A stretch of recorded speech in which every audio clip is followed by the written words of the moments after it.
Tune in to nostalgia. Tune in to now. Golden Radio Hour.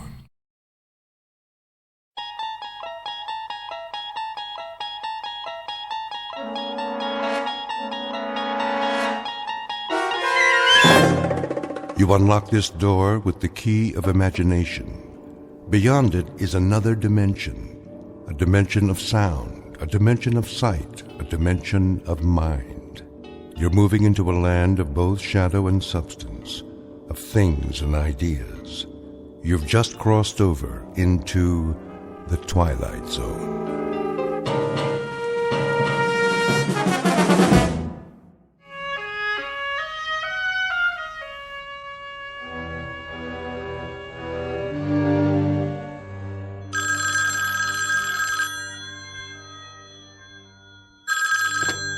Yes? Oh, hello, Bill. Not really asleep, just sort of dozing, waiting. What time is it? 4:30 already. How is he? Mommy, who's that? Colonel Conacher, honey. Good. Well, Bill, tell him I wish him... But that's crazy, isn't it? That's gibberish. Just tell him we'll be waiting for him. Thanks, Bill. Yes, we'll be watching. That was Colonel Conacher, honey. He said Daddy's just fine. Is he going up soon? Probably within an hour, honey. That's what Colonel Conacher said. Do you want to go back to bed? No. I don't blame you. I can't sleep either. I'll tell you what. I'll make some coffee for me and some cocoa for you, and you get dressed in the meantime, okay? Then we'll turn on the television set. Okay, Mommy. And in this morning's news, all is set at the Cape for the big launch. Astronaut Robert Gaines will orbit the Earth alone, gathering vital information for the President's stepped-up space program. So far, Be safe, Bob. are clear, Be safe, darling. Looks like a go. And come back In to world us. News, the stock exchange in London reports an opening gain, despite concern over yesterday's devaluation.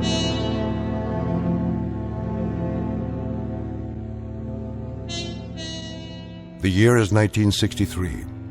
In the vernacular of spaceflight, this is T-minus 1 hour, 60 minutes before a human being named Major Robert Gaines is lifted off from Mother Earth and rocketed into the sky, farther and longer than any man ahead of him. You may not have read about this one in the history books, because government security has kept the full story under wraps until now. But to set the record straight, officially or unofficially, let's call this one of the first faltering steps of man to sever the umbilical cord of gravity and stretch out a fingertip toward the unknown.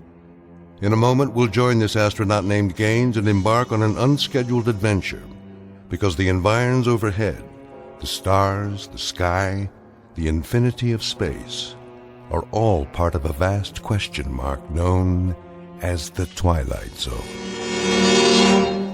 We now continue with The Twilight Zone and our story, The Parallel, starring Lou Diamond Phillips, with Stacy Keach as your narrator.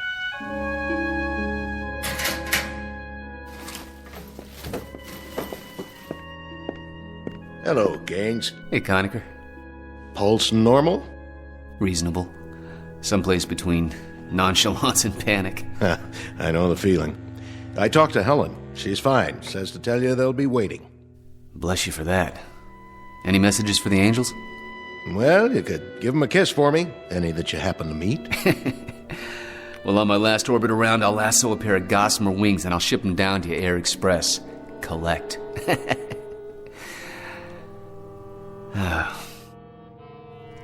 It's kind of an odd feeling to know that I'll be off the Earth for a week. Well, that's progress. Gus Grissom went 302 miles. John Glenn made 3 orbits. Wally Schirra handled 6. You're going to go round and round. And when you come back down, Bobby, we'll be that much closer to filing a claim on some more sky. Good luck, buddy. Thanks, Bill. Thanks a lot.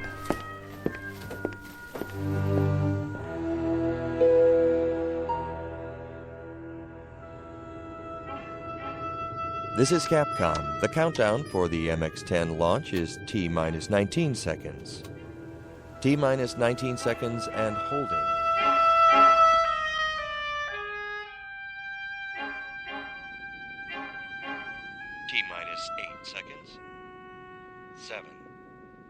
Is that Daddy's rocket ship? 5, Yes, Maggie. 4, Don't worry, honey.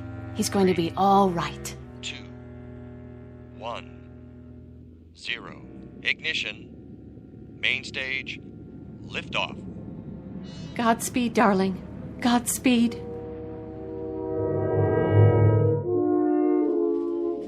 The MX-10 liftoff time is 5:30 a.m. Eastern Standard Time. All systems go. Astronaut Gaines reports his fuel and oxygen quantity steady, the cabin pressure decreasing on schedule. How's he feel up there?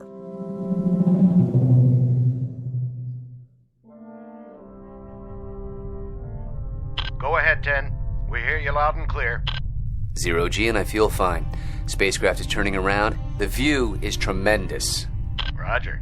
Turnaround has started. Roger. The spacecraft is turning around, and I can see the booster just a couple of yards behind me. It's beautiful. Roger, 10. You have a go. At least 40 orbits. Roger, this is Phoebus 10. Understand, go for 40 orbits. Can see clear back across the Cape. Quite a sight. Roger. Still reading you loud and clear. Next transmission, Bermuda. Roger, understand, next transmission, Bermuda. Spacecraft did damp okay and turned around. Scoping is extended okay. Phoebus 10, Bermuda. Capcom Tech on HF. Phoebus 10, Phoebus 10. This is Canary, Capcom. Read you loud and clear. Over. Phoebus 10, this is Zanzibar Captech. We have solid telemetry contact. Report your status. Over. Phoebus 10, this is Kano, Capcom. I read you loud and clear. How do you read me?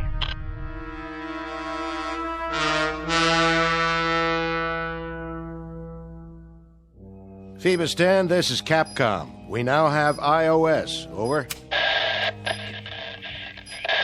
Phoebus 10, your voice transmissions are starting to fade very badly.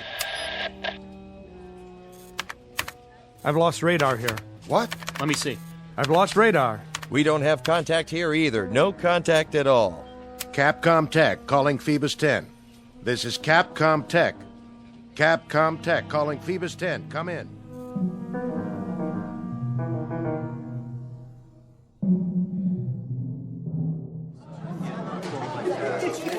General Eaton, is there anything new to report? Gentlemen, you know it is not our policy to conceal information. But the situation as it stands now is that we have suddenly lost radar and radio contact. Until we discover the cause of the sudden loss, possible explanations are not available at this time. General, you've lost complete touch with Gaines. There's no contact whatsoever. Unfortunately, that's true. We hope that something had just gone wrong with his tracking signal transmitter. But the optical trackers tell us that they haven't locked on since the 15th pass. The 15th pass? I mean, they haven't been able to pick it up with their optical equipment. In the hour before the signal went dead, we established it. Then it just disappeared. There's been nothing on radar. And even the solar cells, which should supply power for tracking for years, if necessary, have failed somehow. The batteries are obviously gone. But even assuming that the solar cells could have failed somehow, the optical sighting should have continued. But they haven't. Any other hypothesis? How about a meteor? The statistical possibility of a meteor hitting a satellite is fairly low. Very improbable. What about the capsule leaving its orbit and coming back down to Earth? That's hardly possible. There'd be no foolproof means of making it spiral in. The trick, once it reaches denser layers of atmosphere, is to slow it up enough so that it wouldn't burn like a meteor, and then have some means of depositing it on the ground. I don't think I'm violating any security by saying that Major Gaines's craft had no such equipment. You'll have to excuse me.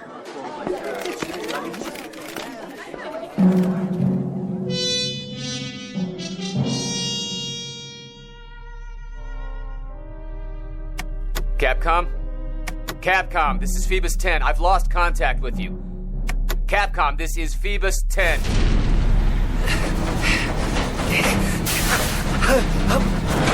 I'm blacking out!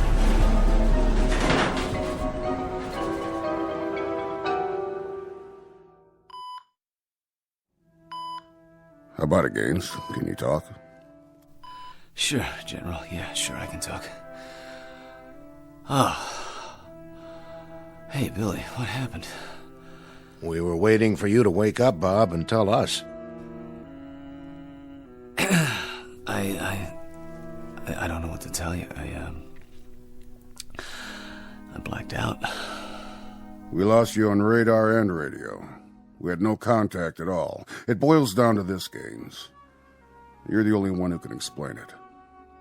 I can't explain anything. I had an odd, sensation. The last thing I remember is a 15th orbit. Then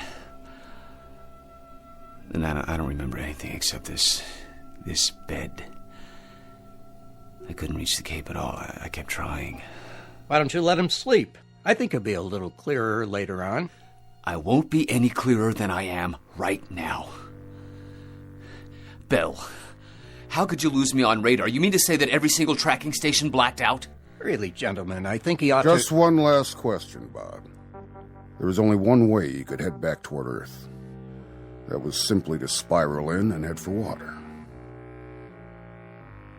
Your spacecraft was found intact 46 miles from where you were launched. Intact, Bob. On the ground. No evidence of any damage, not even a dent. Somehow, some way, you brought that spacecraft in and you landed her. How, Bob? Explain to me how you did an absolutely impossible act. I didn't. I had nothing to do with it. I blacked out, General. I simply blacked out. There was some factor up there, something that I had no control over, something that must have taken over for me. We'll talk about it later on. This entire thing is temporarily classified, gentlemen. I mean everything about it. Simply say that he regained entry and landed. That he's shaken up, but not seriously hurt. That's the feed. No enlargements, no extensions beyond that simple statement. After we probe this thing a little while, we may come up with some answers that we can let out. But for the time being, it's a one-sentence release. Quote, he came back down. Unquote. Yes, sir. Yes, sir. Now get some rest, Gaines. Sleep it off, buddy. There's an explanation for everything. Oh, I've called Helen. Told her you were all right, so there's no worry there. Yeah, well, you've talked to her more than I have in the past week. Hmm? Yeah, 2 phone calls. That's 2 more than I've made. What do you mean, 2? Well, you talked to her once before the blast, and then now. You know, I feel like you're my proxy. I didn't call her before, Bob. I didn't have a chance. But I'm sure that she knows that you're all right. What's the matter? Just before I went up, we were talking in the locker room. You said you phoned her. I didn't phone her, Bob. I never told you I did. I guess you dreamed it. No, I didn't dream it. I remember you telling me that, okay? That's just part of a delusion. Maybe it's part of the whole pattern here. But why worry about it now? You're all doped up and you're also dead tired. Sleep it off, and I'll see what I can do about getting you a leave to go home. Rest easy, pal.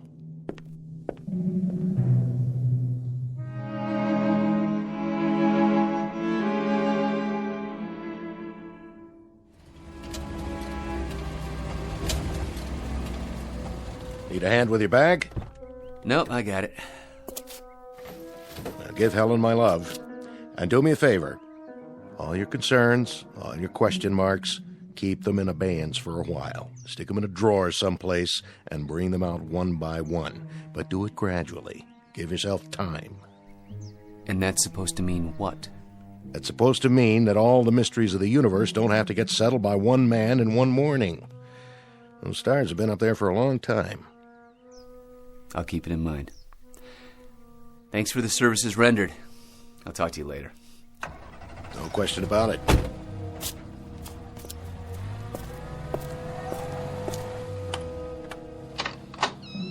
Daddy! Hi, sweetie. Guess who? Welcome home. What's the matter, Bob? Oh, is that what you did for therapy while I was gone? You put up that fence? What do you mean? That fence. It wasn't there when I left last week. Are you kidding me? That fence was there when we bought the house. I guess outer space does things to memories, huh? Yeah, I guess so.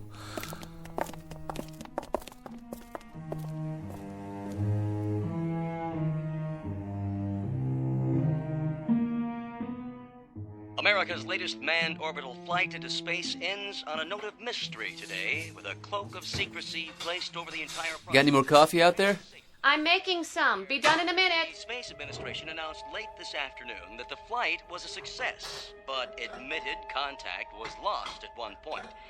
Gaines landed safely, but as to where and how, that is what the Space Administration censored, and no further information has been forthcoming. I'm going to go up and put on a bathrobe, okay? I'll be right down. Do you want Maggie to get it? Both of you have been treating me like a cross between a millionaire eccentric and a piece of Dresden china, okay? I'll be right back. Millions of Americans watched the orbital flight when suddenly the pictures were interrupted and all major networks went back to their regular broadcasting schedules with an announcement that there would be no further coverage of the historic flight. General Stanley Eaton announced late this afternoon that for the moment all aspects of astronaut Gaines's flight would continue to be. Bob, your coffee's ready. Want us to bring you a cup? I'll be right down. Will you look at that? What? Here's your coffee. Thanks. What are you laughing about? Oh, there's gonna be a chicken colonel back at the base running around in his undershirt. What do you mean? Look at this collar. The insignia. I walked off with somebody's shirt. A full colonel's, no less.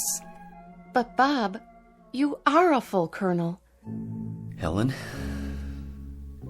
What, darling? What's the matter? All right, honey, tell me the truth. The absolute truth. No games. When I left, when I walked out of here, what was my rank?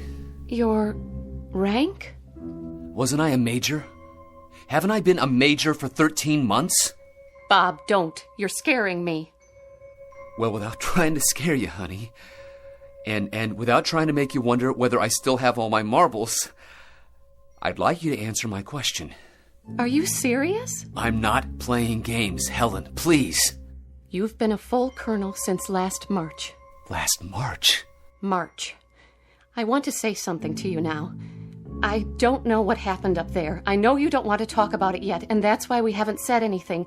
But something must have happened, Bob. That's just it. I don't know what happened. Believe me, Helen, I have no idea at all.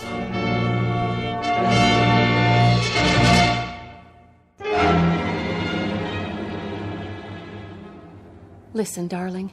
You told me once that there were whole areas of space medicine that had only been touched upon, phenomena and reaction patterns that could only be guessed at. I'm sure this is one of them.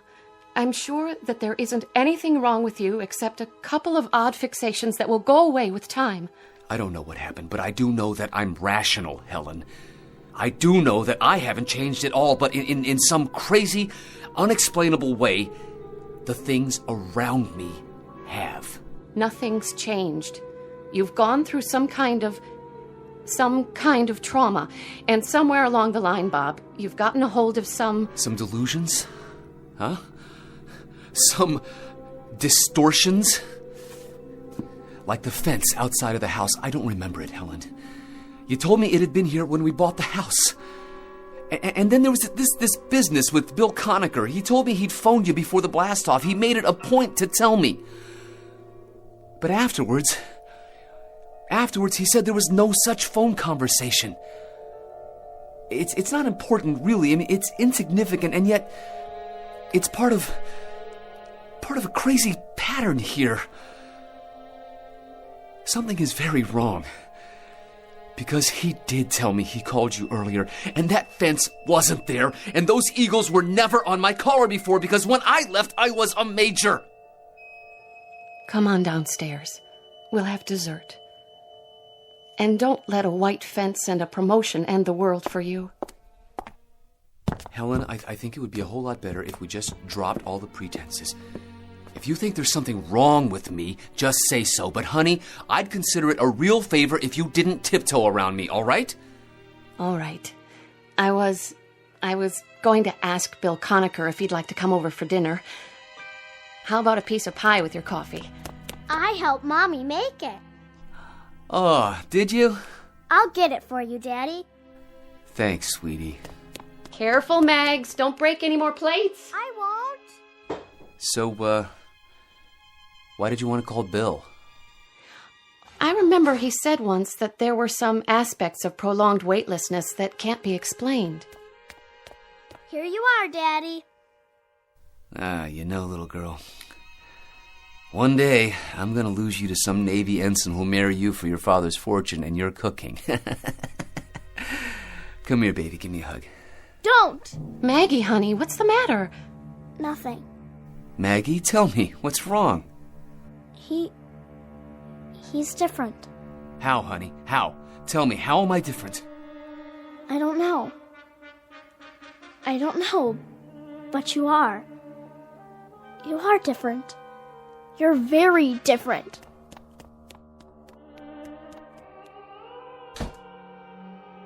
What does she mean? I don't know. Yes, you do. What does she mean I'm different? Am I? Am I, Helen? Have I changed that much? I can't explain it, Bob. I don't know how.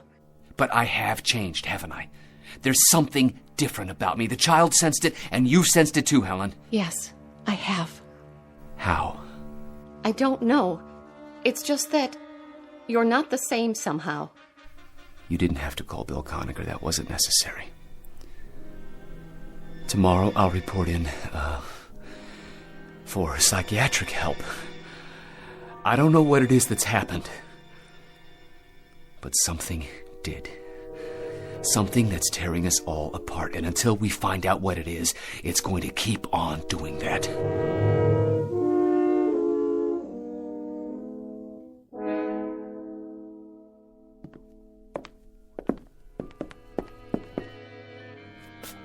Helen, how is he? How do you do, Mrs. Gaines? Bob's still in with the doctor. They should be about finished. Well, Doctor?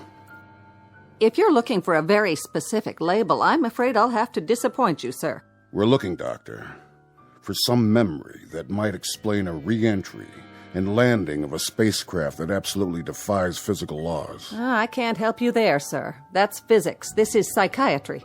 Mrs. Gaines. Yes? Your husband is suffering from a collection of very odd fixations. I say odd because there seems to be no pattern. The conversations he recollects that never occurred. The idea that he's a major and not a colonel. The fence around the house that he claims was never built. You put all these things together and they don't add up. They're totally unrelated, at least after a fairly perfunctory examination. I'll need more time with the patient, General. There was nothing he could tell you about what happened up there? Nothing that he could relate to me. Then we're back to where we started. I don't mean to sound callous, Mrs. Gaines. He's an exceptional officer, that husband of yours. I think he'll be out of the woods in no time. My concern happens to be the space program. I understand, sir. Come on, Helen. I'll walk you out. Mrs. Gaines, what about that fence? It was there when we bought the house. And when did he seem surprised that it was there? The moment he came back. Yesterday morning. Really? A very strange collection of delusions. A white picket fence, his rank, and the last thing he said was he doubted very much if President Kennedy would pin any medals on him. President who? Someone named John Kennedy. Who's John Kennedy? Someone who Colonel Gaines has decided is the President of the United States. And I share your bewilderment. I never heard of him either.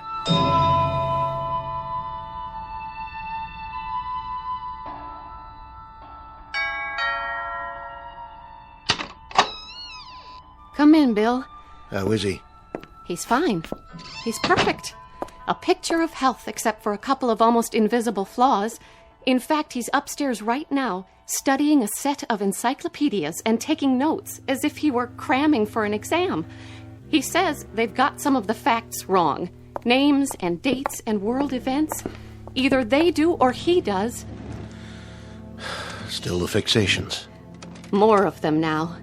This afternoon, he got into an argument with Lieutenant Hempstead's wife. About what? Not an argument, really. Just a mild exchange. He claimed that Joe was Air Force. Said he'd flown with him at Wright-Patterson Air Force Base. Joe Hempstead has always been armored infantry. Bob met him at Fort Riley at command school. But he gets this fixation, and after a while he makes you think that maybe you're all mixed up. And there's another thing. Go on, Helen. It isn't easy to say. Maggie noticed it too. There's something different about him. Something we can't put our fingers on, but... Bill, reassure me, will you? Tell me that this ice-cold feeling I have is way off. Tell me that the man upstairs is really Bob Gaines.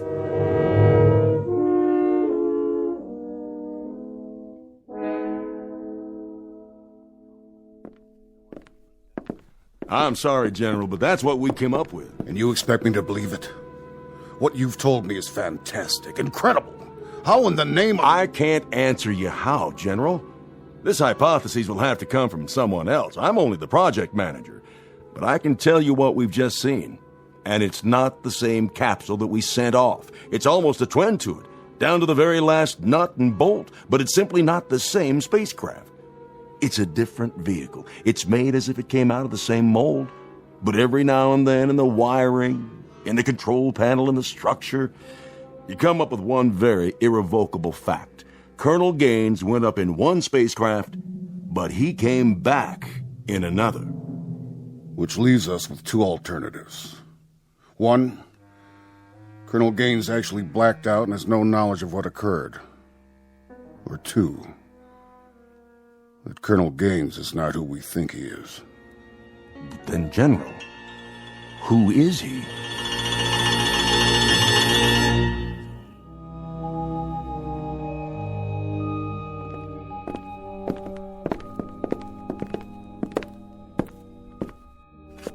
Now, Colonel, I want you to examine the vehicle carefully. I want you to be able to say to me without one single shred of doubt that this is the same Astro 7 spacecraft you were sent up in and came down in. This is extremely important. I'll try, General. Phoebus 10. Phoebus 10. Good. Phoebus 10. I trust I've made my point. Well, have I? I'm sorry, what? What's the matter? Bob, what the General is getting at... Phoebus 10. Phoebus 10. We're not sure whether or not your landing bag is deployed. We feel it is possible to re-enter with the retro package on. We see no... I don't... I can't. Bob, what's the matter with you? I said I'll try, okay? Just a minute. This is California CapTech. The weather in the recovery area is excellent. 3-foot waves, 10 miles visibility. Don't you hear that voice? Gaines, what's going on? What voice? Phoebus 10. Phoebus 10. This is California CapTech. Do you read? Over. Phoebus 10. We're recommending that you leave the retro package on during re-entry. Override the 0.05G switch. Expected at 044353. Retract the scope manually. Do you read? Phoebus 10, recommend you go to re-entry attitude and retract your scope manually at this time.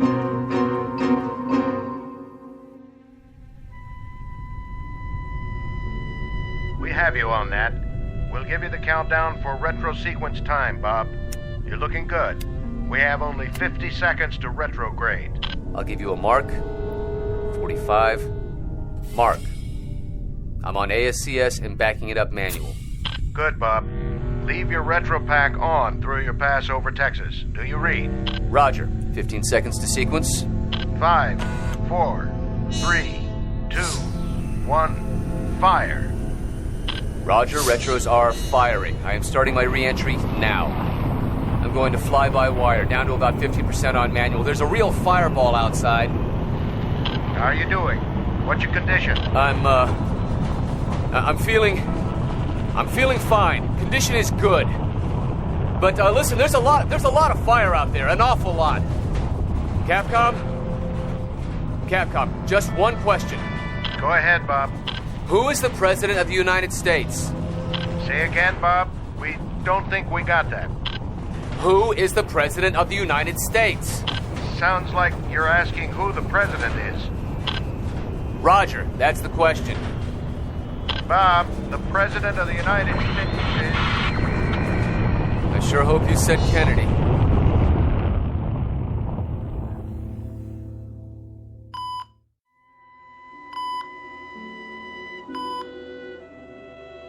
Our wandering boy is awake. Bill? I'm right here, buddy. How do you feel, Major? Well, that depends. Did you hear the question I asked up there, just before re-entry? You wanted to know who the president was. What was that, a gag? No gag. I didn't hear the answer. President Kennedy. You were gone 2 days, Major, not 2 years. What happened the second morning, Gaines? It was your 15th orbit. We lost you for a period of almost 6 hours. Lost? No radar, no contact. We couldn't find any reason for it. We threw the question at you several times later on after we picked you up again, but you ignored it. 6 hours? That's about how long it took. Then you came back in loud and clear. Gentlemen, please. Right now I think he'd better rest. Oh, all right, Doctor. Bill, something happened. You're not going to believe this.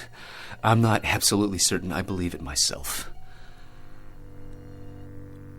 There is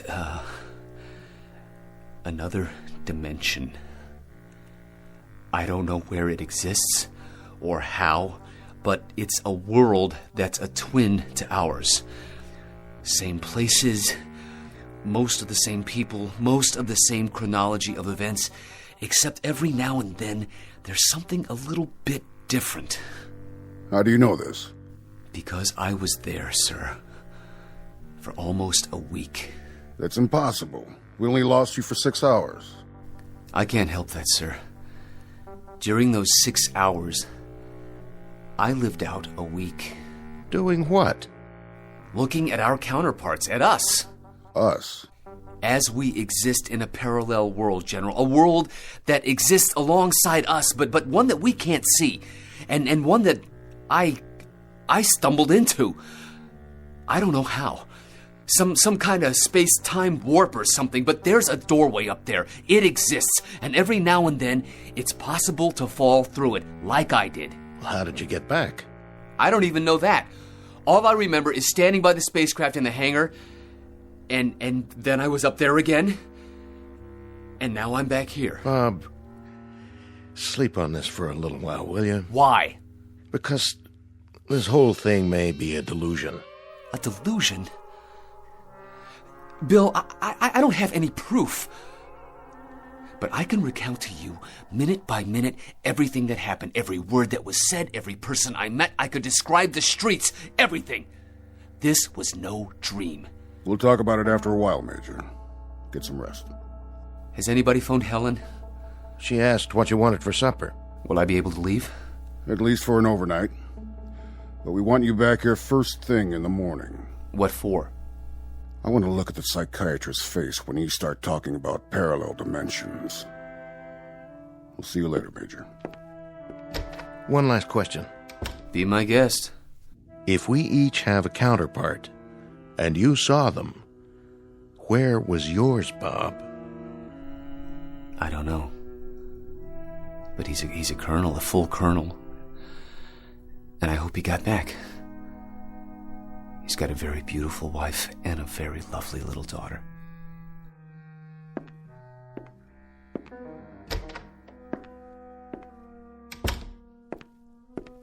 What do you think? I don't think. Not on this one, sir. Some kind of trauma. What else? Another dimension? Another world that's parallel to ours? Does that sound rational to you? Up there, who knows what's rational and what isn't? We don't even know the rules, sir, let alone the facts. We're little ants that have just made it to the desert, and now we say we've conquered the Sahara. But we haven't conquered anything. We're only starting to find the mysteries, General. We haven't even begun to solve them. We're going to do a lot of groping through a lot of dark nights, through a lot of space, before we find the answers. We've got a long way to go, sir. Sir. Yes? There's a message from Capcom, sir. It doesn't make much sense. I'll judge that. Capcom reports telemetry with an unidentified space vehicle. What?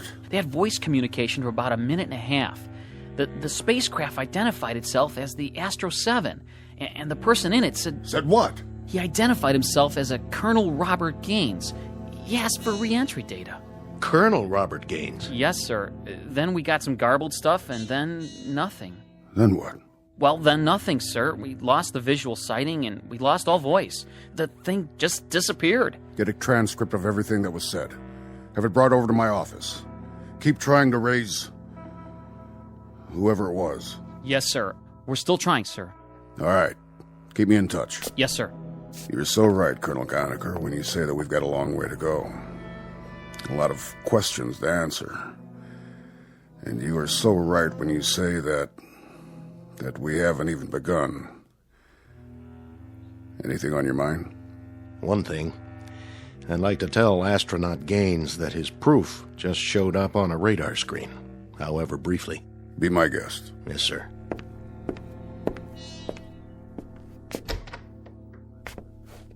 You forget your hat? I just wanted to give you some information. You expressed some interest before in a Colonel Gaines. You said something to the effect that you prayed to God he'd get back all right. And? Well, I thought I ought to tell you, he's on his way. Thank God. Thank God for that.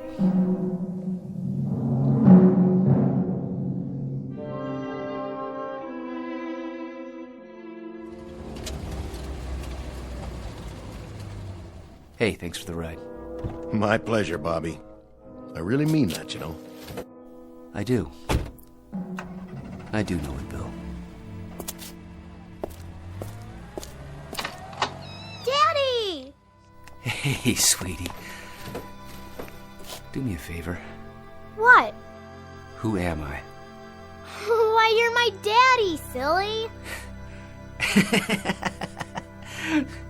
Thank you, honey. That's all I wanted to know. Hey, where's... Mommy, come here. Bob? Yes. Oh, Bob, darling, welcome back. You don't know how glad I am to be back.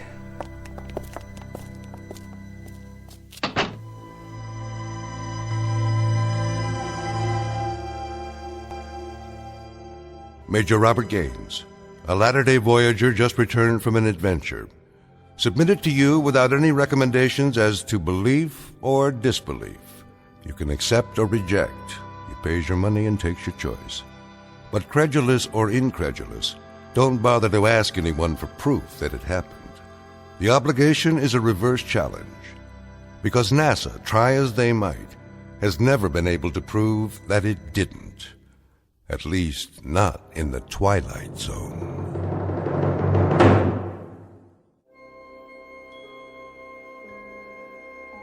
Hi, this is Carl Amari, producer of the Twilight Zone Radio Dramas. I'd like to take a moment to tell you about our official website at twilightzoneradio.com, where you'll get the latest news and information on these Twilight Zone Radio dramas. Plus, at twilightzoneradio.com, you can digitally download 3 free episodes or any of our episodes for only $1.95 each. In this age of ever-changing technology, we've decided to make these episodes instantly available to you by making the Twilight Zone Radio Dramas a digital download-only series. This means that this series will no longer be offered on CD. The CD collections at our website are now being offered while supplies last at buy one, get one free. So be sure to get your favorites before they're sold out. Be sure to visit us often, and I'll see you in the zone.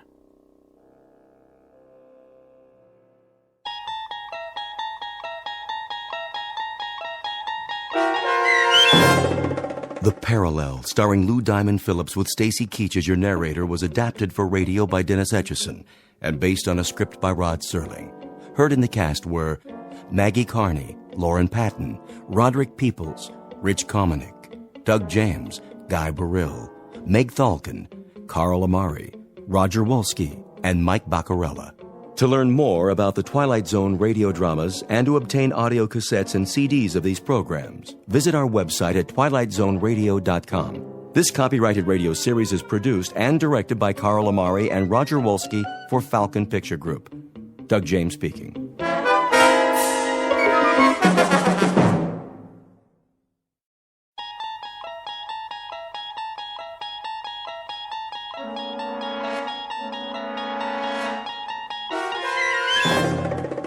You're traveling through another dimension. A dimension not only of sight and sound, but of mind. A journey into a wondrous land whose boundaries are those of imagination. Your next stop, the Twilight Zone.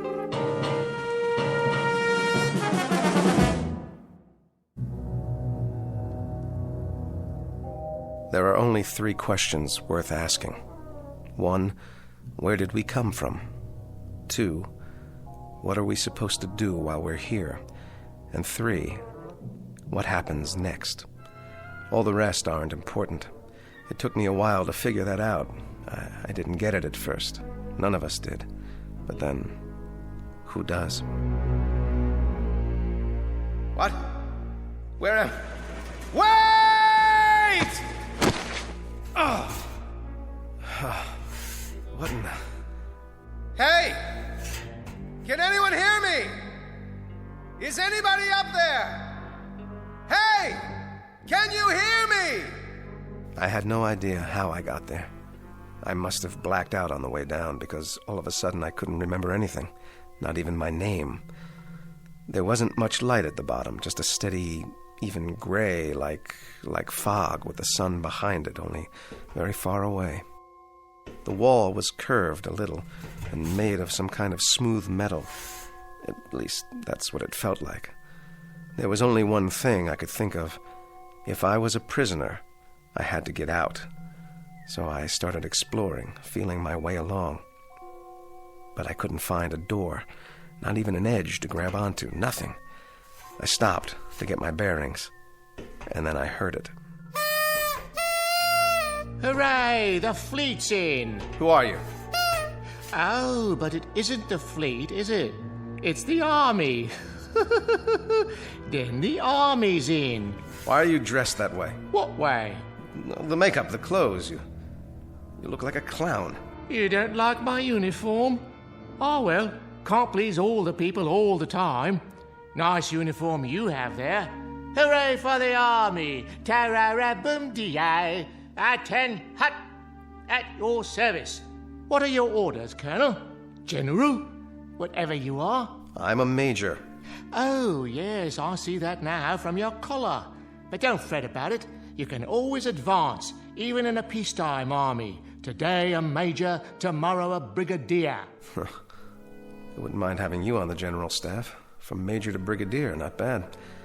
There's light colonel and colonel in between. You're generous, old sport. You're certainly Problem? No problem. It's just that, Just that what? A couple of small items seem to have eluded me for the moment. Such as? Such as who I am. Why, you're a major. According to your uniform, that's what you are. And that is what you said. Or are you impersonating an officer? That's a very serious charge, you know. Impersonating an officer. No, I am a major. Here's the insignia, so I know that much. But that's all I know. I must have been wounded or something. You seem to be intact. Then why can't I remember my name? I have no idea who I am. I don't remember my outfit or the action. Action? Which action was that? The engagement, the battle, wherever it was I got hit. Who says that happened to you? I must have been wounded. Or at least I took a bump to the head. Did you hear cannon fire? Troops marching? Nothing like that, dear boy. It's been quiet as a tomb in here, which is restful after a fashion. Though it does get boring. Well, something happened to me. I've got to figure this out. Wait a minute. What about you? That's a clue. Is there a circus in the area? A circus? What's with you? Look at yourself. The costume, the clown hat. Oh, I see. There must be a circus because I'm a clown. And clowns go with circuses. Everyone knows that. I guess it figures, doesn't it? Or it should figure. A clown, a circus, an officer, a war. That's logical. Except that it doesn't figure. Not at all. Why not? Because, dear boy, there isn't any circus and there isn't any war. Then what are we doing here? Don't rack your brain. Accept it. The truth is, you're just like the rest of us. You wake up and here you are. No reason, no explanation. You just wake up and here you are. Did you say the rest of us? See for yourself. See what? Come with me. I should have introduced you right off. Meet my friends, such as they are. This one we call the bagpipe player, for obvious reasons.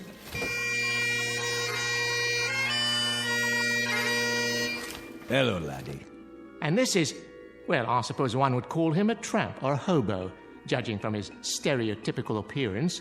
A familiar sight no matter where one goes, wouldn't you agree? Hey, pal, you wouldn't have a drink, would you? And the most beautiful of us all, the ballet dancer. How do you do? How do you do? I'm... Don't worry about names. They don't remember theirs either. Gentlemen and lady, I'd like to introduce the Major. Hello.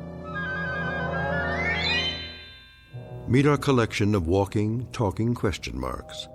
5 improbable entities who are all in the same predicament, trapped side by side in a pit of light and darkness. No logic, no reason. Just a prolonged nightmare in which fear, loneliness, and the unexplainable walk hand in hand through the shadows.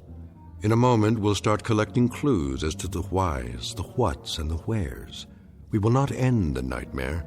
We'll only look more closely into the shadows in search of an explanation. Because you've already fallen with them, headlong and without a compass, into an uncharted region known as the Twilight Zone. And now, the Twilight Zone and our story, 5 Characters in Search of an Exit, starring Jason Alexander with Stacy Keach as your narrator. The clown was right. One was a bagpipe player, complete with plaid kilt. The tramp was, well, a tramp by the looks of him. And the ballet dancer really was beautiful. She had on a white leotard and one of those little ruffled skirts, what do you call them, tutus. The 4 of them acted like they weren't surprised to see me there. Not a bit. But why? Why weren't they? If you don't mind, would someone please tell me? Or is it a secret? Tell you what, dear boy?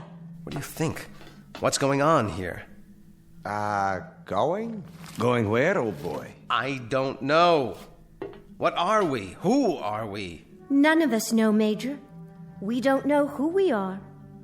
Each of us just woke up one moment and here we were, in the darkness. But this isn't really darkness.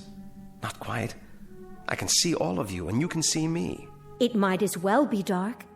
The light, whatever it is, wherever it is so far away. I can't tell anymore if it's real or just something I'm imagining, because I need it to be there.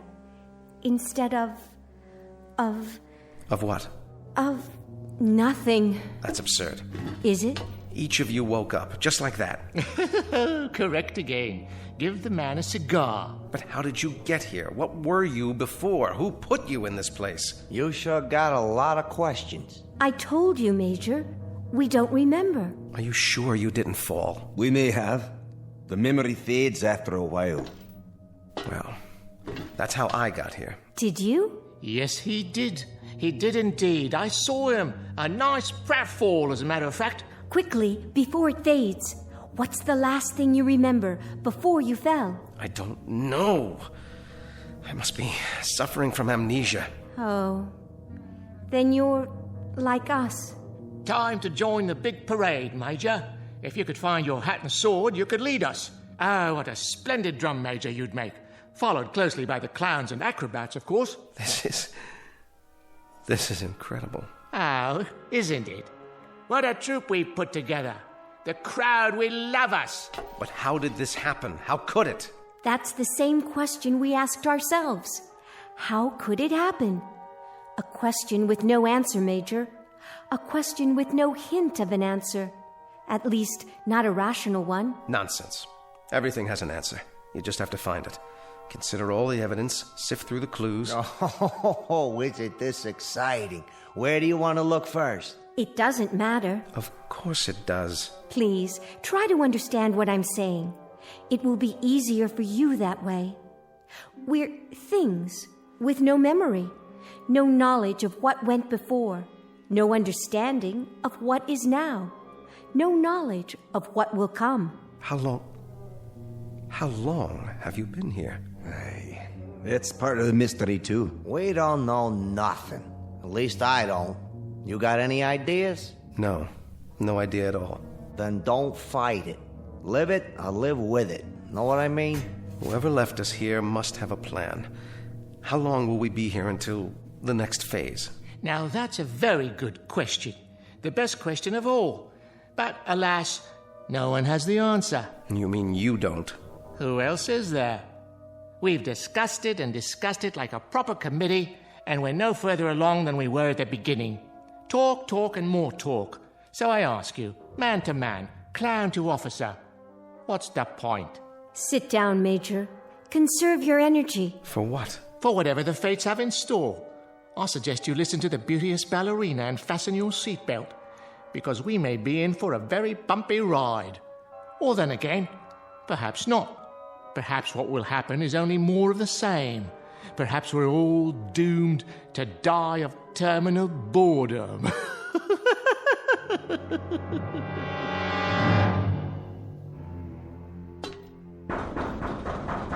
Look at him. Active fellow. Very active fellow. Very much army, in other words. A man who has to do something, anything. A compulsive type. A regular worker ant. Oh, you're a big-time psychologist now, huh? By no means. I'm only a clown, which is neither here, there, nor anywhere. I could as easily be a financier, a certified public accountant, or a left-handed pitcher who throws only curves. What difference does it make? We're here because we're here because we're here. And what are you? You're an idiot. An energetic idiot, but an idiot nonetheless. You know you're wasting your time, don't you? I know I want out of here. I'm not satisfied sitting around and heaving deep sighs. I just want out. You have no monopoly on that, Major. We all want out of here. I second that emotion. Aye, but you're wasting your time. We've all gone around and around like bloodhounds with our noses to the wall. We can even give you the dimensions of the room.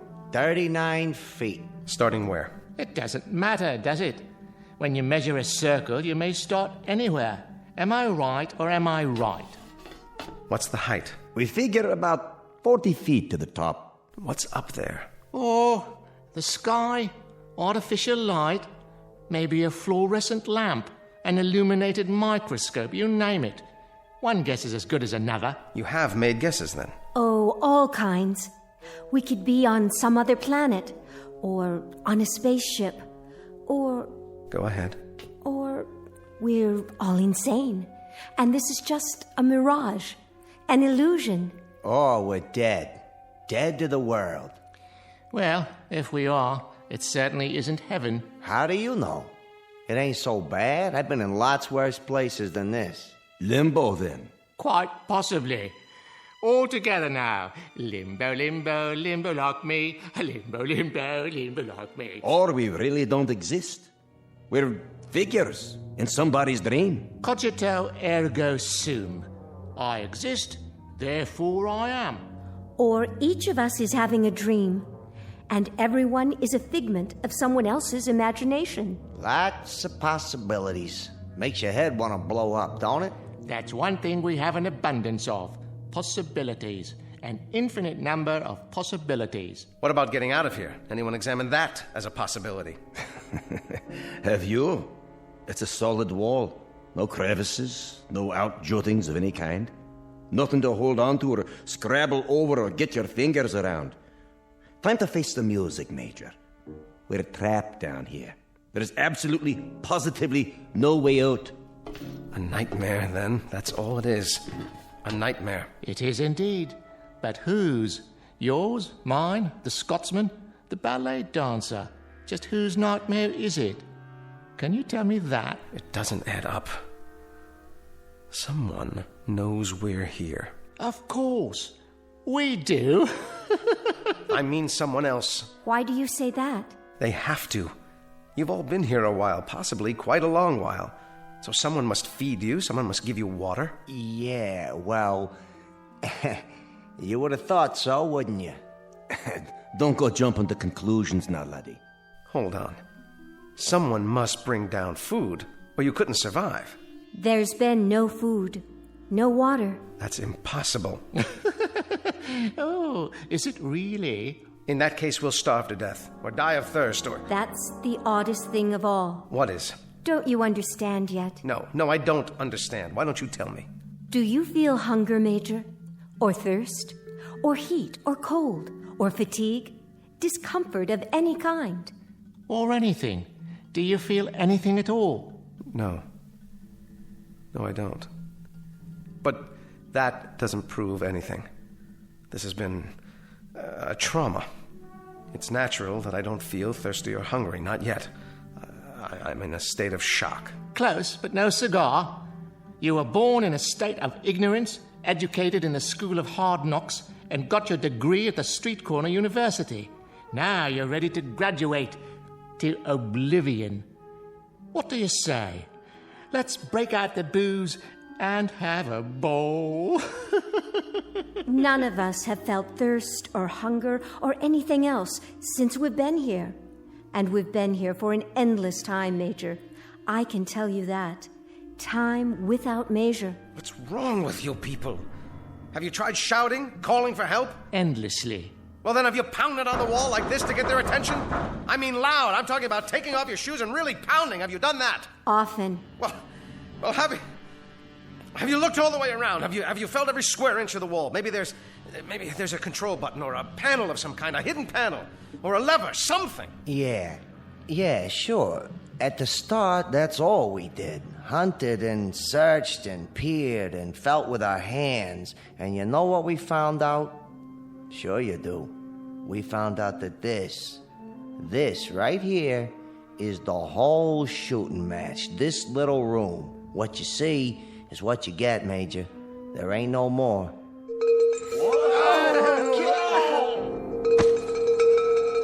Stop! Stop up there! Well, are you going to tell me?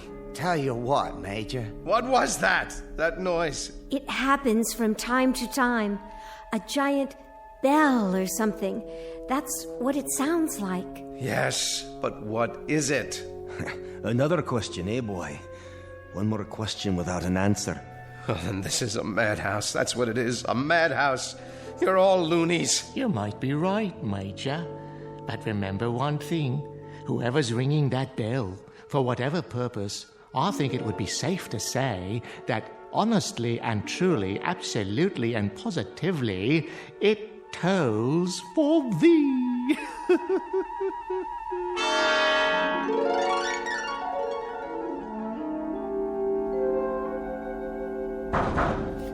Hey! Hey up there! It's no use. Let us out! Let us out of here! What do you want from us, please? Just let us out!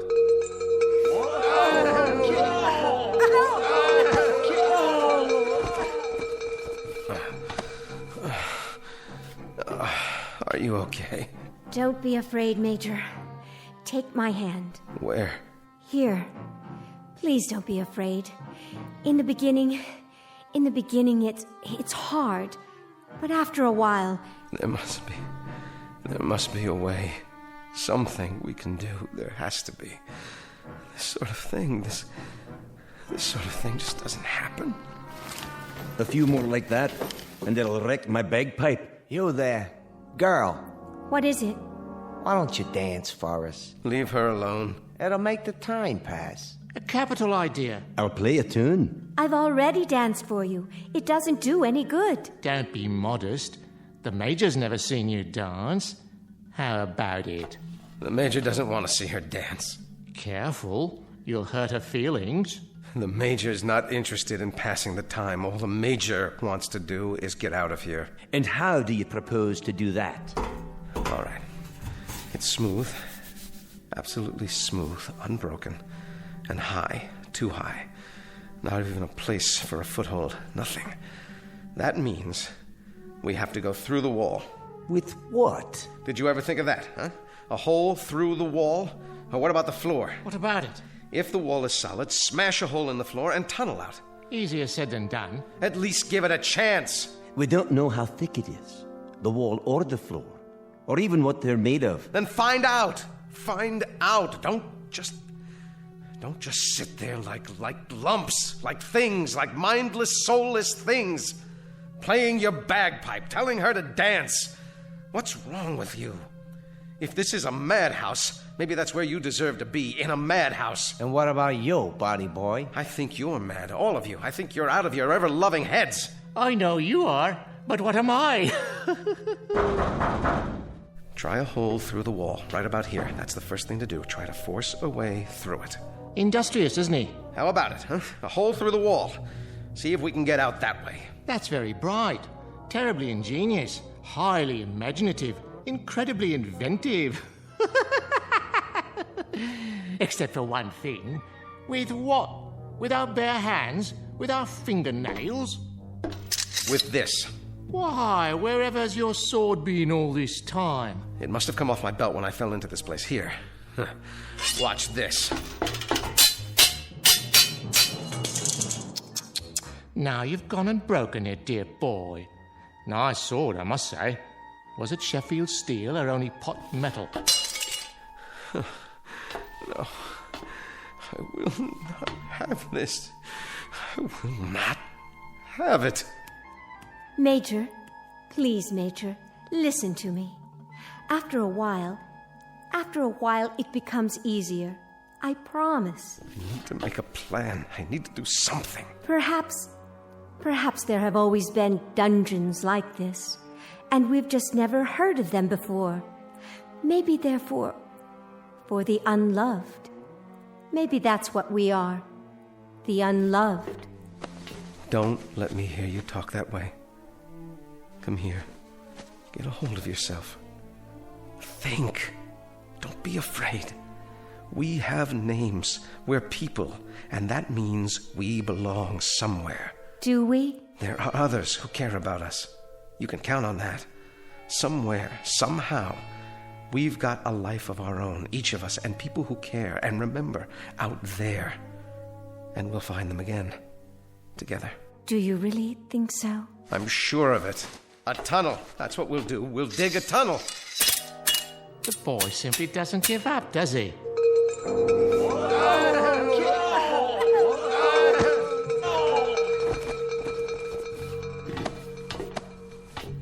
I've got it. Got what, pal? I know where we are. It suddenly occurs to me.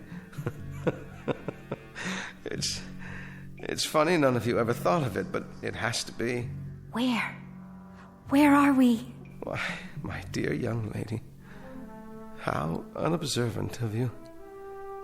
When the whole thing fits together so perfectly, do you need me to draw you a picture? Please tell me. Ladies and gentlemen, it seems quite apparent, doesn't it? Absolutely unequivocal. We, all of us, are in hell. God help us. We are in hell.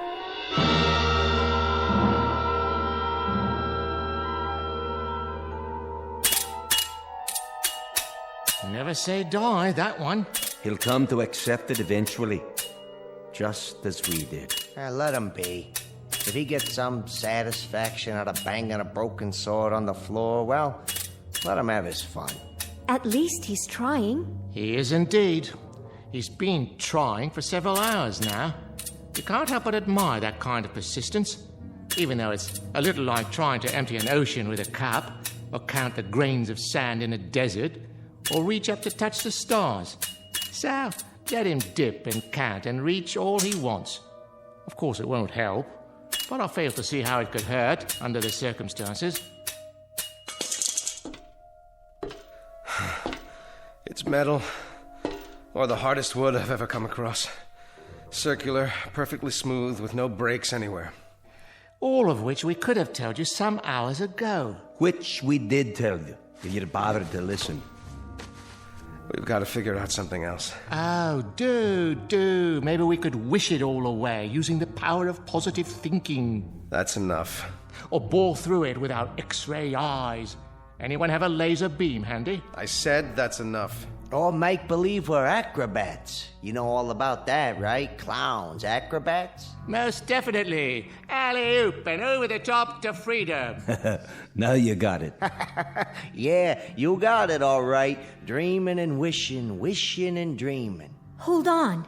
Listen to the man. Oh, come now. In the final analysis, this is all rather idiotic. Is it? It only requires a moment's reflection to see... Why not? Why not what? What you said. Acrobatics. A figure of speech, my dear, not meant to be taken seriously. Isn't it? I will grant you that we have somehow forfeited some of our human dignity, but we are nonetheless governed by human frailties, not the least of which is gravity.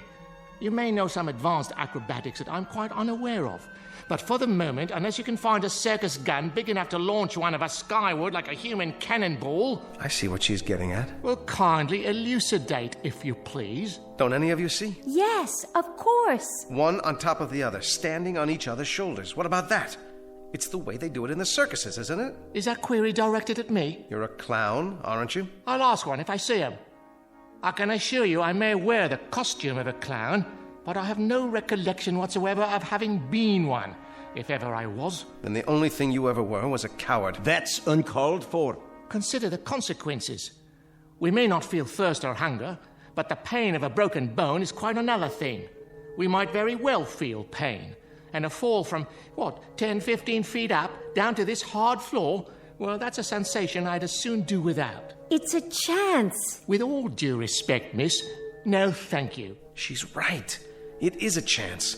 Consider the consequences of not trying. It won't work. The weight will be on the first person, so I'll bear the brunt of it. That light's too far away. Come on. The clown on top of me, then the tramp, then the bagpiper, then the dancer. What do you say?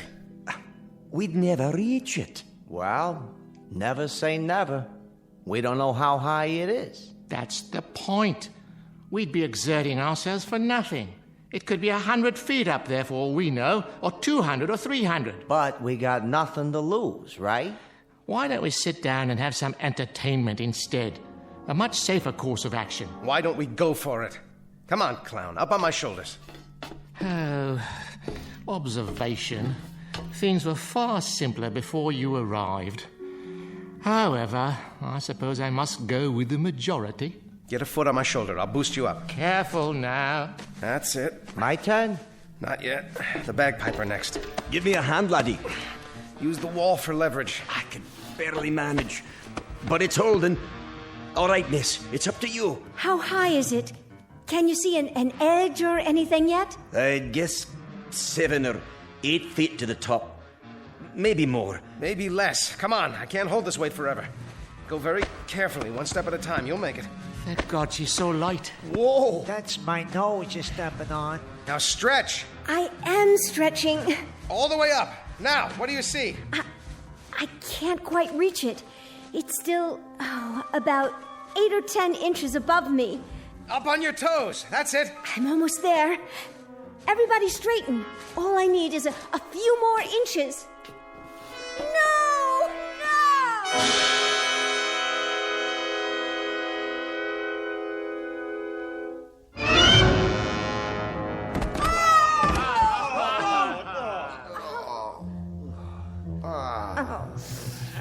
We were so close. Yes, I think we were. We'll try again. Nonsense. We could have broken our necks. But we didn't. I, for one, am not trying it again. How much farther? How much more would it have taken? Only a few inches. I could almost feel it. What if... What if what? I respect persistence as much as the next man, but stupidity, that happens to be a waste of time. A useless expenditure of energy. If we were just a few inches shy, if that's all it took, I could straighten up more on the bottom. We could each straighten an inch, 2 inches. That would give her the height she needs. Let's go. One more time. My dear young warrior, would that you had not arrived. Things were so much more peaceful before. Why not? We got something else to do? Not that I can think of. Please, I was so close. And heaven help us all. Leave us give it the old college try. Come on. Steady now. Steady. Okay. Easy. Just a little more. Okay, watch the foot. There it goes. This is as tall as I can stand. Quite an exercise for the lower spine, I must say. Now, young lady. Here she goes. Oh, there's a rim of some sort. Yes, I think I have it. Now pull yourself up. Hold on. Yes, by all means. I can't.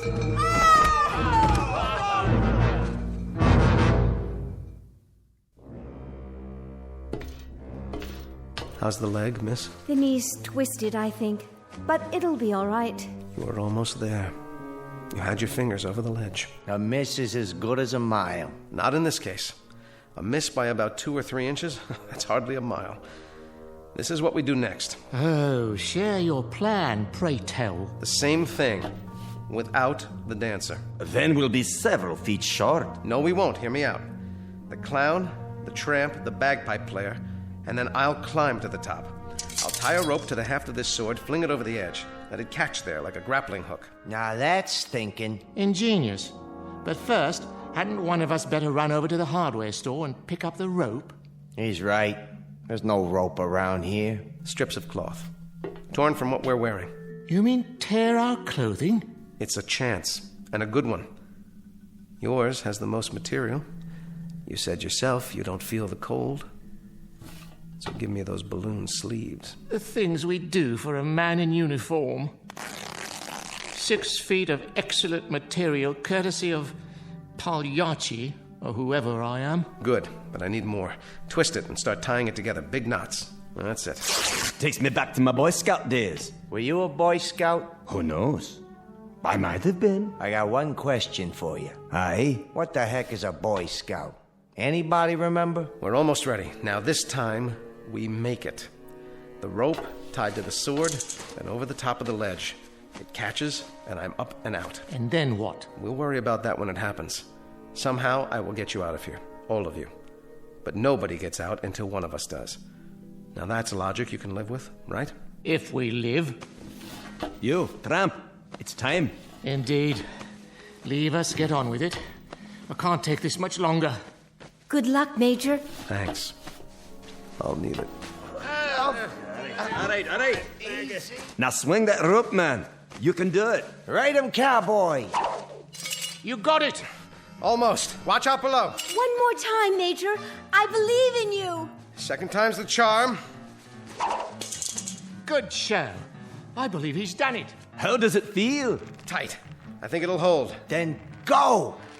Major, you don't know how spectacular you look. At least the weight's off. Quick, everybody down before we fall down. Got the ledge.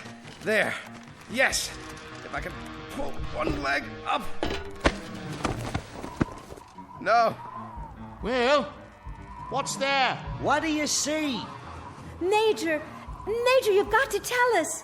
Where are we? No.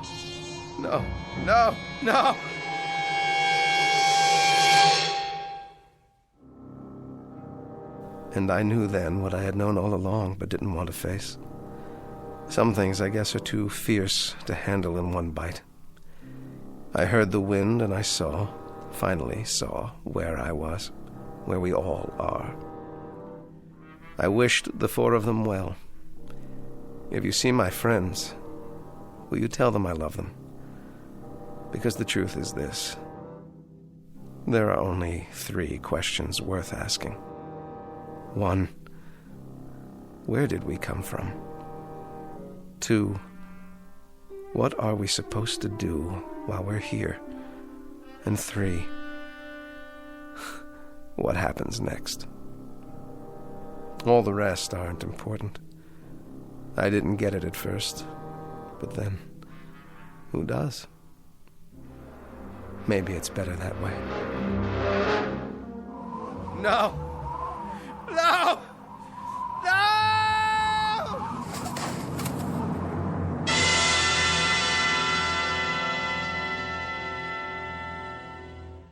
He made it. I don't believe it. I do. A brave man. Very brave. But not a very bright one. I wonder if we'll see him again. He'll be back. I know he'll be back. And then what, dear lady? He'll come and get us. You think so? He may be back, but it won't be to get us. How can you say that? I'm beginning to get a feeling, and not a very nice one, I'm sorry to say. All the little details, they're starting to fit together. This place, our costumes, the bell. He may have been right at that. What do you mean? He may have been right all along. This may very well be a kind of hill. At least for us. One from which there really is no escape. No escape at all.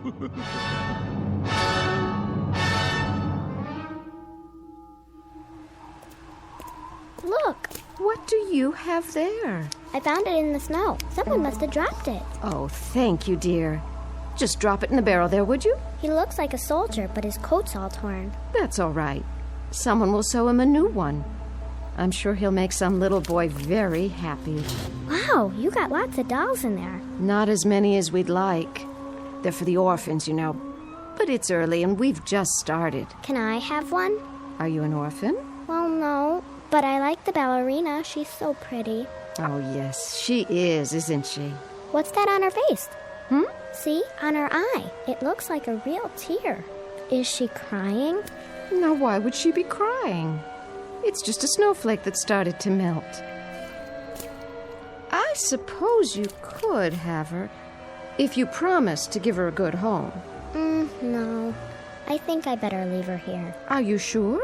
She doesn't want to go. See? She's holding hands with that soldier doll. Why, aren't you the nicest little girl?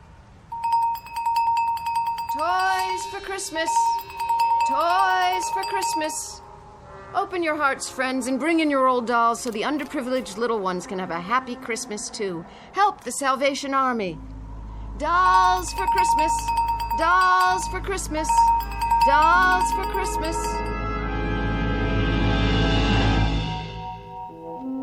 Just a barrel, a dark depository in which reside counterfeit, make-believe pieces of plaster and cloth and plastic wrought in the distorted image of human life. But this added hopeful note. Perhaps they are unloved only for the moment. In the arms of children, there can be nothing but love. A clown, a tramp, a bagpipe player, a ballet dancer, and a major.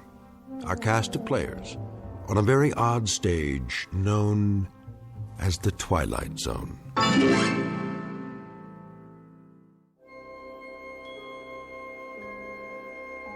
Hi, this is Carl Amari, producer of the Twilight Zone Radio Dramas. I'd like to take a moment to tell you about our official website at twilightzoneradio.com, where you'll get the latest news and information on these Twilight Zone Radio dramas. Plus, at twilightzoneradio.com, you can digitally download 3 free episodes or any of our episodes for only $1.95 each. In this age of ever-changing technology, we've decided to make these episodes instantly available to you by making the Twilight Zone Radio Dramas a digital download-only series. This means that this series will no longer be offered on CD. The CD collections at our website are now being offered while supplies last at buy one, get one free. So be sure to get your favorites before they're sold out. Be sure to visit us often, and I'll see you in the zone.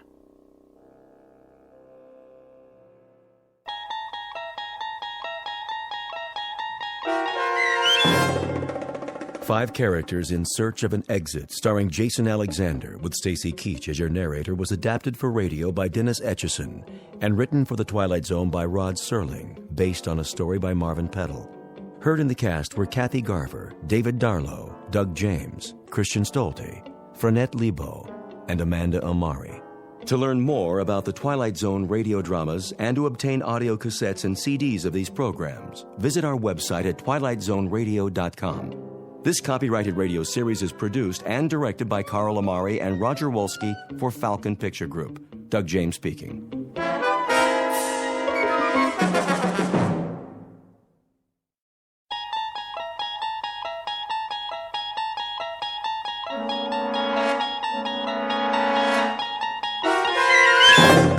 There is a fifth dimension beyond that which is known to man, It is a dimension as vast as space and as timeless as infinity. It is the middle ground between light and shadow, and it lies between the pit of man's fears and the summit of his knowledge. This is the dimension of imagination.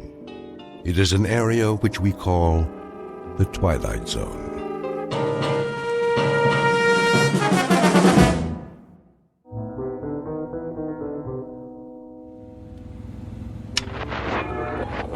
Finally.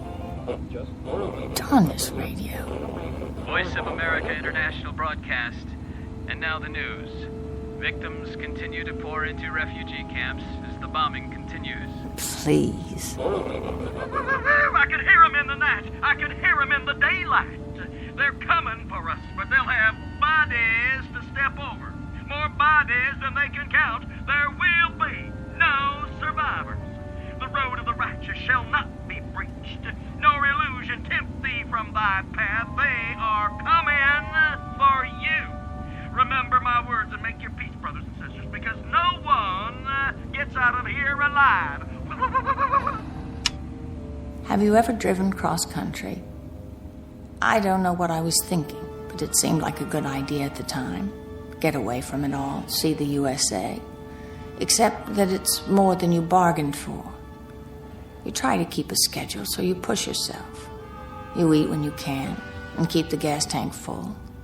But you'd swear it's never going to end. After a while, the only thing you want is to rest. You're so tired, you start to see things that aren't really there. The highway winds ahead like a flat ribbon, and there's only the sound of the engine. And then suddenly, without warning, something moves out there. A jackrabbit, maybe, a small animal darting across your path. Or it might be your eyes playing tricks. But at the last minute, you swerve just the same, and something goes wrong. Very dreadfully wrong. This can't be happening. Please, stop.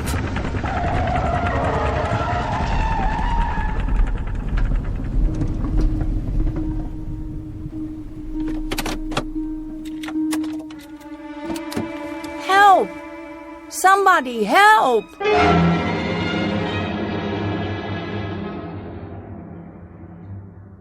Her name is Nan Adams. She's 27 years old. Her occupation? Buyer at a New York department store.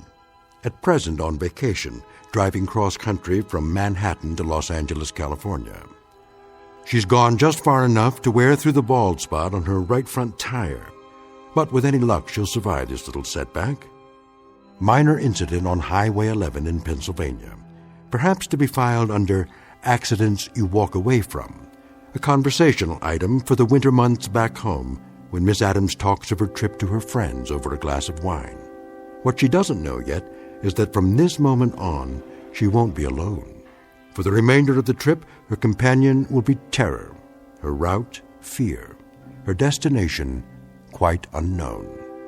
Because Miss Adams has just crossed an invisible line not on any map, one that leads directly into the Twilight Zone.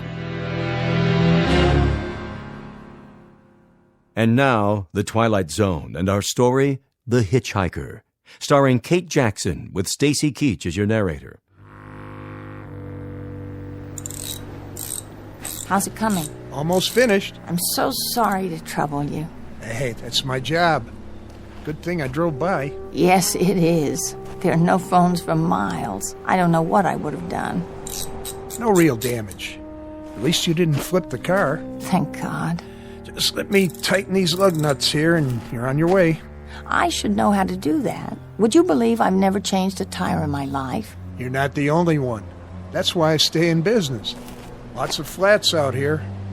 That, vapor lock, cars that overheat, run out of gas.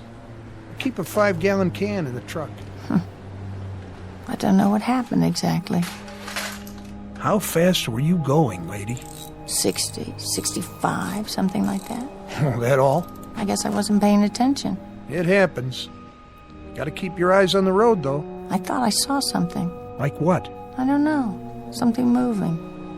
Do you think it could have been a mirage? A what? A mirage. Some sort of optical illusion with the sun on the windshield or... You want my advice?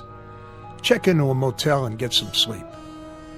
Too long behind the wheel, you start to lose it. But I'm behind schedule. It ain't worth it. You see those skid marks? 65 miles an hour and you had a blowout and hit the shoulder? Soft as pudding. Lady, you're on the side of the angels.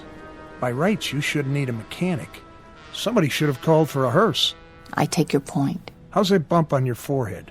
Oh, fine. Got a first aid kit if you need it. No. It's just a scratch. There you go. Spare's ready to roll. How much do I owe you? Just follow me into town. I'll see if I can fix you up with another tire.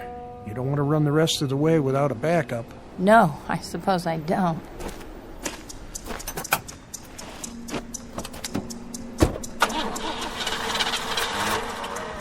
Huh. Oh, great.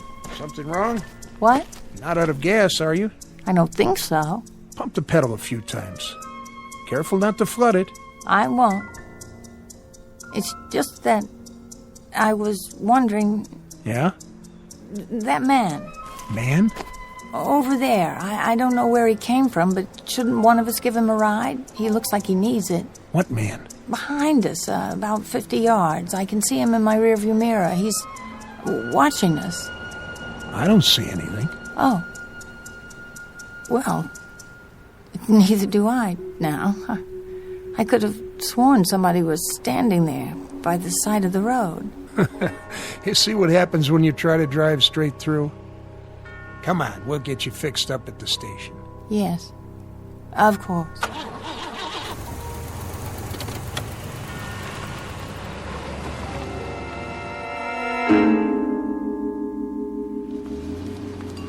Let's see. 45 for a new tire, plus 5 for the mounting and balancing, and the tax. That doesn't seem nearly enough. What about the service call? No charge. I was on my way back anyway. Make it $53.50. I guess it's a lot cheaper than a funeral. You could say that again. You're very kind. Here you go. $6.50 change. I checked your other tires while I was at it. They look okay. Thank you so much. Anything wrong? No, nothing's wrong. I was just looking at that hitchhiker. What hitchhiker? Outside, by the pumps. Where? He's gone now. Yep, that he is. Somebody must have picked him up. One of the truckers, most likely. Strange. I saw him before, too. When you were changing the tire. Out on the highway. Uh-huh. I'm sure it was the same man. Must have gotten himself a lift then, too. Right after we passed him. Yes. That must be it. Well, I'd better get going or I'll never make L.A. Shouldn't be too hard. Brand new car, good weather. Ought to make it easy. Better take a rest first, though. I can't. I'm already a day late. Get some food in you at least, if you want to make it in one piece. Yes, I... Look at that. Huh? He didn't get a lift. He didn't? I just saw him again. You saw... The hitchhiker. Oh, well, it's no business of mine. That's the truth. Thanks very much for all your help. Okay, miss.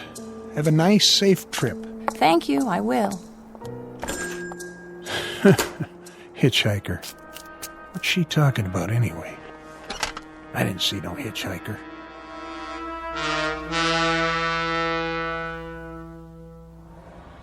Oh, it can't be the same man. It can't. Who is he? I saw him again 50 miles farther on. It was impossible, of course, but I did. And then again on the long, straight stretch through Virginia. Not menacing, really. An ordinary man. If anything, drab. A little mousy. Just a shabby, silly-looking scarecrow man. I shouldn't even think about him at all. But it's the coincidence of the thing. The fact that wherever I go, there he is. And I think he sees me. His eyes are always turned my way. Is he smiling? Why? Whenever I stop, I see him. No matter how far I travel or how fast I go, he's ahead of me. He's always ahead of me.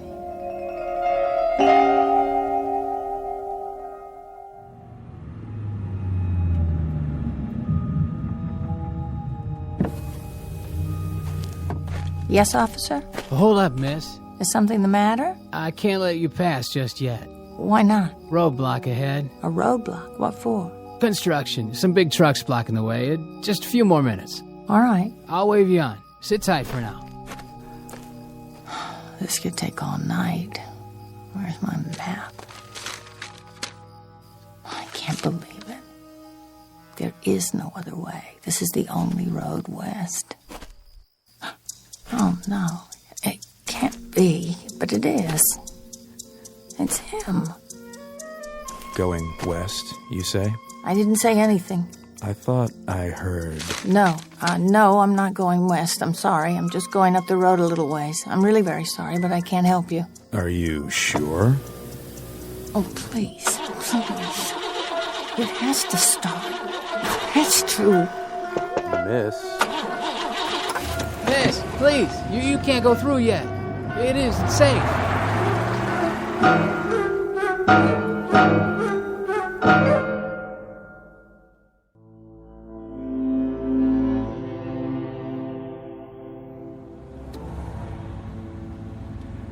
I'm on the turnpike now, a more secure feeling. And yet, I don't know why it is, but I'm frightened. A funny thing, fear. I've never known it before, not really, not like this. But now here it is. There's no denying it. Can't quite put it into words, a fear that's just about as vague as its object. And that's the trouble. It isn't really a fear, not exactly. That may be the wrong term, but I feel something. What should I call it? A sense of disquiet. The feeling that things are a little tilted, a little off somehow. The feeling you get when something's wrong, but you don't quite know what it is yet.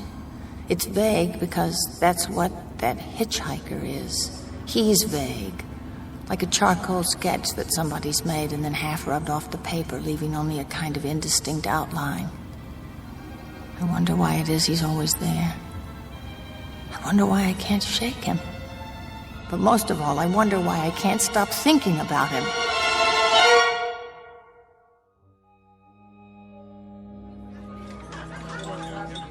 It was the kind of place you never expect to find in the middle of the night.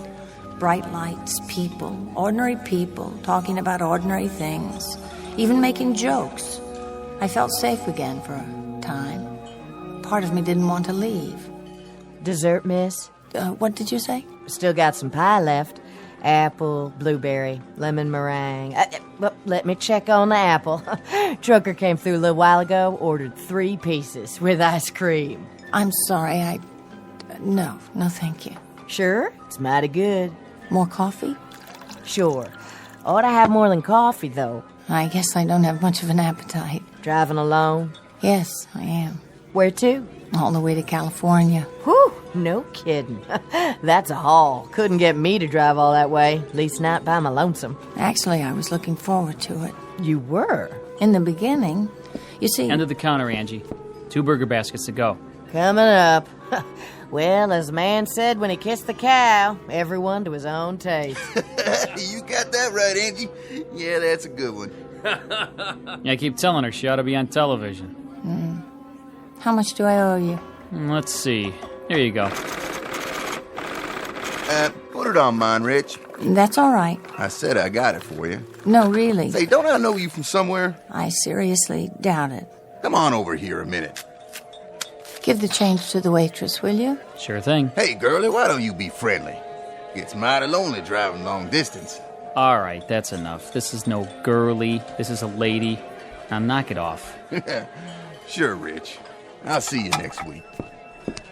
Thank you, but you didn't have to do that. Hey, listen. Do yourself a favor. There's a decent motel a couple blocks from here. You look like you can use it. What about a gas station? There's one right next to it. Still open, too. I do need to fill up. Hey, you can't do better than the Bida-Weed. It's nice and clean. I suppose I could. Do you get many hitchhikers? Hitchhikers? You mean around here? It's pretty rare, is it?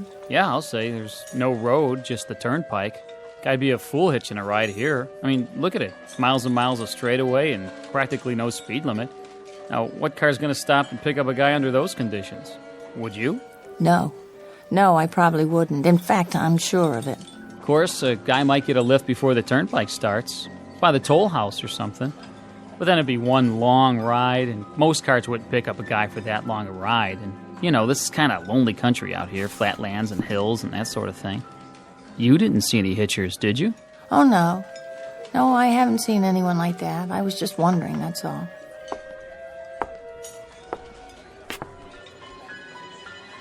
Anything wrong, miss? Oh, I don't know. I was just thinking. Something on your mind?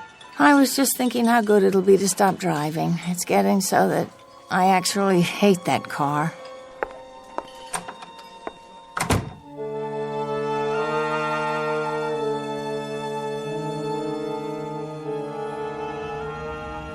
I was in no hurry to get back on the turnpike.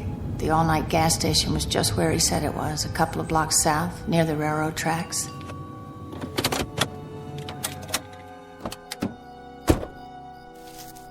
There was no one around, no one at all.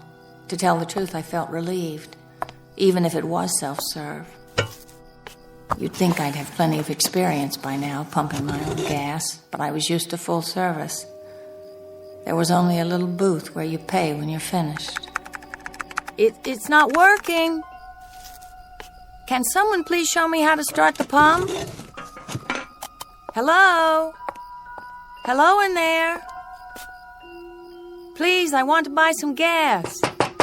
If there was a night man on duty, he must have taken a break. There was nothing for me to do but wait until he came back. The lot was bright enough with those, what are they called, sodium vapor lights? There was absolutely nothing that didn't show. And maybe that was why I began to get the feeling again. Part of it was the way everything beyond the station was pitch black. I was in an island of light, and the light wasn't normal. That was the other part.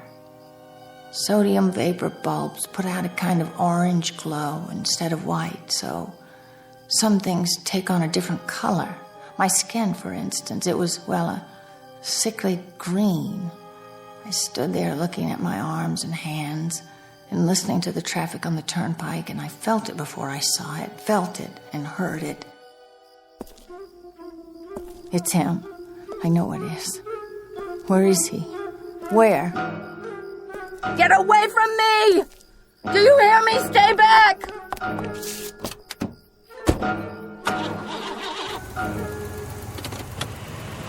I couldn't see him, but I didn't have to. I knew who it was.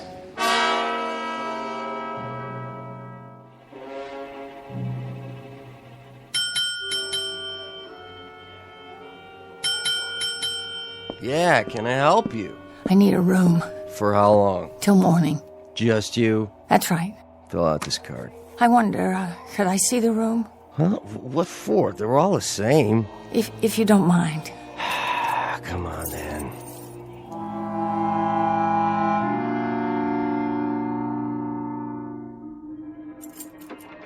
Just clean it, new tiles, everything. That's fine. How's the lock?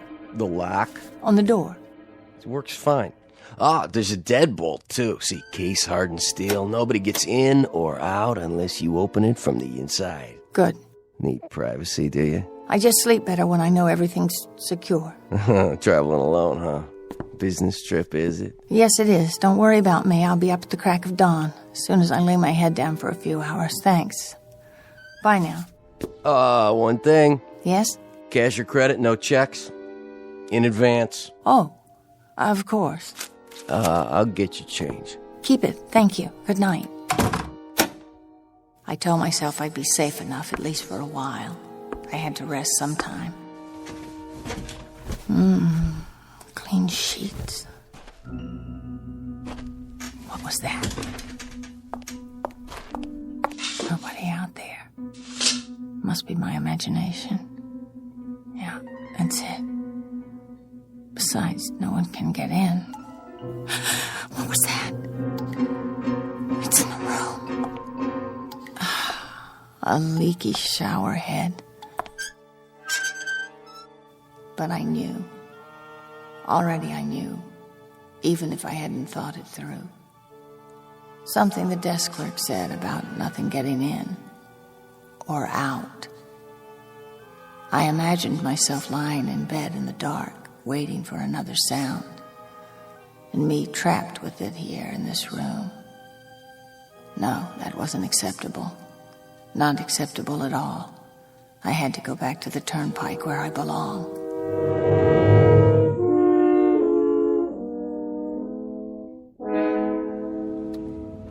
Good, the on-ramp. All I have to do is cross the tracks. No, there can't be a train at this time of night. It's ridiculous. I have to get across. Come on, I can make it. There's plenty of time.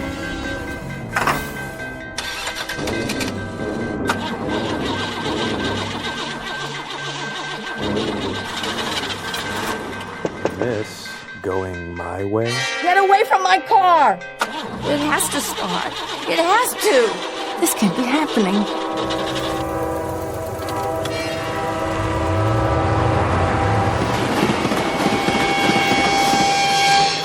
It was him. It was. Where are you? What do you want from me? The fear is no longer vague. The terror isn't formless. It has a form. He was beckoning, that drab, skinny man in the cheap, shabby suit. He was beckoning me. He wanted me to start across the tracks, for the car to stall. He wanted me to die. Now I don't know what to do. Whether I should turn around and go back to New York or go on. Thoughts stab at my brain. Ugly, frightened thoughts. Projections of tomorrow and the next day, driving through plains, driving through the desert, unspeakably, nightmarishly alone. And I know I'll see him again. I'll see him at detours, at other railroad crossings. He'll be looking at me at stoplights. If I stay at another motel, I'll glance through the window and see him outside, waiting. I don't know what to do now. I just don't know.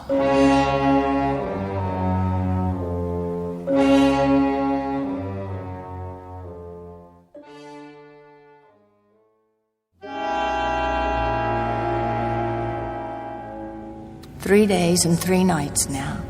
Past Tennessee into Arkansas, through the Ozark country and into Oklahoma and Texas. Stop for coffee and then drive on. Stop for food and drive. Stop for coffee, and the routine goes on. Towns without names pass by. Landscapes without form. The numbers on the dashboard clock change, and I don't even see them. Now it isn't a trip, it's flight. Route 80 isn't a highway anymore, it's a means of escape, so I keep going. Conscious of only one thing, I've got to get where I'm going before that hitchhiker closes in.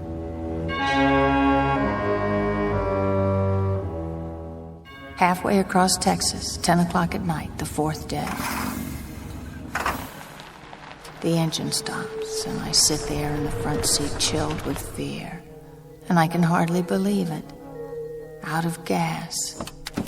I can't believe this. I should have stopped earlier, and now it's too late. Wait. That sign. Yes.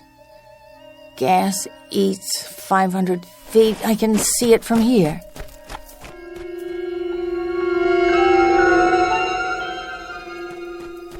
Please, someone. You can't be closed. Yeah, what is it? What do you want? I ran out of gas. I'm just a quarter of a mile down the road. Come back in the morning. Please, I can't stay here till then. It must be past midnight. No, it isn't. It's not even 11 o'clock. Well, we close up here at 9. I'm sorry. Try the Honeysuckle Lodge. They got a gas pump there. It's about a mile or so away. Please, I can't walk any farther. Little lady, I'd like to help you, but I've been up since 5 this morning, and I'm just dead. Now, like I told you, it's only a mile or so to the Honeysuckle Lodge. But I've got to have a can of gas. I can't stay out here by myself. You see, there's a man. There's a very suspicious-looking man. Henry? Henry, who is it, Henry? It's nobody, Mother. Just a gal in a fancy suit. Go back to bed. Now, what about this man? What was he doing? Nothing. Nothing, huh? Well, then what of it? That's not something to wake a man in the middle of his sleep about. I'm trying to tell you. Now, listen, young woman. You must have taken a nip or something. If you haven't got anything better to do than wake decent folks out of their hard-earned sleep. But he looked as if he was going to rob me. Well, if he does, you come back and I'll call the sheriff for you. Who's there? Come out into the light so I can see you. You have to stop following me. Stop right now or I'll scream. There are people inside. They'll hear and... Lady? What did you say? I said, what's the matter, lady? Yes, that's what I am. That's exactly what I am. A lady. What are you doing out so late? What am I? You work here? This your place? No. My car's just up the road. You see, I ran out of gas. The man won't give me any. I saw the car. You left your keys in it. I turned the lights off, though, so the battery wouldn't run down. Do you live around here? Nope. I'm coming back from leave. Leave? Of course. The uniform. Are you in the Navy? Sure am.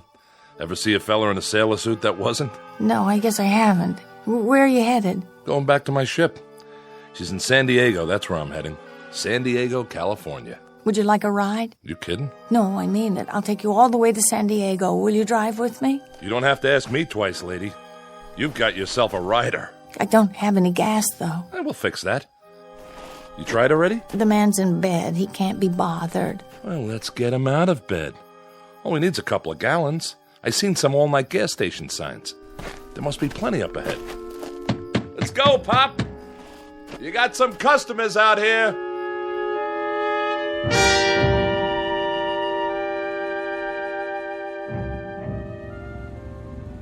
I can drive if you want.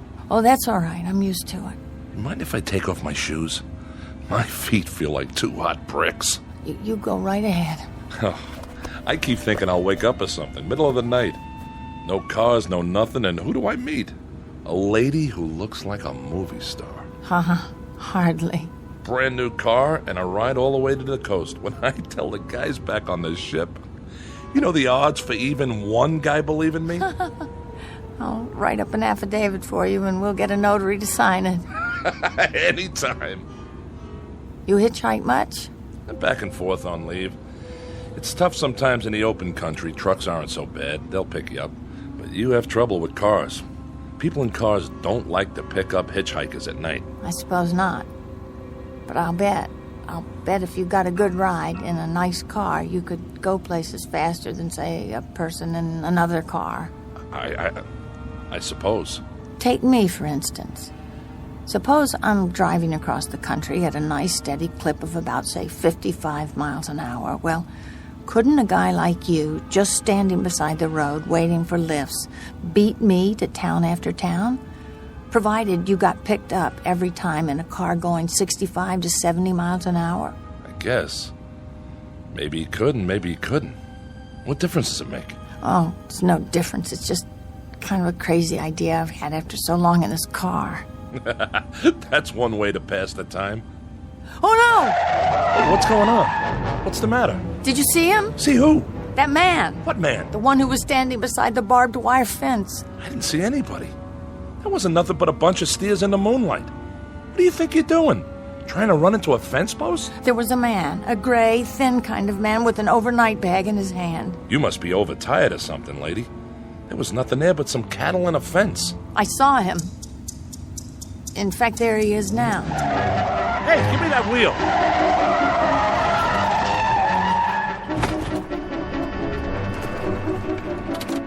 Lady, I'm taking charge of the keys. Maybe you'd better let me drive after all. You must have seen him that time. I didn't see anybody. What were you trying to do? Hit him. Huh? That's right, I was trying to hit him. Maybe if I could kill him, I could make him stop. You see, what are you doing? What does it look like? Where are you going? No place in particular, lady. Just out of plain sight. Any place that puts some distance between me and this automobile. Please don't get out. I'll drive more carefully from now on, I promise. No way, baby. I'd kind of like to get back to my ship in one piece. And driving with you? That's a pretty lousy guarantee I'd ever make it. Please, I'm sorry. I don't know what came over me. Please don't go. I'm sorry, lady. You'll have to excuse me. You can't go. You don't understand. You can't. Look, I'll take you right into San Diego. I'll take you to the docks. I give you my word. Sure. Seeing elephants, skyscrapers, and make-believe people all the way. Thanks, but no thanks. Look, I like you. I like you very much. That's the reason I picked you up. We could be friends.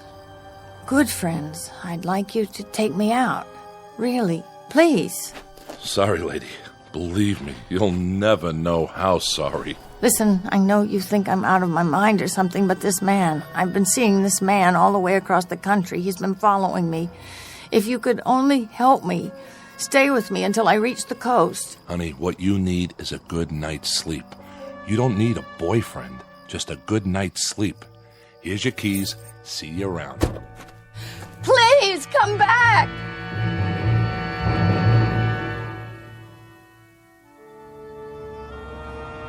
There is nothing to do but drive on into the next day. As the air grows warmer, the car gets hotter than it ever has, and you begin to wonder if the tires are going to melt. The windshield colors over with smashed insects, wasps and bees and dragonflies, all stuck to the glass. And if you're driving west into the sun, it gets hard to find your way. But I see him again, in the middle of the Texas prairies. And then everywhere, wherever I pull off, even for a moment, for gas, for oil, for a drink of pop, a cup of coffee, a sandwich, he's there. He's outside the entrance to a rest stop near El Paso. He's sitting by a drinking fountain and a little camping spot on the border of New Mexico. He's waiting for me outside the Navajo reservation where I check my tires.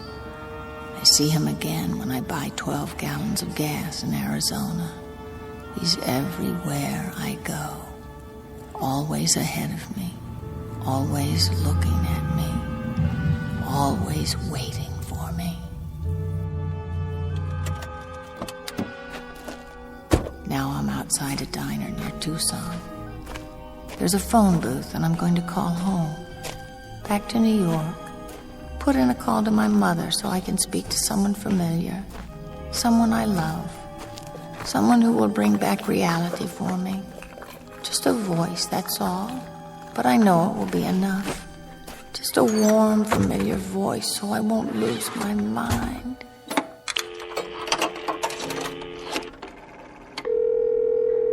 Operator. I'd like to make a call to my home in New York City. What is the number, please? Trafalgar 41098. Thank you. That'll be $3.60 for the first 3 minutes. Oh, I seem to be short. I thought I had enough. $3 and... I could go inside and get change. Look, can't you put it through? I have to talk to my mother. Would you like to call collect? Yes, that's it. Thank you, operator. What number are you calling from? Wait. There's no number. It's been scratched off. If you can't give me the number... Don't hang up. Here, I found some coins. I'll put them in now. 50 cents more, please. Yes, I know. I've got it. Thank you. Go ahead, please. Mrs. Adams' residence. Hello? Hello, Mother? This is the home of Mrs. Adams. Who did you wish to speak to? Who's this? This is Mrs. Whitney. Mrs. Whitney? I don't know any Mrs. Whitney. Is this Trafalgar 41098? Yes. Where's my mother? Where's Mrs. Adams? Well, Mrs. Adams is not at home. She's still in the hospital. The hospital? Who calling. Is this a member of the family? What's she in the hospital for? She's been bedridden for 5 days. Nervous breakdown. Who is calling? Nervous breakdown? But there's nothing wrong with my mother. She's never had any problems. It's all taken place since the death of her daughter. The death of her daughter? What are you talking about? What do you mean, the death of her daughter? Who is this? What number is this? It's all been very sudden. Nan was killed just 5 days ago in an automobile accident in Pennsylvania. A tire blew out and her car turned over. Please deposit 60 cents more if you wish to continue this call. Please deposit 60 cents. Please deposit 60 cents. Please deposit 60 cents. Very odd, but the fear has left me. I'm numb now. I have no feeling. It's as if someone pulled out a kind of plug in me, and every emotion, including fear, is drained away. And I'm only a cold shell. I'm conscious of the things around me, the vast, soulless night of Arizona, the frantically blinking stars that look down from the darkness. Ahead of me stretches 1,000 miles of empty mesa, mountains, prairies, desert, and somewhere among them, he's waiting. Somewhere I'll find out who he is and what he wants. Though just now, for the first time, looking out at the night, I think I know. I know that he's here now, without even looking in the rearview mirror. I believe you're going my way. Yes. Yes, of course I am.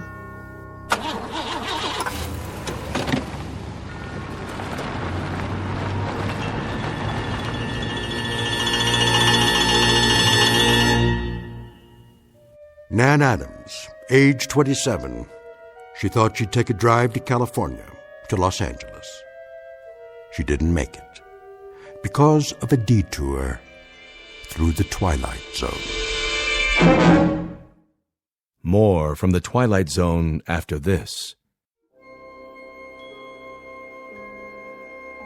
Hi, this is Carl Amari, producer of the Twilight Zone Radio Dramas. I'd like to take a moment to tell you about our official website at twilightzoneradio.com, where you'll get the latest news and information on these Twilight Zone radio dramas. Plus, at twilightzoneradio.com, you can digitally download 3 free episodes or any of our episodes for only $1.95 each. In this age of ever-changing technology, we've decided to make these episodes instantly available to you by making the Twilight Zone radio dramas a digital download-only series. This means that this series will no longer be offered on CD. The CD collections at our website are now being offered while supplies last at buy one, get one free. So be sure to get your favorites before they're sold out. Be sure to visit us often, and I'll see you in the zone.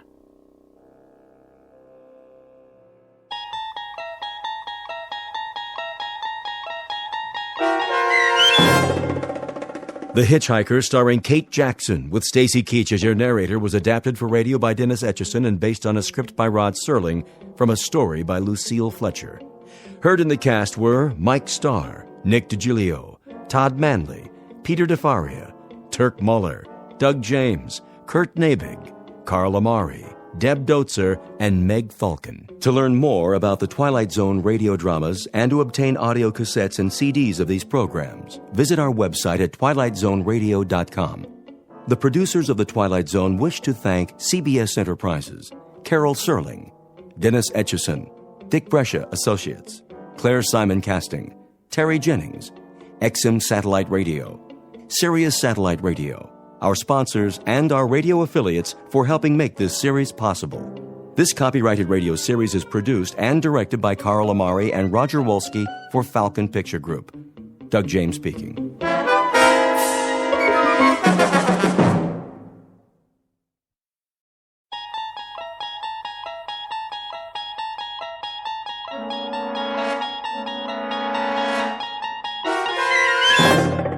You're traveling through another dimension. A dimension not only of sight and sound, but of mind. A journey into a wondrous land whose boundaries are those of imagination. Your next stop, the Twilight Zone.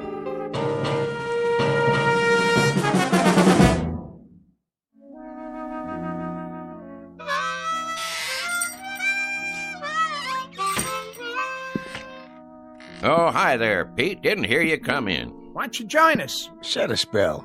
That's all right. I wouldn't want to interrupt you. Well, all right then. Where was I? General Pershing. Oh, yeah. So I said to Jack Pershing, General, I said, there ain't gonna be no artillery support. They're dug in too deep. When was this now? First World War, of course. The Great War, we called it. Yes, sir. So I says to General Pershing, Jack, what we gotta do is we gotta enfilade. Know what I mean? Do what? Enfilade 'em. That's what we're gonna do. Ha ha! Enfilade 'em to beat the band. Frisby, when are you going to put that mouth organ of yours out of its misery? How's that? Or at least learn how to play it. Helps me relax. Well, sir, old Blackjack knew who he was dealing with. And that was? They didn't call me old Enfilade Frisby for nothing. Horseradish? Huh? Where do you keep the horseradish, Frisby? Right where it always was, Pete. Third shelf down. Down where? On your left there, next to the pickles. You got catsup? Underneath the cash register, behind the beans. What's your hurry? Come on over. I got another chair. No, thanks. I'll put a new log in the stove. If it's all the same to you, Frisby, I'll just collect my goods and get on home while it's still daylight. Suit yourself. Oh, well, where was I? Oh, yeah.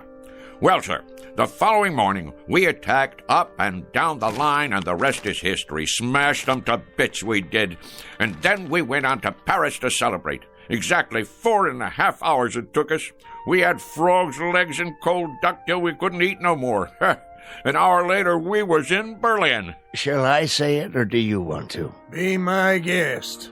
Frisby. Yeah? You not only got a pot belly big as that stove, you're the biggest liar who ever sat in that chair. You're doubting my word? You can start with that. Beyond just doubting your word, I'm calling you a liar flat out. How can you go from Paris to Berlin in 1 hour? Find the radishes, Pete? Yep. What about celery? All out. Getting some fresh ones in the morning. We're waiting, Frisby. How do you go from Paris to Berlin in 1 hour? Oh, hold your horses now. I'm coming to that. It's what made the whole operation so fantastic. I was doing some reconnoitering, and I found me a back route. That's very interesting, Frisby, except last week you sat right there, big as life, and told us you were in the Balloon Corps. You sure did. And that over the Battle of Marne, you shot down 3 German Fokkers with a pistol and personally directed the artillery so the Marines could win. Oh, I did that too. Only it was a year later. It was, let's see now, April of 1917. That's it. I heard enough. More than enough. I'm getting out of here. Well, now you might want to give that some thought, boys. Looks like rain to me. Rain? Sure enough, gonna be some rain. Tell by the clouds. You can always tell by the clouds, you know. Take that big job up on the hill. That there is a stratocumulus opacus. Anything you say, Frisby. You fellas know anything about meteorology? Don't get him started. Well, what do you know? Looks like it got me a customer. Carload full of them. Better get out there and pump some gas before they change their minds. Oh, now ain't no reason to hurry. Them clouds, for instance, they like to take their time. So do I. It's the way Mother Nature made things. Why, did I ever tell you about...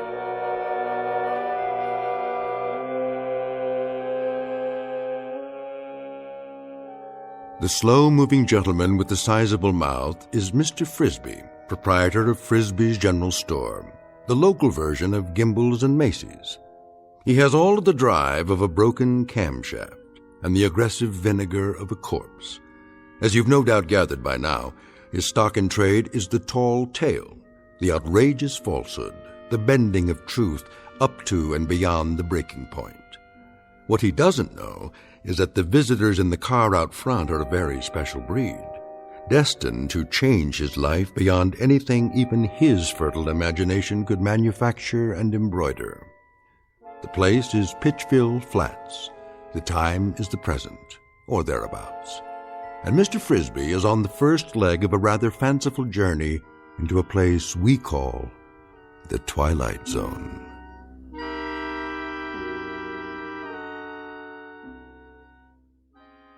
And now, The Twilight Zone, and our story, Hocus Pocus and Frisby, starring Shelley Berman, with Stacy Keach as your narrator.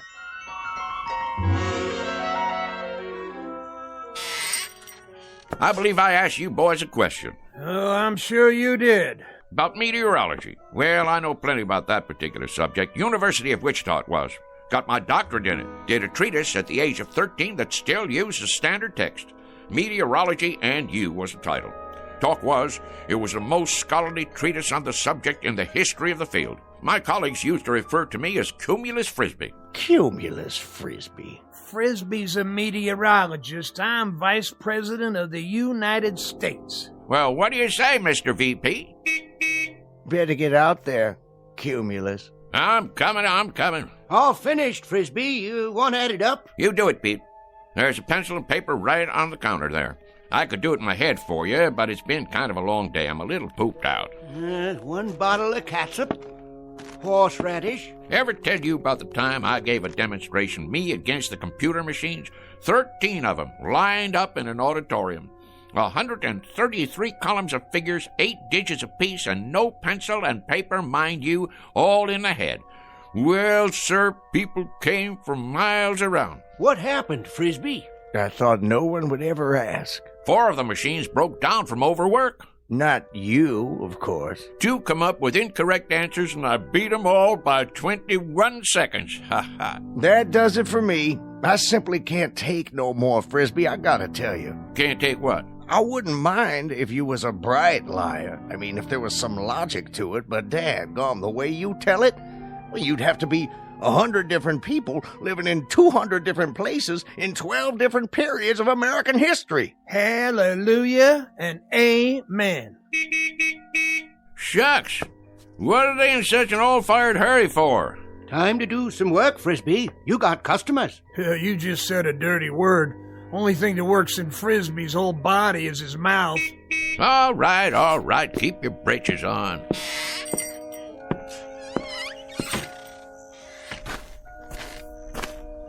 Howdy, gents. Hello. Want gas or something? Gas? Oh, yes. Sorry you had to wait. Not at all. You know, if you gotta be someplace in a hurry, you could have pumped it yourself. We could. Didn't you hear me yelling? Oh, we heard you. Definitely. We're not too familiar with this kind of car. No. Say, how many of you was in there? 4 of us.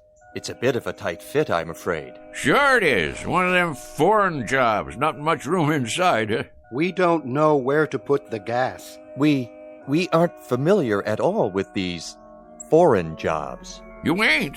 Well, this is your lucky day, 'cause I am. A matter of fact, I'm the one responsible for them. For a while there was all rear engine, only in the back. You developed them, did you? Oh, indeed I did. Got a phone call from old Henry Ford one time asking me to fly out to Detroit. Henry Ford? Sure. Well, I did that little thing, and next thing you know, in 48 hours, I went and designed the first rear-engine automobile. Advantages are fantastic, Is that right? Sure. All the weight on the driving wheels gives her better traction, eliminating the drive shaft, lowering the whole car. There's a whole lot better visibility, plus the heat and gas fumes go right on out behind. You're quite familiar with the internal combustion engines, then. That sort of thing. Familiar with them? Why, mister, you're looking at the granddaddy of the modern-day automobile. Henry said to me when I finished that there designing job, rear engine, he said, that's what he called me, old rear engine Frisby. He says, rear engine, you're an automotive genius. That's what you are. Well, I couldn't very well argue with him, being as how he was Henry Ford. I guess not. Now, where was I? Say, you want it filled up? If you don't mind. Not at all. That's what made this country work, and more work. Me, I've done more of it in my life, more different kinds of work than most people ever even heard of. Of course, I had more than my share of ingenuity, too. I took this little old business here and made it a success, just like I did for, well, you might say everything I laid my hands on. Gas tank, gas tank. Would it be on the other side? Oh, I knew that. Why don't you boys go ahead and stretch your legs? Take your time. Mighty pretty country around here.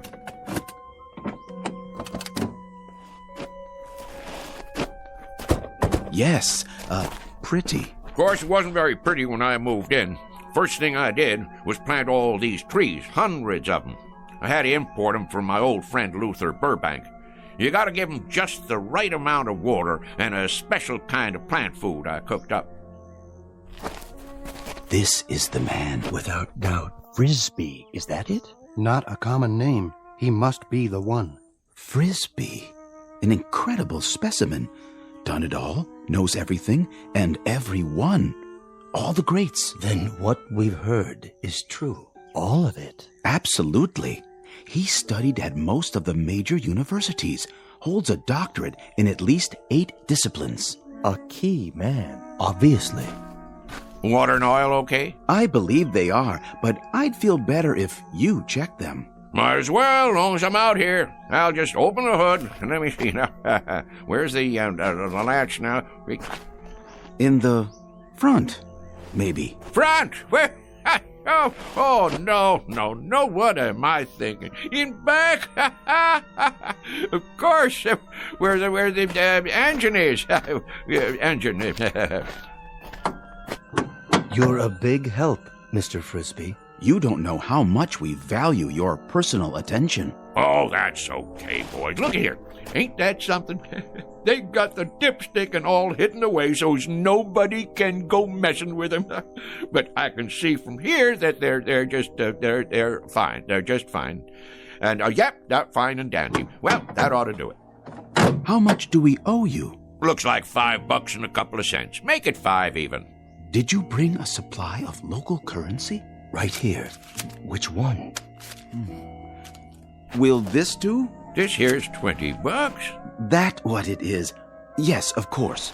20. I think I got some change. Change? In my pocket. Hold on now. Did we give you enough? Oh, sure, but you got 3 5s coming back. That's not necessary, Mr. Frisby. You keep it. Huh? For your trouble. We have no need of it. That's mighty decent of you. You folks from around here? No, we're from quite a ways off. Well, if you're planning to drive a spell, I'd check in someplace first if I was you. And why is that? Those are dangerous-looking clouds. Dangerous? Yes, sir. We're going to have some rain shortly. You can tell when it's going to rain? Rain?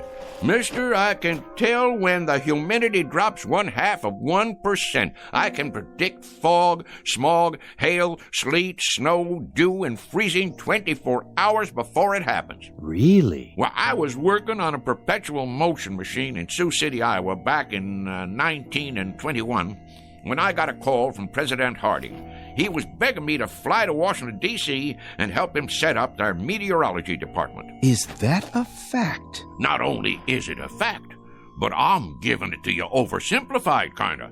'Cause I'm too modest to say what they put on the medal they gave me after I got 'em on the right track. That's how come you have weather predictions on the news. Mr. Frisby, we were wondering if... Not yet. We'll see you later, Mr. Frisby. You will? You may rely on it. Well, that'd be real nice. Stop on back and we'll sit around and talk some more. But mind what I told you about the weather. Best check into a motel or something till she blows over. We'll do something like that. Thank you so much, Mr. Frisby. Into the car now, gentlemen. Well, you take care now. Oh, we will. We will.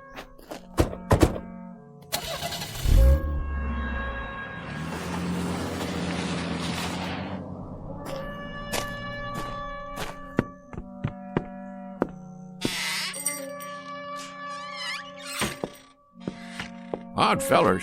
Why, didn't they believe what you were saying? It ain't that. They just seem kinda odd. Wearing suits like business fellows from the city. handed me a $20 bill like they didn't know what it was. Well, how come you didn't tell them you was Andrew Jackson and that was your picture on it? That's one of the few things I ain't heard them claim. Wait around here long enough and you will. Well, we'll see you tomorrow, Frisby. Yep, see you tomorrow. Sure enough, boys. I'll be here, same as always.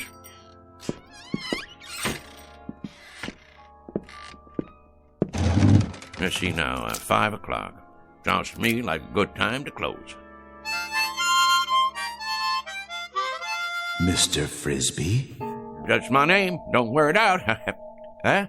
Mr. Frisby. Who's there? If you walk outside and head east down the highway... Where are you? Nobody left in this store but me. If you head east for 200 yards, you'll come upon something extraordinary. Oh, yeah? Like what? An adventure, Mr. Frisby. New worlds to conquer. How's that? Worlds even you have never dreamed of. Say, where are you hiding? In the back room? Or over by the dry goods? Don't trouble yourself. You won't see us. Well, where are you then? With you, Mr. Frisby. We are a part of you. And soon, very soon, you will be a part of us for all eternity. You are going to the stars, sir. To the stars.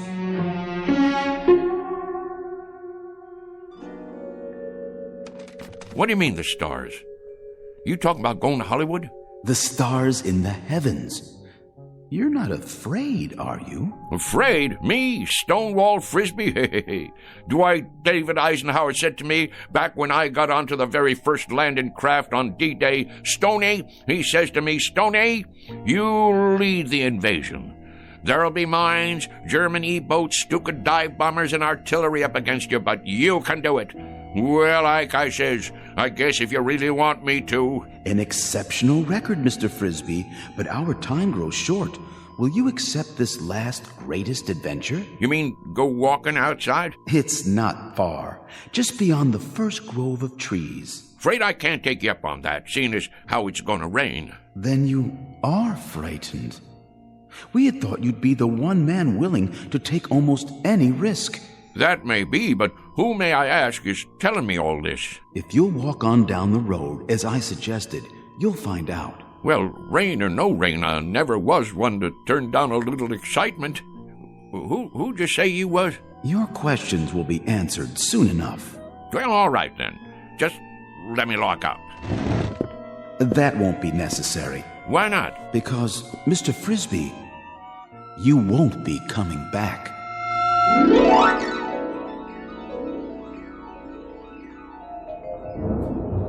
Well, will you look at that? I sure was right. Going to be a big old storm tonight. Hurry, Mr. Frisby. I'm coming. Don't get your long johns in a twist. Straight ahead. We're waiting for you. Where? Look to your right. I don't see... Wait a minute. What the heck? Oh, I get it. Some kind of movie prop, right? What are you doing? Making one of them science fiction movies out here? Dang if it don't look like one of them flying saucers. That's exactly what it is. You may come inside. Now, how am I going to do that? You got it made to look like there ain't no doors or windows. Very well. In the interest of time, I suppose we can give you a slight assist at this point. Hey! Hold on, Mr. Frisby. Whoa, Nellie! How'd you do that? Teleportation, Mr. Frisby, but I'm sure you know all about it. Well, what do you know? You got a nice setup in here. I'll give you that. What's underneath all that aluminum paint? Wood frame or drywall? I assure you, it's all quite authentic. Impressed? Me? Impressed? With this rinky-dink set? Why, shucks, it looks like a flea on a doll compared to the one I designed for the United States Space Agency. Oh, we didn't know they had flying saucers yet. Apollo, of course, and Viking. Well, mine was called a Buzzard. Biggest span you ever saw. And that was back in 51. Old Rocket Thrust Frisby, they called me. Please, Mr. Frisby, be good enough to follow me. Well, don't this take all? How do you do, Mr. Frisby? Welcome, Mr. Frisby. How do you... So this is part of that movie prop. That's it, ain't it? Some kind of Hollywood thing. Advertising a flying saucer picture, huh? In a word, Mr. Frisby, no. This is an actual spacecraft. Go on now. And we, my colleagues and I, have come here from another planet. We have indeed. All this way, across the interstellar darkness. To meet you. Well, in that case, I'm leaving. Correction, Mr. Frisby. You are staying. Wait, let me loose. I can't even wiggle my toes. I suggest you stop struggling against the force field and relax. After all, you're going to be here a while. A very long while in Earth terms. Why not make yourself comfortable while you prepare to meet the others? The others? That's right. The Intergalactic Council.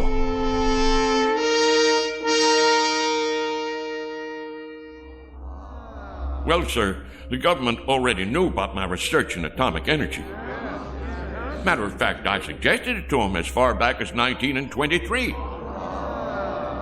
Spent a whole summer one time with Al Einstein, during which time I gave him the preliminary stuff about that relativity theory of his. Smart as paint, that fella. Smart as paint. He had bad hair, though. Should have put some Brill cream on it. A little dab will do you. Anyhow, when I got this here call from New Mexico, I had to hightail it over there and show them how to make the bomb. Incredible. Fantastic. What a specimen. Now, let's see. That covers atomic energy. What was the next thing you fellows asked me about? If you wouldn't mind, sir. Go on, speak your mind. You're entitled, son. Your research in liquid propellants. Oh, yes, liquid propellants. Well, now, the main thing I gotta say about that is there ain't no liquid in the world that'll propel me faster than a dry martini on the rocks. We were referring to liquid propellants as applied to space travel, Mr. Frisby. Oh, them liquid propellants. I get your drift. Yeah, I developed the first ones used by the Air Force in that old whack Corporal rocket, remember? Used to have a model of it out in front of Disneyland. Well, that thing sure could move, thanks to me. Made up a batch of liquid stuff in my cellar. Folks around town wanted me to run for Congress after that, being as how I got the country back into the space race. But if there's one thing I ain't, it's conceited. I figure it's a man's patriotic duty to invent liquid propellants if he has a mind to. And I had a mind to. Why, even as a boy, when I was attending Princeton University on a special scholarship, they used to call me Old Liquid Propellant Frisby. Next question. Forgive me, Mr. Frisby, but you mentioned Princeton University, did you not? Sure did, young fella. Nice place, too. Real homey. Of course not as homey as Pittsville Flats. But it was my understanding that you attended the University of Wichita. That one, too. I can see how you'd get a mite confused. It happens to be a fact that I hold degrees in 38 major universities and advanced schools of learning. Amazing. One Earth man. It beggars the imagination. I also got me one of them Rhodes scholarships over in England one time, but I had to turn it down because I wouldn't bow to the Queen. Next question. No more? In that case, well, I'll just get on home to dinner. I said it was getting late and I have to get home to dinner. Hey, you guys. About time I was leaving. I gather that you don't quite understand the situation, Mr. Frisby. How's that? You're not going home for dinner. You shall have dinner here. Here? Precisely. In exactly, 14 minutes by your measure of time, we'll be departing. Departing? From where to where? From here to our planet. You see, Mr. Frisby, our assignment here was to secure a representative Earth species, the most brilliant we could find. There seems to be no question that your accomplishments are far and away more extensive than any other human beings. Mine?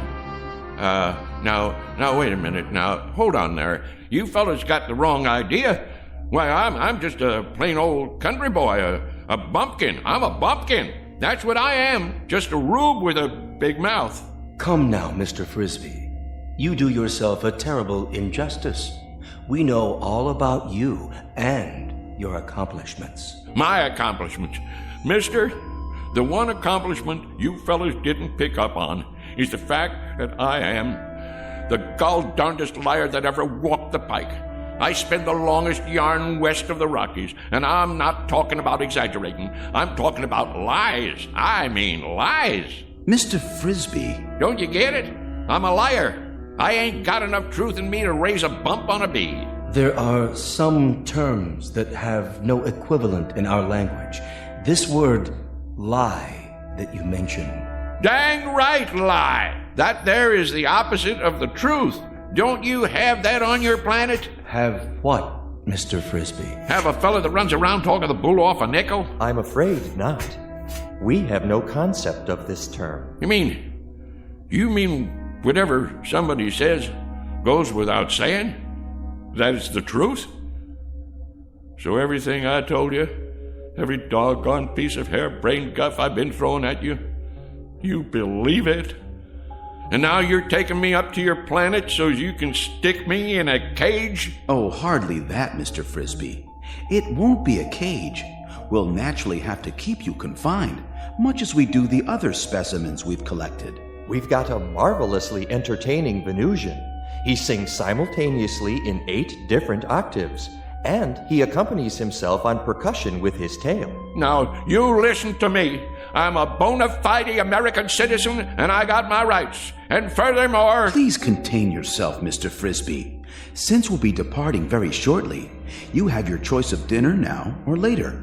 Perhaps you'd prefer waiting. What is your pleasure? I'll tell you what my pleasure is. My pleasure is to punch you right smack dab on the jaw.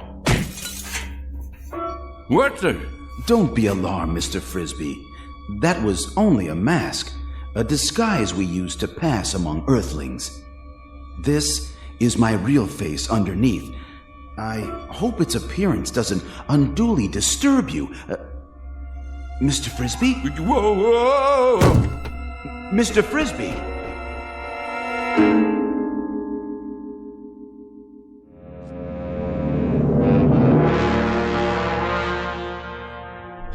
Oh my, aching back. Where am I? Feeling better, Mr. Frisby? Better than what? I thought I should tell you. We'll be departing in 5 minutes. You still on that kick? Listen to me. I ain't interested in departing anywhere except from you. I never been more'n 50 miles outside of Pittsville in my life, and that's the one record I'm right proud of. Curious remark. It does not compute. You took a bump to the head. Lie still. I'd better scan you. Get that thing away from me. It's only a vibrometabolic scanner to detect organic damage. Stay back, I tell you. You're in perfect shape. No spikes in your brainwaves. None whatsoever. Remarkable, I must say, for someone with such active cranial matter. Man, the last time I saw something like you, I'd been 4 days on a corn jug. And even at that, what I thought I saw was a whole lot prettier than you. I'm sorry you find my features distasteful. On our planet, my appearance is considered quite satisfactory. But if you prefer, I could wear another one of those pseudo-faces. This place where you're from, do the girls look like that too? The females? Why do you ask? Because if they do, it's a downright wonder you ain't extinct. Please try to accept my true appearance, Mr. Frisby, much as we have become accustomed to yours. Some effort is required on both sides. Shall we, I believe the customary phrase is, shake on it? Don't point your finger at me. What you got there, a claw? A gesture of friendship, Mr. Frisby. Hands across the galaxy and all that. Well, okay, but don't you go pinching me. You're built hard as a crawfish, I'll say that. Oh, we are indeed, by your standards, which is quite fortunate for us, considering the gravitational pressures on our home planet. You have a match on you? Pardon? For my pipe. Hold on, I gotta light my overalls. What are you doing? Helps me relax. A pinch of Prince. One time a guy come in my store and he says, "You got Prince Albert in a can?" And I says, "No, already went and let him out. Oh, never mind. You boys wouldn't understand. I'm afraid there's no smoking on the ship. Well, who ever heard of a rule like that? It upsets the negative ion balance. No, I really ain't going. What do you think of that? Well, I suppose if you sit over here, directly under the laminar flow. Kind of chilly. Ooh. Don't you boys have a wood-burning stove at least? Must get mighty close to freezing up there in outer space. What's that? Oh, that? Oh, that's just my old harmonica. Want I should play you a little tune? Oh, please. Please, Mr. Frisby. I've been meaning to give a concert one of these days. Maybe Carnegie Hall or over in Branford. Oh, attention. X10 and X12. I need you here at once. Most beautiful sound there is, huh? They have harmonicas where you guys are from? Well, do they? I ask you a question. Do you have harmonicas up there where you Help! Help! You don't look so good. Kinda green. Whoa, well, let me play some more for you. Ain't nothing like a little tune before dinner. That's what I always say. What's that horrible sound? It's that object. I've got to get it away from him before it's too late. Back. It's dangerous. Stay away from it. Save yourselves.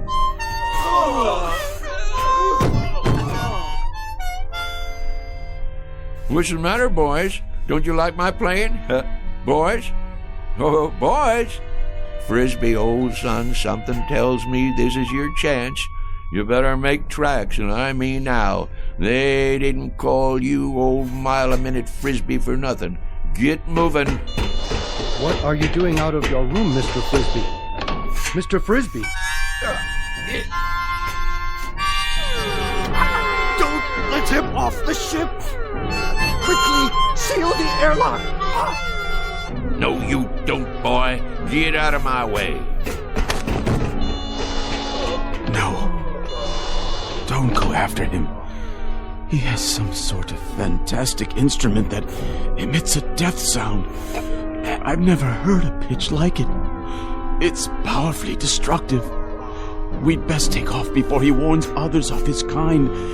They may have the same weapon.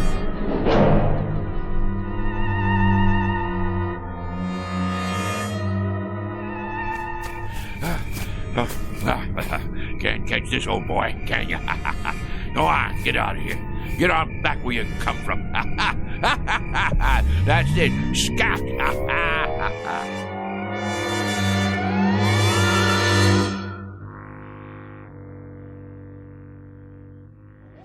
Shh, quiet. Douse the lights. Here he comes.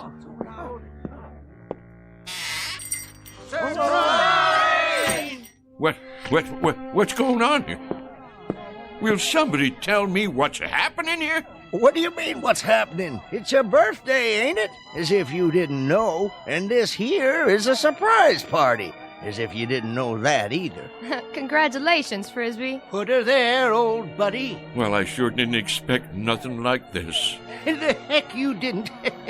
The present. Give him the present, dadgummit. I've been waiting all day for this. Got it right here. What are you waiting for? Go on, Frisby, open it up. Well, you folks sure sprung one on me. Want me to help you get the paper off? No, I can get it. Go ahead, read it. What is it, some kind of trophy? It's what they call a lovin' cup. Went into town and ordered it special. Go on, read it out loud. For the first time, Frisby is at a loss for words. I'll read it for him. World's greatest liar, Mr. Somerset Frisby, presented by his friends on the occasion of his 63rd birthday. Folks, all I can think to say is, mighty nice of you all. Mighty nice. Ain't you gonna make a speech? Yeah, Frisby. Tell us one of them real whoppers. Like where you been the last couple of hours? Was you inventing something? Or maybe you just took a quick trip to the moon? Well, you ain't far wrong, and that's a fact. I knowed it. I've been waiting for this all day. First off, you know who them fellas was in that car? Which car? That little foreign job come in here for gas, remember? The President of the United States and the Secret Service. Well, I'll tell you who them fellas was. They was from outer space. Oh, isn't he the living Ann? And somehow or other they picked me up in the air, right down there by the hollow, and I floated over to their flying saucer, and they took me inside, and then they was gonna kidnap me and take me to their planet. And you was gonna be their leader, Frisby? But it's true. They was just about to kidnap me. Wanted to make me their A1 prize specimen. Oh, the whole Galactic Council was watching. They even had a guy from Venus who could sing 8 different ways from sundown and play the drum with his tail. Well, sir, you know how I stopped them? You talked them to death? No, not that. It weren't nothing, really. Just took out my mouth harp and blowed a little tune, something like this.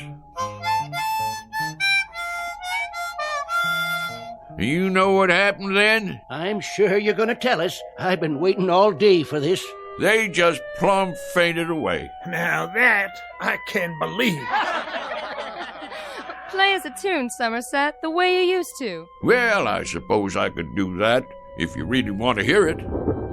Wait a minute. There it is. Didn't I tell you it was going to rain? Sure I did. I can feel it in these old bones of mine. Yes, sir. What did I tell you? What did I tell you?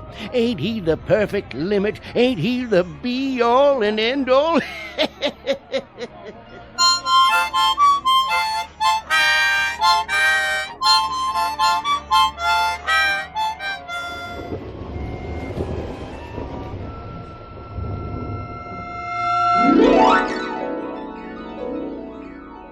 Mr. Somerset Frisby, who might have profited by reading an Aesop fable, the one about the boy who cried wolf. For now, consider this one more tall tale from the timberlands of the Twilight Zone.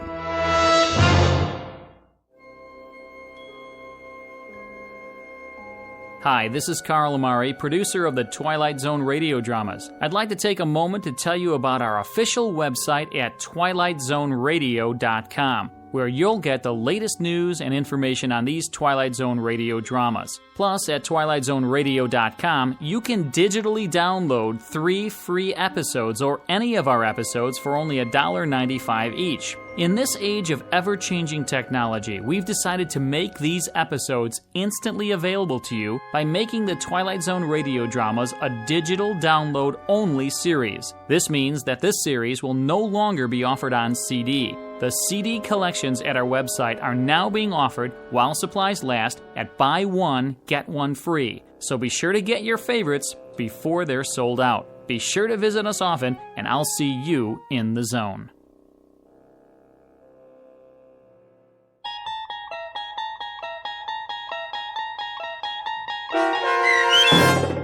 Hocus Pocus and Frisby, starring Shelley Berman, with Stacy Keach as your narrator, was written for The Twilight Zone by Rod Serling, from a story by Frederick Lewis Fox, and adapted for radio by Dennis Etchison.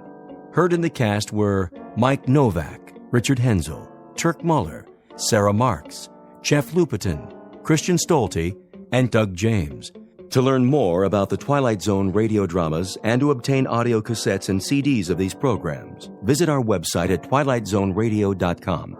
The producers of The Twilight Zone wish to thank CBS Enterprises, Carol Serling, Dennis Etchison, Dick Brescia Associates, Claire Simon Casting, Paul Patch, Terry Jennings, the American Forces Radio and Television Service, our sponsors, and our radio affiliates for helping make this series possible. This copyrighted radio series is produced and directed by Carl Amari and Roger Wolski for Falcon Picture Group. Doug James speaking.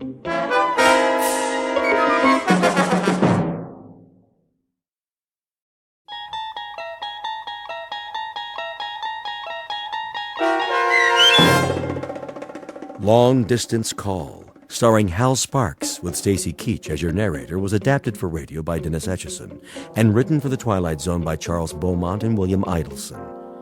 Heard in the cast were C.J. Amari, Fernette Lebo, Rosalind Alexander, Nick Sandys, Jeff Lupetin, Laura Russell, Kurt Nabig, Christina Verba, Doug James, Karen Olson, and Amber Lake. This copyrighted radio series is produced and directed by Carl Amari and Jason Mallow for Falcon Picture Group. Doug James speaking.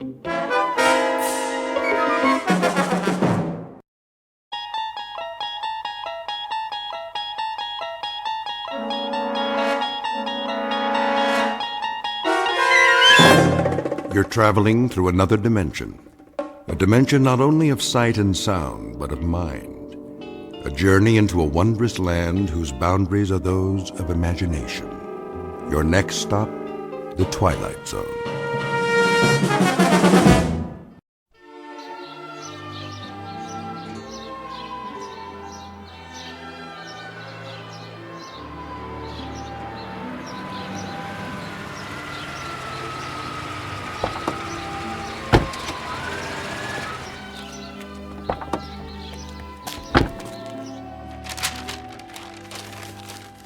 There. Superhero wrapping paper. Billy's going to like this one. Hi, Mommy, we're back. So I see. We picked up a few things. You did, huh? Grandma! Don't bother your grandmother, Billy. She's resting. I want to see her. She'll come downstairs for the party. When? In a little while. I'll call you when it's time. Why don't you go play for now? Just on the patio, though. Okay, Pumpkin? Okay. How is she? Okay, I guess. She didn't want any lunch. The doctor said he'd try to stop by. Maybe we should cancel the party. No, it'll cheer her up. You know how much she loves Billy. But the excitement... She wouldn't want it any other way. Well, we'll make sure it doesn't take very long. I'll go up and see how she's doing. Oh, and there's something in the bag for Billy. Mother asked me to get it. If you have a chance, maybe you could... I'll wrap it up. Thanks, Sil. I'll be back in a minute. Take your time, honey. But I think she's asleep.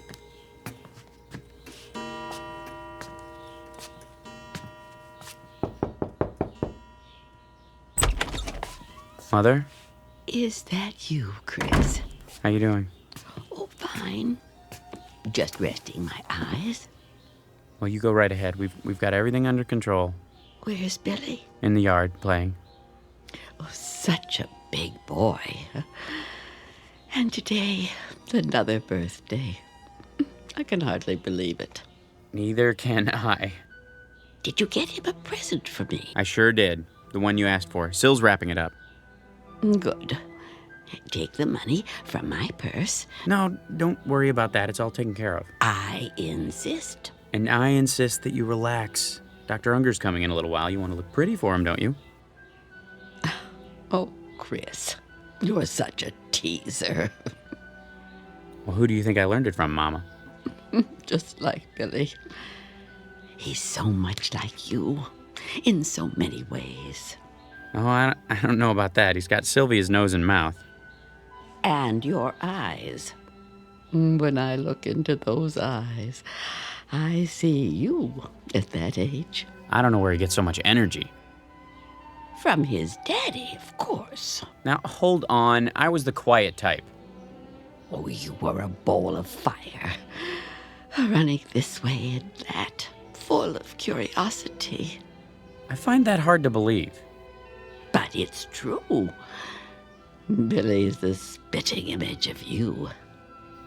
If you say so, Mother. Take your nap now. Can I get you anything? Nothing at all. Just remember to call me when it's time for Billy's party. He can come upstairs if you like. Oh, nonsense. I wouldn't miss it for the world. All right, Mother, you win. Just don't try to walk on your own. I'll let you know when it's time. You do that, dear. Tell Billy I'll be there. I will. Now get some rest.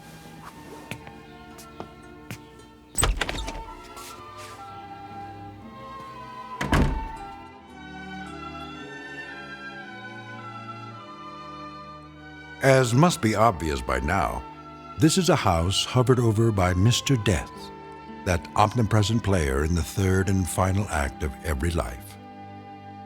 It has been said, and perhaps rightfully so, that what follows this life is an unfathomable mystery, a bridge into darkness, passage over which is reserved exclusively for the dead. Or so the philosophic claim. But in a moment, a child will try to cross the bridge that separates light from shadow. And of course, he must take the only known route, that indistinct path through a region called the Twilight Zone.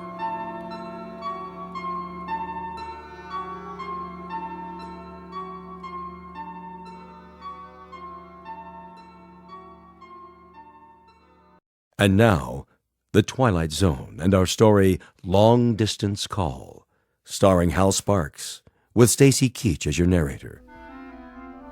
That's enough for now, Billy. I like the way it sounds. Can you help me set the table for dessert? Is it time yet? Almost. Where's Grandma? Well, you know, she wanted to come down, but she's awfully tired. You understand, don't you? You're a big boy now. But I want to see her. Maybe in a few minutes. Daddy's just gone up to... There she is. Chris, watch your step, honey. Why is Daddy carrying you, Grandma? Because she's light as a feather. I've got your chair ready. You go to so much trouble. Mother, you've got to follow the rules of the house. And today, the rule is, the moment Billy opens his presents, you're going back upstairs. That's fine, Chris. I always follow the rules. Except when I don't agree with them. Hi, Grandma. There's my little angel. Mother, the doctor told you not to exert yourself. I don't exert. Billy is a feather to me. Everybody get ready. Time for the candles. I'll turn off the light. Happy birthday to you. Happy birthday to you. Happy birthday, dear Billy. Happy birthday to you. Go on, son, blow them out. Here it goes. Wait now. You've got to blow out all the candles, or it is no good. Take a big breath, Billy. All of them. Okay. You did it! Did you make a wish? Yes. What was it? I can only tell Grandma. Well, then, tell me. What I wish for is... Don't you think we should all hear your wish? That's not the way it works, honey. You know that. It is a secret between the two of us. Isn't that so, Billy? Mm-hmm. And now we cut the cake. Mother, let Syl do that. What? You think I'm too old to hold the knife? He didn't mean it that way. When I am that old, you get the shovel and dig a hole. I have a shovel and a pail. Billy. Yes, my angel. I know you do. To play with. We had some good times at the beach, didn't we, Mama? All of us together? Lovely times. Like tonight. I'm so happy. My heart is so full. I would like to say something. May I? Sure. Oh, my little Billy. My wonderful little boy. He gave me life again. An old woman, good for nothing but to complain. He held out his hands to me and made me alive. Why are you crying, Grandma? I don't know, Angel. You don't? Maybe it is because I won't be here with you for very long. Now, Mama. Why not? I am going away. Where? No, please. Don't lie to him. Tell him the truth. I will be gone. But where? Come on, Billy. Grandma's tired. I want a piece of cake. Good idea. After we open the presents, let's go into the living room. Yeah, presents. Is anything wrong, Gran? No, a little short of breath. That's all. Take my arm. It's not necessary. You go. I can walk. We'll go together, all right? Look at that, son. A real cowboy gun. Bang, bang. Sit here, Mama. Open this one next. Okay. Wait, Billy. Do you want to see what Grandma got you? Yeah. Which one is it? Right here, I think. Yes. Wow, cool. Well, you know what it is? Yeah, telephone. Why, that's a nice toy, isn't it? Grandma picked it out for you. For us, Billy. For you and me. So you can always talk to Grandma. Anytime. Even when she is not here. Can you say thank you? Thanks. See, Mama, he loves it. I'm so glad. I want to talk to Grandma now. You may. You know how to work it, son? Yeah. Hello? Hello? Who is it, please? Yes. Is there someone who wants to talk to Grandma? Yes. What is his name? It's me. And who are you? Billy. Oh, Billy. It's so good to talk to you. What's the matter, Mama? You'd better take me upstairs. Now, Chris. Of course. Don't you want to play? I want to, Billy. In a little while. When? Whenever you like. You talk on the phone. I will hear you.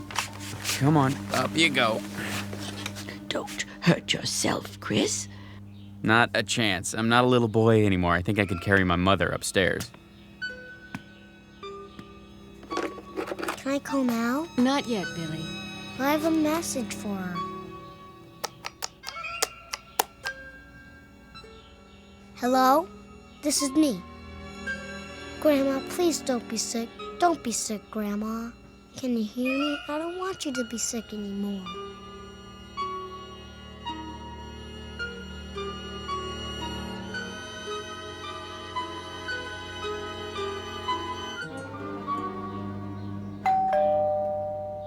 Someone's at the door. I'll get it. You stay with Mom. Come sit next to me, Billy.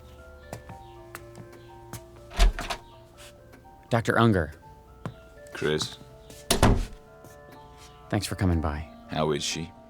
The same. Sylvia, Hello, Doctor. how are you holding up? Oh, don't worry about me. Grandma? Billy, stay here. Is Grandma okay? Of course she is. I'll just look in on her. Let me walk you upstairs. I know the way. Can I go too? Later, Billy. Sit here with us. But I want to tell her something. Oh, darling, we can't see her right now.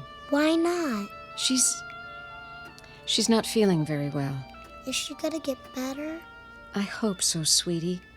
I really do.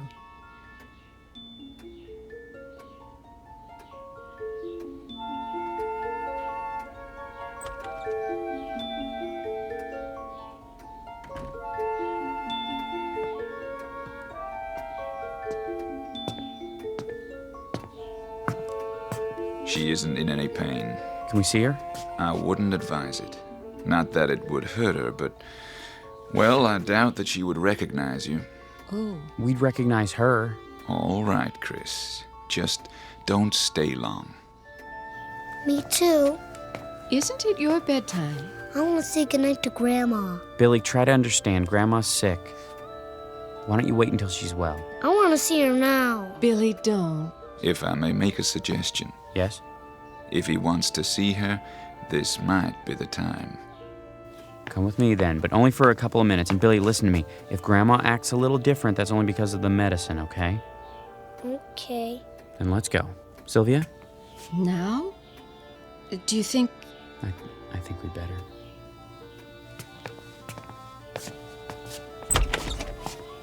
Mrs. Bales, Yes, I have some people here who would like to see you.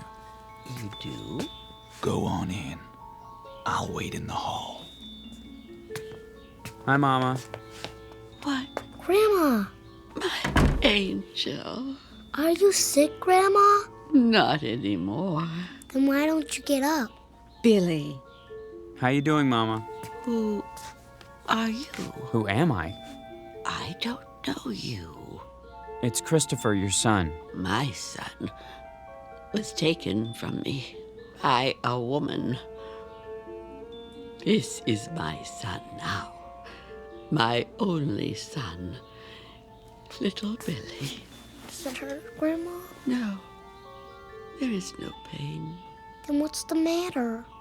It will be so lonely. Oh, Billy. I wish you could go with Grandma.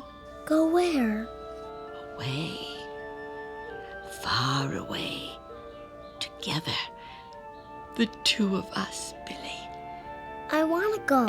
You and me, Billy. No one else. Just you and me. Grandma? Grandma? Grandma? Oh, Mama. Goodbye, Gertrude. Goodbye. I want Grandma. I want to talk to her. I have to. I need her. I want to talk to her.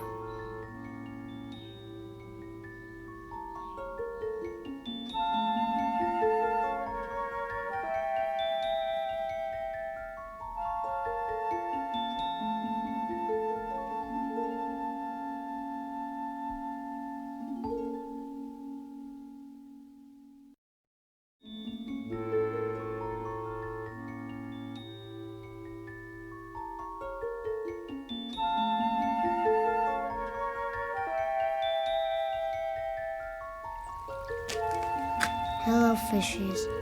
Do you want to play with me? Billy? Billy, where are you? There you are. Didn't you hear me calling you? No. You know you're not supposed to be playing out here all alone. Why not? I don't want you so close to the pond. What were you doing? Nothing. Billy? Looking at the fishies. It's getting cold. No, it's not. I think you'd better come in now. Don't you want some lunch? I'll make you a cheese sandwich and some hot soup. Come on. I want a hot dog. All right. A hot dog, then. Why don't you wait in the dining room? I go upstairs. Why? I want to go in my room. Okay. I'll call you when it's ready. Oh, Chris. What's the matter? Billy. I heard you calling him. Where is he? In his room. You all right? I hope so. What do you mean? He's been walking around in a trance all day. He misses her already. You know how close they were. Yes, I do. Why do you say it like that? Like what? Come on, Sil. Well, why don't you admit it? They were too close. She was his grandmother. You and I know that. But you heard what she said. What? She called him her son. Her son, Chris. She didn't mean it. Didn't she? No, of course not. For heaven's sake, Sylvia. She was full of sedatives. She was dying. I'm sorry, darling. I'm sure you're right. It's just that... I guess we're all upset. We'll get over it. I know you will. Because you're strong. I do understand how hard it must be for you. I don't have a choice. But... how strong is Billy?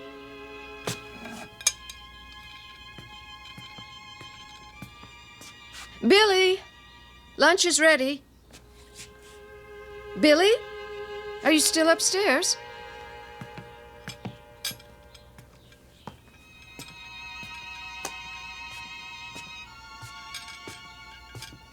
Hey, Grandma. Won't you come and play with me? What? Cold there?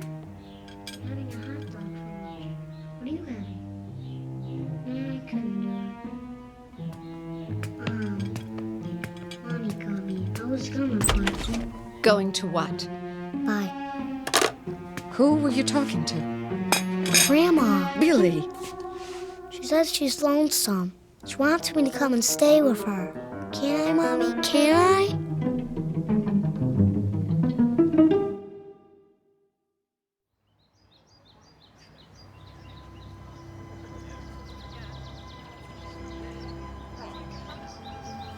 I just wanted to say, well, how much we all liked your mother. She was a fine woman. Thank you, John.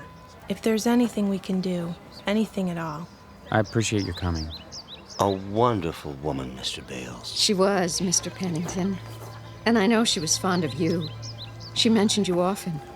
If you need any help, at the house. We'll keep that in mind. I think everything's under control.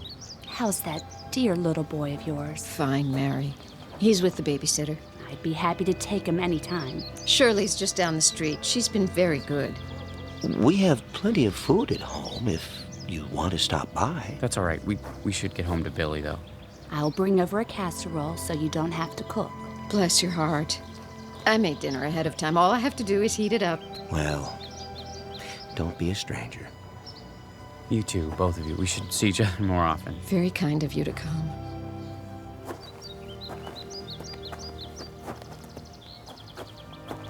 I'm glad that's over. She had so many friends. It was a lovely service, don't you think? You know what I really think? Funerals stink. I know. But it's a way of remembering her. I wanted to remember her the way she was, the way she used to be when she was healthy. Now I'll always think of her like this. How she was at the end. Come on, honey. Let's go home. Billy needs us. Yes, he does. More than ever.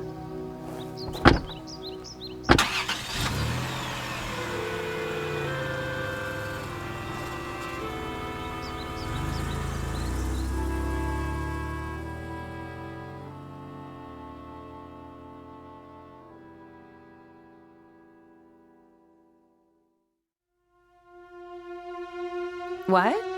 I'm not sure. They went to the funeral. I don't know when they'll be back. Yeah, I'll call you.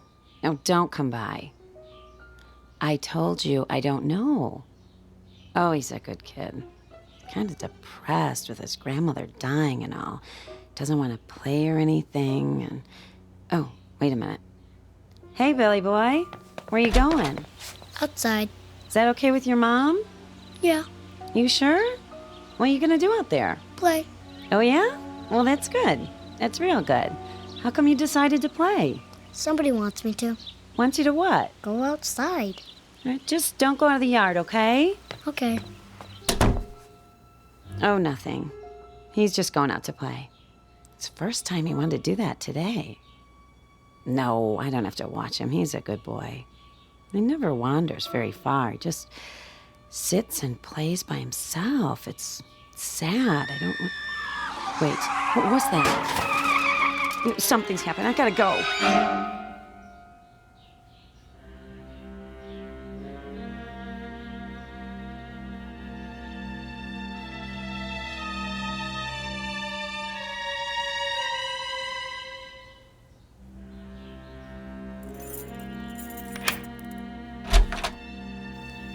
It's good to be home. I can take care of things for a while. Why? Wouldn't you rather be alone? That's the last thing I want. Oh, okay then. I'll make us some coffee. Sounds good. Billy?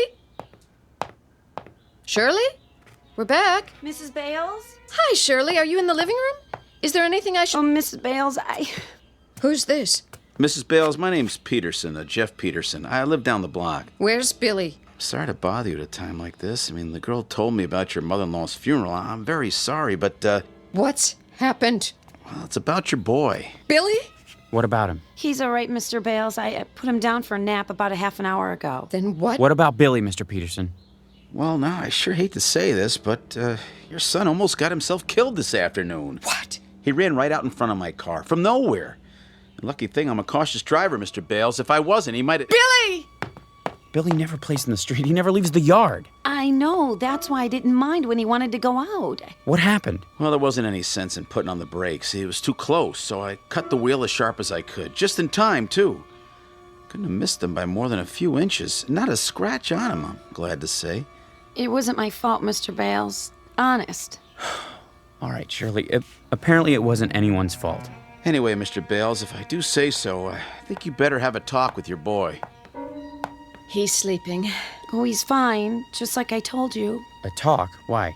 Well, when I saw that he was all right, I asked him, why'd he do a crazy thing like that, running out in the middle of a busy street? He said, somebody told him to. Somebody told him to? Who? He didn't say. You know I wouldn't tell Billy to do a thing like that. Who else did he talk to, Shirley? No one.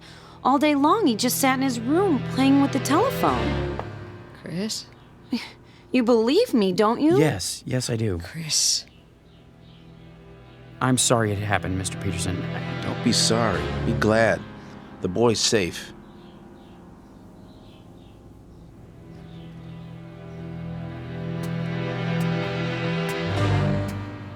What is it? You'll see. Well, he is all right, isn't he? He's not really asleep. He was faking it. Oh, for crying out... Listen. Listen to what? He's talking to... That's enough. Hi, Daddy. Hey, Pumpkin, we're back. Would you tell me something? Sure. What's this running in the street business? Billy, you know you worried us. I'm sorry, Daddy. Well, why'd you do it? I don't know. Billy, who were you talking to on the phone just now? Nobody. I asked you a question, young man. Don't fib to me. Who were you talking to? Nobody. You'll tell me, you hear? Oh, no. Sylvia, let go of him. All right. Let's see what you can accomplish, which so far is nothing. Mommy hurt me. She didn't mean it. She doesn't like Grandma, does she? Of course she does. She's just upset. Why? Billy, I've got to tell you something. I want you to try to understand, okay? You're a big boy now. What? You won't be seeing Grandma anymore. She didn't go away like we said. She died, Billy. Do you know what that means? Yes. Now, I know you're only pretending to talk to her on your telephone. I know it's a game you made up, but please, will you do me a favor, Billy? Okay. Don't do it around Mommy anymore. Why? Because... Well, just because. I'll explain it to you someday. Deal? Deal. Okay, I'm gonna go talk to Mommy now. See you in a little while, okay? Okay, Daddy.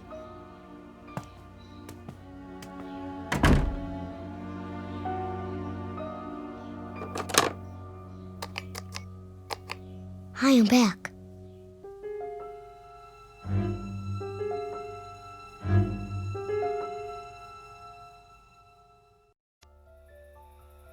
All finished in the bathroom? Shall I turn out the lamp? What? The light. Do you want it off, or do you want to read for a while? Yes. Yes, which? Whatever you like.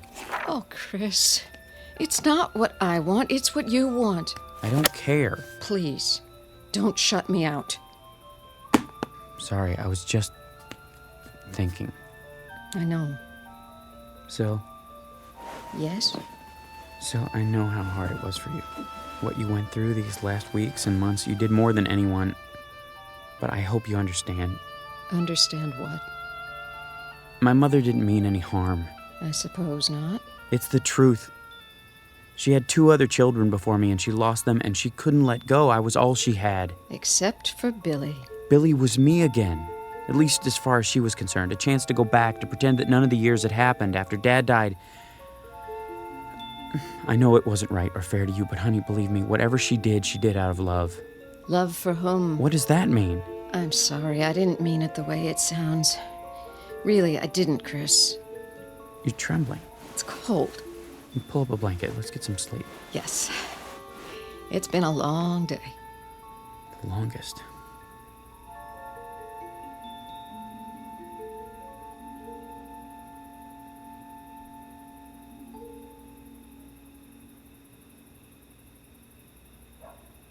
Hi. Yeah. Me too. Is it cold there? Billy?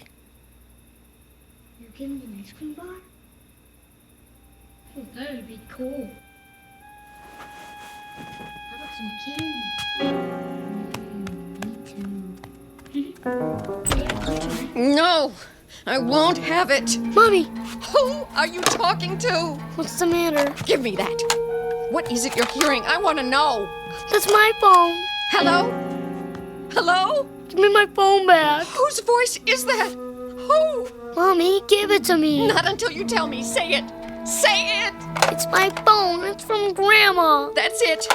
No more of this stupid telephone! You broke it!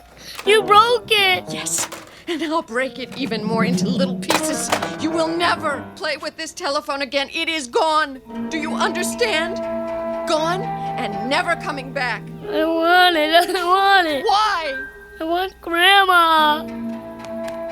Billy? Billy! What did you do? What did I do? What happened here? It was that stupid toy.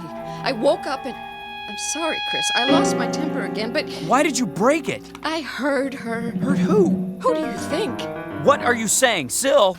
She was there. On the phone. She didn't say anything, but I could hear her. Breathing. That's crazy. I know. But I heard it. Come on, honey, snap out of it. He was so upset. Of course he was. Where did he go? Downstairs. I'll go after him. We both will.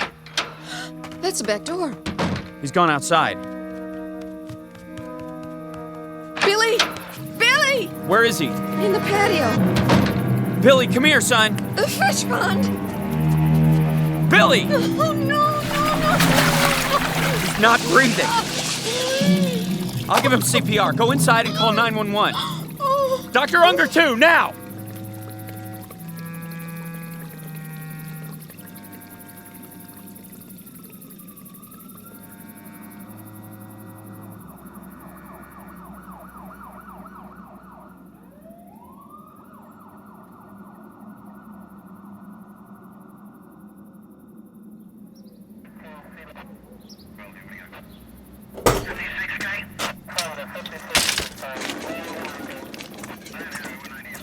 Lifton, careful. I got him. How is he? He's breathing. Thank God. We'll do everything we can. Put him in the ambulance. If we had gotten here a few minutes earlier... I'm going with you, Billy. Oh, my Billy.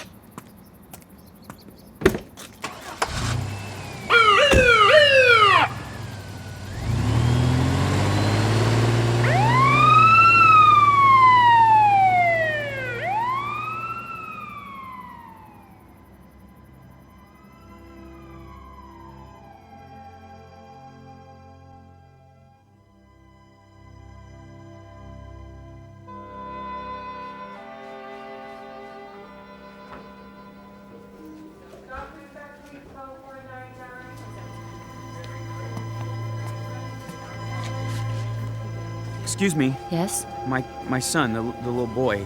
Oh, yes, Mr. Bales. How is he? He's out of IC. They're moving him to a private room. Is he conscious yet? I'm afraid not. I brought some of his things. He's gonna come out of it, isn't he? We're doing everything we can. My wife's having a hard time. The doctor will be here in a minute. He'll give her something. Please tell him to hurry. Now, if you wait over there. Yes, of course.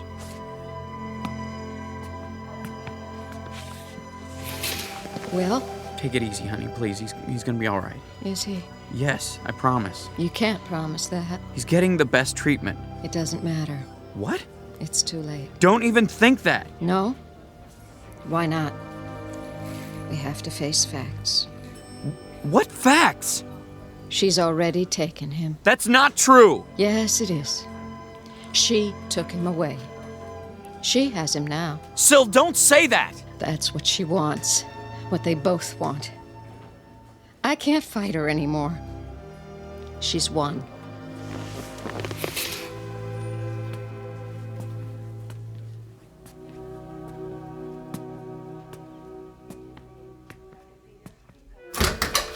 Just a minute, sir.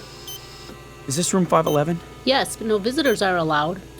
I'm his father. I brought some of his things. You can leave them with me. Give me a minute with him. Well, just a minute, until Dr. Unger gets here. Hi, Pumpkin. It's Daddy. Can you hear me? You're gonna be all right, you know. I swear you are. Why did you do such a crazy thing? Going in the fish pond. Mommy and I will take care of you from now on, you'll see. She doesn't mean to get you all upset. She's sorry. She's so sorry. She only meant you don't need that telephone anymore. It was Grandma's idea, but I'm the one who got it. I shouldn't have listened to her. Grandma's at peace now. You have to accept that. Please, Billy, try. She didn't want you to do anything like that, I'm sure of it. Anyway, I brought your telephone so that I can use it one more time, okay? Just once, and that's it.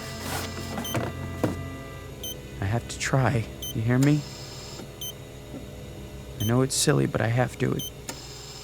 It's the most important call I've ever made.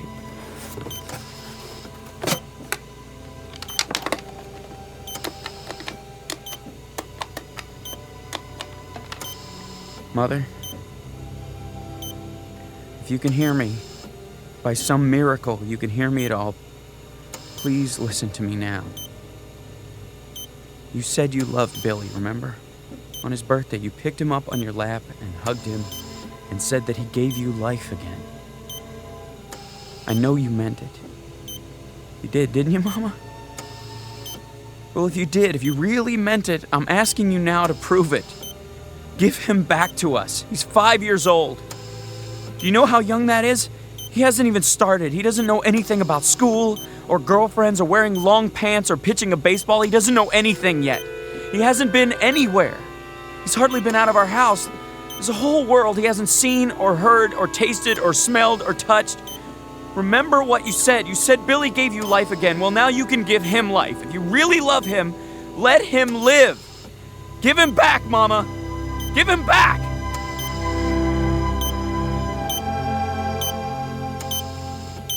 Nurse! Nurse!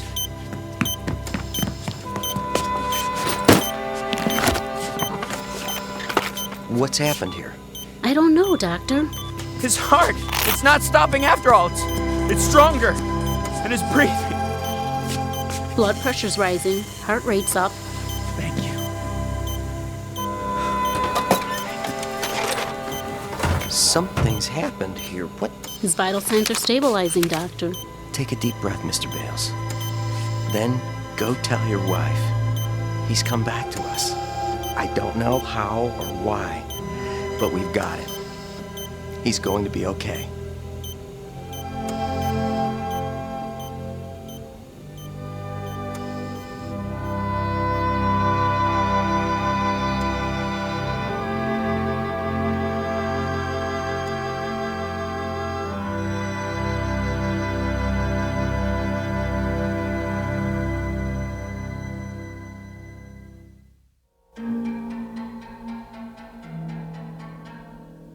Toy telephone, an act of faith, a set of improbable circumstances, all combine to probe a mystery. To fathom a depth, to send a facet of light into a dark after-region. To be believed or disbelieved, depending on your frame of reference, a fact or a fantasy. A substance or a shadow. But all of it very much a part of the Twilight Zone.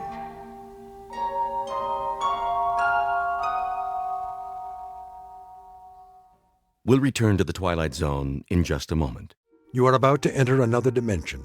A dimension not only of sight and sound, but of mind. A journey into a wondrous land of imagination. Next stop, the Twilight Zone. Hi, this is Stacy Keach. I'd like to take a moment to tell you about our Twilight Zone website at twilightzoneradio.com. At twilightzoneradio.com, you'll find the latest information on these Twilight Zone radio dramas, including behind-the-scenes photographs, plus the newest product releases, trivia contests, ways to contact us, other Twilight Zone-related info and merchandise, plus links to other fascinating websites. So make your next stop twilightzoneradio.com.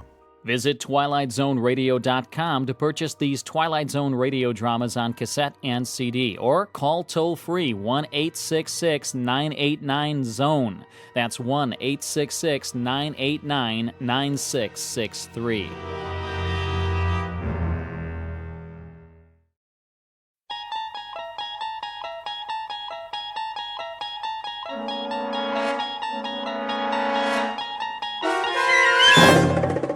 You're traveling through another dimension. A dimension not only of sight and sound, but of mind. A journey into a wondrous land whose boundaries are that of imagination. That's the signpost up ahead. Your next stop, the Twilight Zone.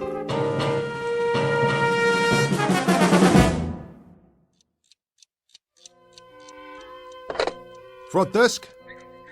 This is room 14, yeah. Jackie Rhodes. Listen, I was just wondering...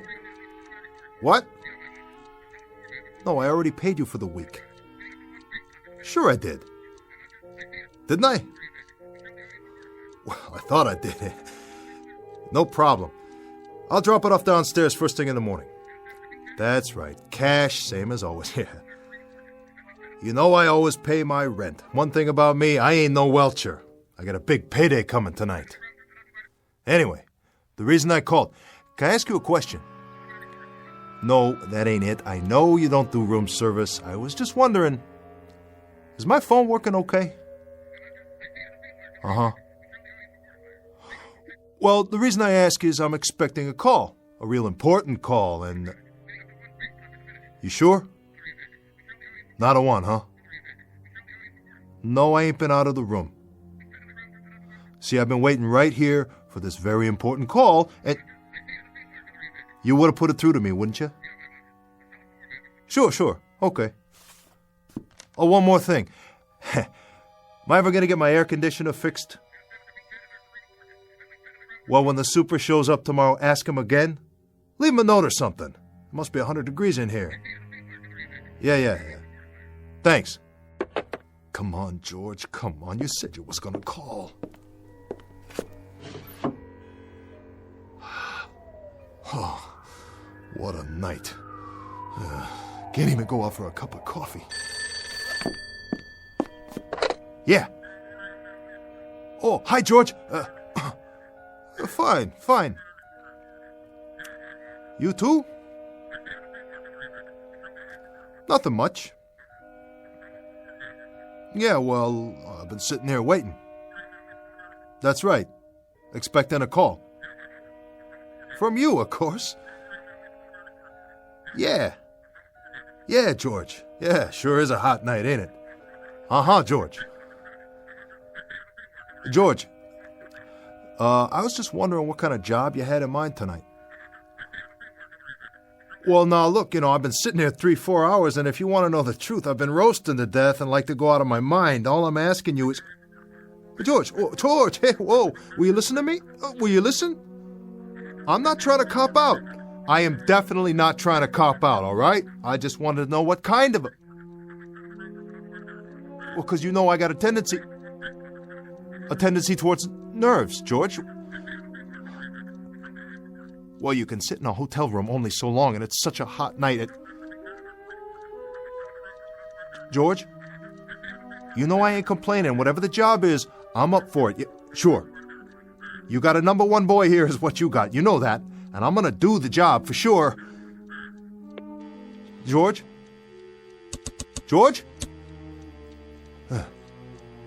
Must have got cut off. Oh. Man, oh man, I better be ready. Comb my hair and everything. Oh. Looking pretty good in the mirror there, Jackie boy. Yeah. Real sharp.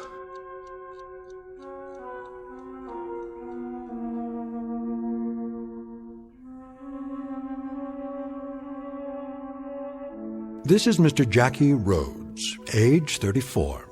If there were a who's who for nickel and dime crooks, con men, and small-time grifters, his chronology would state the following.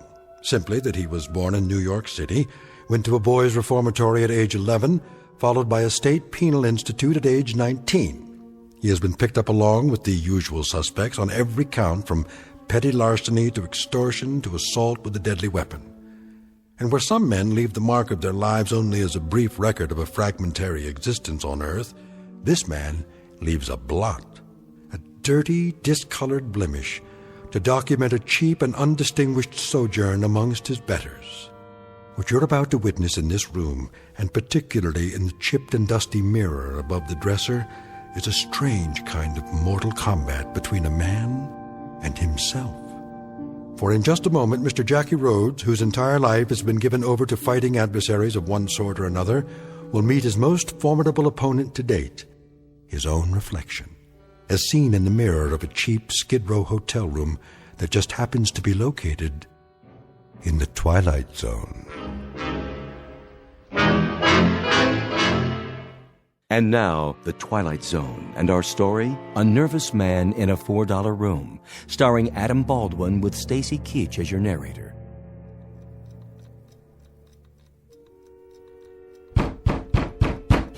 Yeah! Yeah. How are you, George? In the pink. And how are you, Jackie? I'm all right. I'm all right, George. I've just been kind of nervous about the action tonight. You know, I was wondering what you had in mind. What a gorgeous place you got, Jackie. Yeah. $4 a night. You can't go wrong. No, you can't go wrong. But you can get roasted to death in the heat or poisoned by small creatures. You ever see any cockroaches in here? Nah. Me and the roaches, we got an understanding. That's good. How about rats? You have to set traps? No rats. That's good. Real good. Personally, I hate rats. You know what I mean? Oh, yeah. I know what you mean. Say, listen, George, what about tonight? What's the job, anyway? Does it make any difference? Difference? No, don't make a difference. I was just wondering. Just wondering what you had in mind. What would you like to do, Jackie? What's your heart's desire? Are you kidding me, George? You're pulling my leg, ain't you? No, I asked you a question. Simple as that. Well, if it was up to me, I'd like something with some decent odds for a change. What's that? Well, it's just that I'm all the time getting the hard stuff, George. Last 2 times I almost got picked up waiting out front in the car. Remember the heist? I remember. That stuff ain't for me, George. No? Because if they pick me up one more time, that's 3 strikes and out. I'm long gone and for good. Oh, it's so hot in here, George. Ain't it? Ain't it hot? Anybody ever tell you what you look like? How do you mean? No? Well, I'll tell you. Like a man trying to catch a subway at 5 o'clock at night. You always look like somebody squeezing you through a door just before the train pulls out. Let me go. What do you do to sleep at night, Jackie? Curl up in a locked closet? Well, now look, George, I ain't knocking you. I don't know why you all the time gotta knock me. All I want from you is... Yeah? All right. What's the job I gotta do? Well, I'll tell you what, Jackie. Tonight I'm gonna let you be a man. I'm gonna let you show some muscles for a change. No shakedowns, no deliveries to a fence, nothing little. Tonight, Jackie, you're getting up in the world. So I got a little present for you. Whoa. What's that? What do you think it is? 22 special. I don't want it. Oh, careful, it's loaded. What do I need a gun for? Well, I'll tell you. Old man runs a little bar on 38th Street, between Lexington and 6th. Feisty old bum, always giving us trouble. Don't like to pay off for the jukebox we got him. Don't like to pay off for the protection. We lecture him all the time and he spits in our eye. How do you like that for gratitude? Well, you don't keep this kind of stuff a secret for long. Lots of people hear about it. We go to another place and we say, "Here you are, pal, here's your bill for the jukebox." And you know what, Jackie? They want to spit in our eye, too. They hear there's an old gleep on 38th Street who don't pay, so why should they pay? Till tomorrow morning, when they find the old gleep sprawled out over his bar. And you know what? Everybody else falls in line real quick like. Now that's simple, ain't it, Jackie? Even you can understand that. Kill him? You want me to kill him? You're the one, Jackie. I just stopped by to tell you. And give you your present. George, I can get set up just for carrying that thing. You ever heard of the Sullivan Act? George, take it with you, please. This one ain't for me. Jackie, you're in hock to me all the way up to your collar buttons. So don't tell me what's for you and what isn't. But I ain't never done anything like this before. There's always a first time. No, George, no. I'm strictly for breaking and entering. I'm nickel and dime. You put me in an alley and I'll do a mug job, but I gotta do it from behind. George, I got no guts. That's me, understand? You know that. I simply got no guts. Why don't you get somebody else? Get a couple of torpedoes. That's why I need you, Jackie. Because my old barkeep knows every torpedo I got on the line. He wouldn't let him in the front door. You, he don't know. So you're the one. But George, you know me. I'm a gutless wonder. Tonight you gotta get guts, Jackie. I don't care where from. Look under the bed or go buy some. Or get them on the corner. But you find him and you do the job. The bar closes at 2. You beat her when he's about to lock up, and then you do it. George! George! I'll be back here at 2:30. If I find out that you welched on me, that you chickened out, you are dead. Please, George, please! Thanks a lot, George. Thanks a lot. Oh, never used a gun before. Never. What are you looking at in the mirror? Yeah, you, Jackie Rhodes. Some tough guy, huh? Look at you. So what's the beef? What's the big deal? All you have to do is go out there and get rid of an old guy, some dopey old guy, probably 90 years old, probably 100 years old. That's all, some old gleep. That's what George called him, a gleep. And you can't even do the job. Well, I wish I could trade you in. Yeah, another model. Because this one's all dented and rusted out and don't work right no more. And it's scared. It's all the time scared. Why? Huh? Why are you so scared?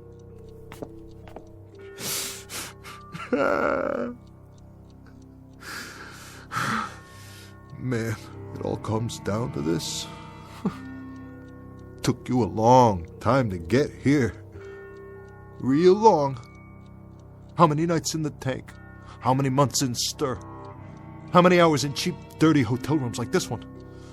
$4 a night to roast to death. Oh, what a way. What a long, miserable way. And for what? What do I got to show? A $4 hotel room and lots of security. Oh yeah, just like a floating crap game. Look at you in the mirror. Yeah, you look at yourself for once in your life. Sweating like a pig, biting your nails. And those eyes, those beady, scared little eyes. George better stick with apples and oranges. He better start squeezing cantaloupes for a living, because he ain't no judge of people. Not this one. Jackie Rhodes, the big-time killer. Killer Rhodes. Well, I know you, Jackie Rhodes, and you ain't no killer. You're a softy is what you are, a great big soft bowl of oatmeal. You got no bones in your body. When the good Lord passed out spines, you must have gone for a beer and missed out. Oh, I wish I could trade you in on a new model. I swear to heaven, I wish I could trade you in right now. No matches. Great. A cigarette and no more matches. That is me all over. That's my little Jackie, halfway. Always halfway. Story of my life. A left-handed guy in the cafeteria line, a one-armed paper hanger, an icebox salesman at the North Pole. Need a match? Huh? Go on. Light yours off mine if you want. Who are you? Well, who do you think? The name's Rhodes. Pleased to meet you, Jackie. What do you say? Oh! Take it easy, Jackie. Come on back over here. Let's you and me have a talk. Yeah. Oh, you and me, we'll have a talk. Real heart-to-heart. Me in the mirror. We'll have a big, long talk, just the two of us. The two of us. So this is the way it happens, huh? I've had it. All my marbles gone. Finally. This is the way, right? Right here in this room. No, that's not the way it happens. You're all right. Pinch yourself. You didn't flip out. You're rational. You're sane. No, you got a different kind of problem, Jackie, my man. Very different. I'd say we've got different kinds of problems. And you're telling me that you're... I happen to be you, Jack. And you happen to be me. Say that again? Nice arrangement. Keeps it simple, don't you think? Let me get this straight. You're me and I'm you? Oh man, this is crazy. Really crazy. This is nuts. Look at it this way, Jackie. I'm part of you. another part. An alter ego, that sort of thing. You get the drift? I'm the Jackie Rhodes who might have been. Oh, come on. I think you would have been called John Rhodes. A long time ago, Jackie, a very long time ago, you were up for grabs, you might say. You could have gone one way or the other. You could have turned out my way or your way. Take your pick. Well, you did. And it turned out your way. Your way, Jackie. This way. You understand what that means? No. No, I don't understand. What do you mean, my way? Your way's cheap, weak, scared, half vulture and all mouse. That's what you are, Jackie. So knock me. Go ahead and knock me. I'm this and I'm that. So what? Whatever I am, buddy, I got flesh, I got bones, and I breathe. And in just a couple hours from now, I'm going to put the finger on somebody and I'm going to cash in. So what do you do for a living? Haunt people in mirrors? Can you pull a heist? Can you kiss a dame? Can you count a roll? Can you cash your chips? Oh, listen to me. Listen to me having a big argument with a piece of glass.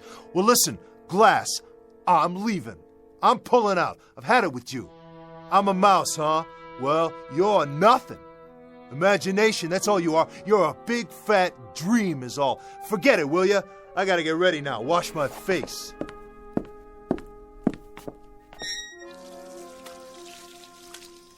Whoa, some dream. I must have been asleep for a minute. Jackie. Whoa, what are you doing in here? How can you be in this mirror too? Go ahead, Jackie. Finish washing up. It's a big night. You leave me be. I know what I'm doing. You ain't even real. Stay calm. Get away. I'll shoot you if I have to. I mean it. Then where'll you be? In a million pieces, that's where. You can't kill me, Jackie. Because I'm not out here. I'm in you. No matter where you go, I'll be right there. In a store window, in a shiny car, the water in the gutter, I'll be there. I'll always be there. You get away! You get away from me! Oh, don't fold up on me now, just between you and me, old friend. There's a lot that's got to get settled tonight. A whole lot. That's right, Jackie. You got a big night ahead of you. We both do.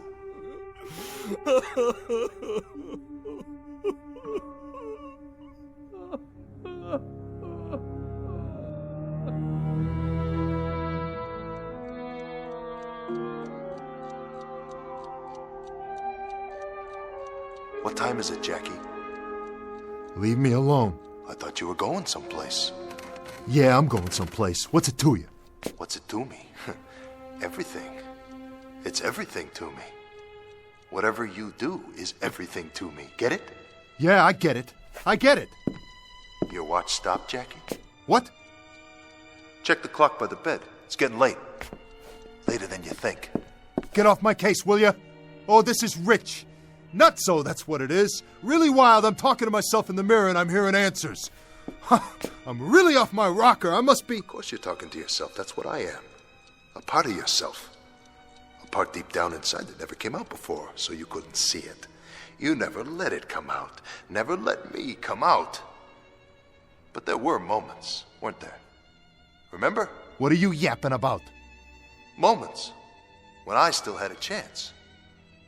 Do you remember any of the moments, Jackie? The first one, for example. The very first moment. The first decision. What moment? What decision? We were 8 years old. I was never 8 years old. Oh, yes, you were. We were. If I can remember it, you can. In grade school. The teacher, Miss Sanders. Remember how nice she was? Always had a smile, and she wore a little locket around her neck. It was the class picnic. She was walking along in the park, pointing out the birds and the trees. We never knew there were so many different kinds of trees. Nobody ever took me to the park before. And the clasp on the locket broke, and she took the gold chain off and put it away. And a couple of the boys dared you to steal it. You didn't want to. But you did steal it. Right out of her purse when she wasn't looking. Why, Jackie? Why did you do it? I didn't want to steal it, okay? They dared me. What was I going to do? I had to. I was a crummy little runt, and they dared me, said I was chicken. And then, when was it? A year later? They dared you again? Yeah, they wouldn't leave me alone. They dared you to go with them and break into a grocery store. What did you steal in the store? I don't know. Something, anything, it doesn't matter. But you remember the dare. Of course I remember the dare. But you don't even know what you took. Look, wise guy, whoever you are, whatever you are, if you know so much, how come you don't know the most important thing? The important thing? And what's that? I already told you I was a runt, you dummy. I was a pasty-faced, skinny little nobody, and when you want to be in a street gang, you gotta go along with them, whatever they say. You back off, they give you the business. They call you chicken, yella. They know you don't got what it takes. So you went along, Jackie, and you made me go along too. And you got caught. Not the other boys, you. And you spent 11 months in a reformatory. What did you prove for all that trouble? Oh, what do you care? Tell me why you're saying all this to me, or shut up! Just shut up! Oh, knock it off! I'm trying to sleep in here! Keep your voice down, Jackie. Why should I? Because you're not the only person in the world. You can't just think about yourself all the time. There are others. Look, I want you to level with me now. What are you? No more fancy talk. What's all this alter ego stuff? You read that in a book somewhere? I think you know what I'm talking about. All right, you're part of me. I give you that. I ain't dumb, you know. No, you're not. You're inside my gut someplace. Well, what are you, a conscience? Is that what you are? You tell me. All right, you're a conscience. So what do you got to say about anything? What gave you the right? I haven't had anything to say about it until now. You never let me out before. But now I've got something to say about it. Oh, boy, do I. I've been waiting a long time. I never let you out. Oh, that's rich. Well, look, buddy, you ain't got no invitation now. I never asked you to show up, did I? So you can crawl back inside and hole up on your own as far as I'm concerned. Who needs you? You need me. I don't need anyone. You've always needed me. Yeah, sure. When you got out of the reformatory, there was a parole officer. Remember him? What parole officer? A very decent guy. His name was Moriarty. Oh, yeah. He liked kids. Had a bunch of his own. You always got the feeling that when he tried to do things for you and straighten you out, it was because he had kids of his own. And but for the grace of God, you might be one of his. Jaw. No wonder I kept you locked up inside. You really know how to talk my ear off. You're walking on your lower lip all the time. Well, I still say, who needs you? I'm asking you, what do you want from me? Don't you know? No, I don't. I'll tell you what I do know. I gotta go out and do a job. I gotta go knock off some old gleep in a bar on 38th Street, and if I don't do it by 2 a.m., you're gonna be able to take what's left of me and scrape me off of the wall with a spoon and dump me in a cup. I gotta get going. I ain't got much time left. Correct. You don't have much time at all. I'm telling you, you better get out of my face, or I'll smash up this mirror, and you'll be all over the floor. I'll do it, too. What's the matter? Don't you think I can? You're not listening to me. You've never had much time. Moriarty tried to help you when you got out of the reform school, but you didn't have time then either. Get off my back! You had a moment when you could have listened to him and paid attention in that moment, or you could have done what you did. Join another gang. It was your choice. It was always your choice. And 6 months later, you were in jail again, only this time it was for real, and Moriarty couldn't help you any more than that girl Janie Reardon could. Janie Reardon? I remember Janie. She was a nice kid. She was more than that. She was beautiful, inside and out, and she tried her best to set you straight. What do you know about her? I loved her, Jackie. Did you know that? I love Janie Reardon. You? You love Janie Reardon?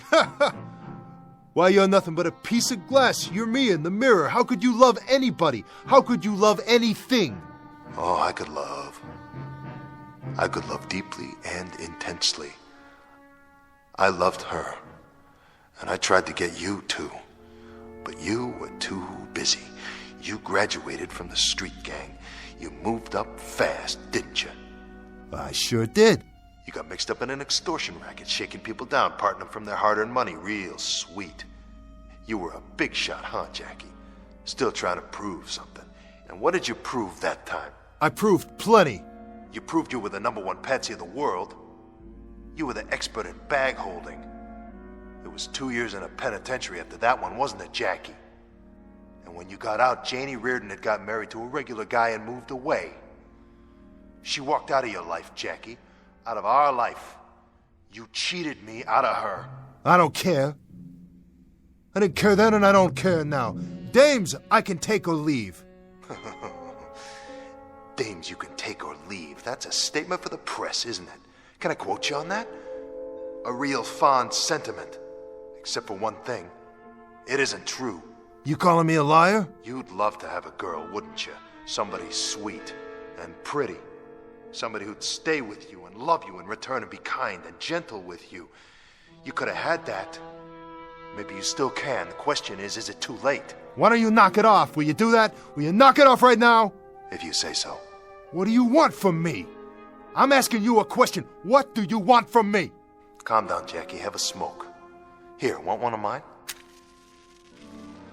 Stop blowing it at me. Are you going to answer the question? I'm still waiting. Well, it's pretty simple, really. I want to take over. What? I want to be John Rhodes. I want to be all the instincts you buried inside. I want to be what's left that's still good in you. The decency that you never let show. I want to be the courage you left behind. I want to be all the dreams you ever dreamed but never had the guts to live. Fat chance, Buster. Big fat chance. I can walk out and grab a sandwich anytime, do anything I want. Can you? But you gotta stay in the mirror, and that ain't no statement for the press either. That's the goods. That's the ever-loving goods. You've had your chance, and look what you did with it. You blew it. Now it's my time, my chance. By the look of things, I'd say you need me to be the man for a while. Oh, yeah? I don't just talk the talk. I can walk the walk. I can go out and knock off an old man and cut me some nice cabbage for my trouble anytime I want to. And nobody's going to tell Jackie Rhodes what to do or how to act or what to feel, not you or anybody else. Then why haven't you done it? What are you talking about? There's still time. Who's that, Jackie? How do I know? Don't you? Are you sure? Or did you forget? Maybe you wanted to forget. I didn't forget nothing. Then answer it. Go ahead. Shut your trap for a minute. Let me think. I gotta think. You know who it is, don't you, Jackie? Don't you?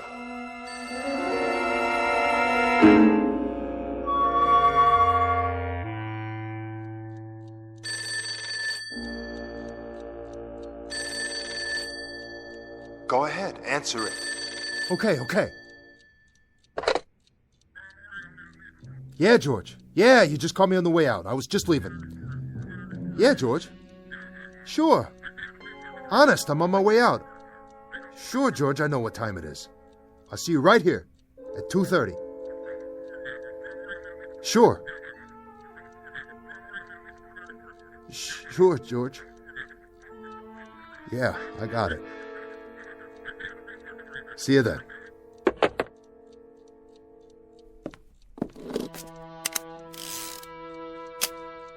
Still think you need the gun, huh? Sure, I need it. I got a job to do. Get out of my mirror. I want to see how I look. Doesn't make any difference, Jackie. Sure it does. Man's got to look sharp. Nobody thinks he's a bum or nothing. Nice tie. But you don't need that either. Oh, yeah? You're not going anywhere. No. You know why, Jackie? Because this job of yours, this killing, this last decision in a long line of dirty decisions, this is one I want to make. Back off. Jackie. What? Look at my face. You know these eyes. I said look. Okay, I'm looking already. What do you see? I'm not kidding, you know that.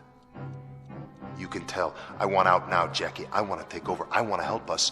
I want to get a decent job and make some friends. I got a job and I got friends. Yeah, but what kind? I got everything I need. You got nothing, only an ache inside, no friends, and no honor. You're nothing. Knock it off! Hey! How'd you do that? I told you. It's time for me to come out. Now, what do you think you're doing? Where are you going? I'm going to take care of business. Oh, man, you don't know how good this feels. You can't! You can't do that! I just did, and I'm gonna do a whole lot more before the night's over. I'll stop you. Wait! How come I can't get out of this? Mirror? Because that's where you live now. Inside me for a change. Better get used to it, tough guy, just till I get back, okay? See you in a while. 38th and Lex. You know where that is? Yeah, I know. Don't forget the gun. I didn't forget it. But it's right here in front of me on top of the dresser. I don't need it.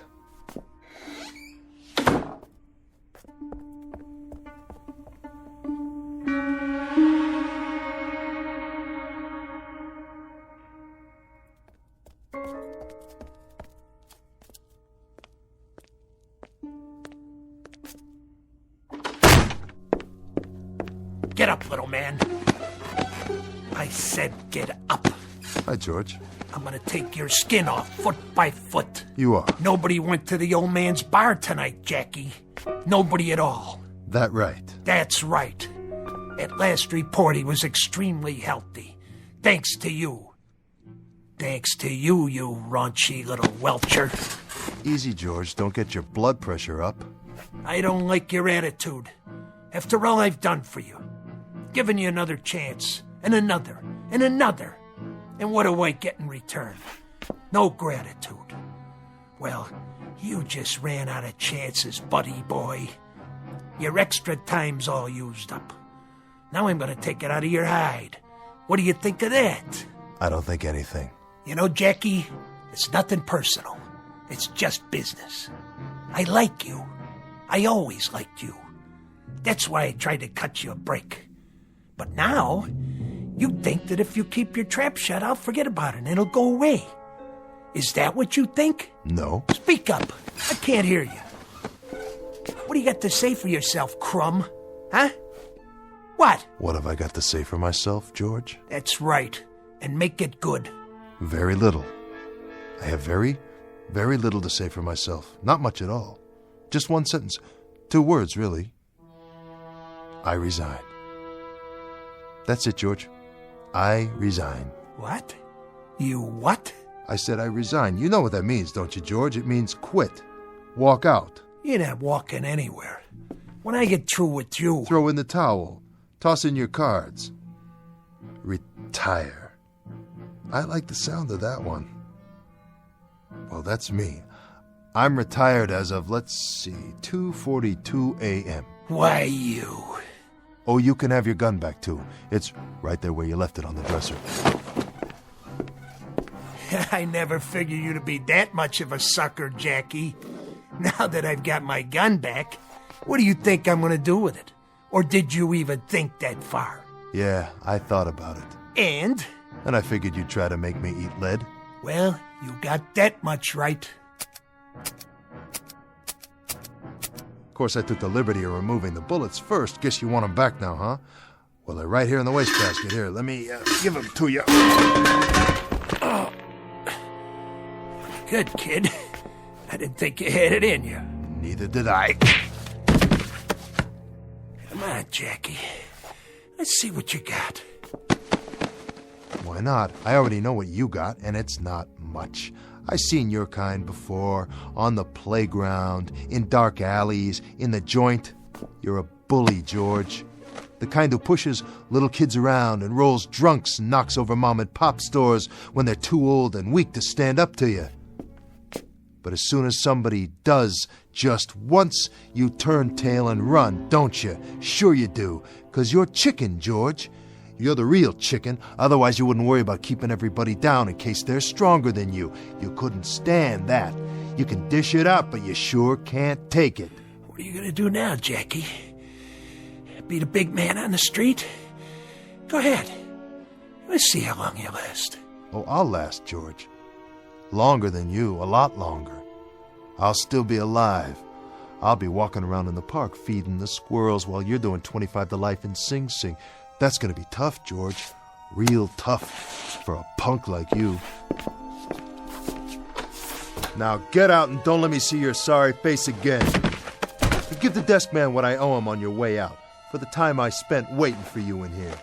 See you in hell, Jackie. Wrong, my name's not Jackie, it's John. That's Mr. Rhodes to you. And don't forget it. I'm the one who just changed your life permanently for the worse.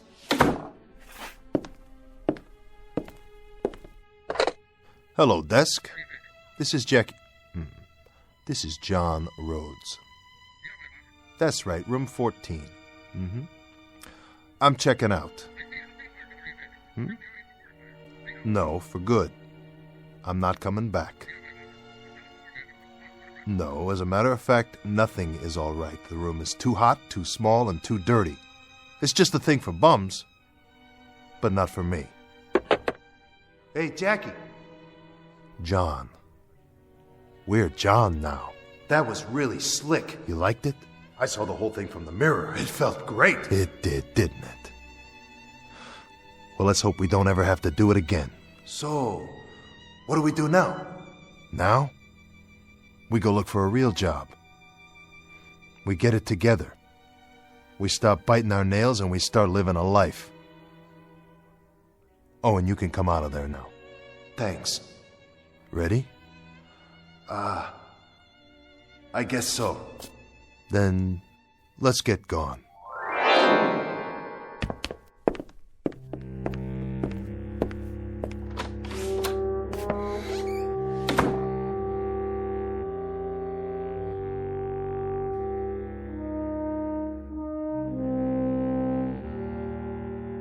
Exit Mr. Jackie, make that John Rhodes, age 34, about to carve himself a nicer and more acceptable piece of life. And while we do not offer this story as the norm or the rule, there is a school of thought that says there really are two people in each one of us.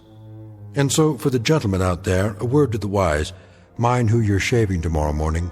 If you nick yourself and the mirror yells, ouch, you may have just checked into the Twilight Zone.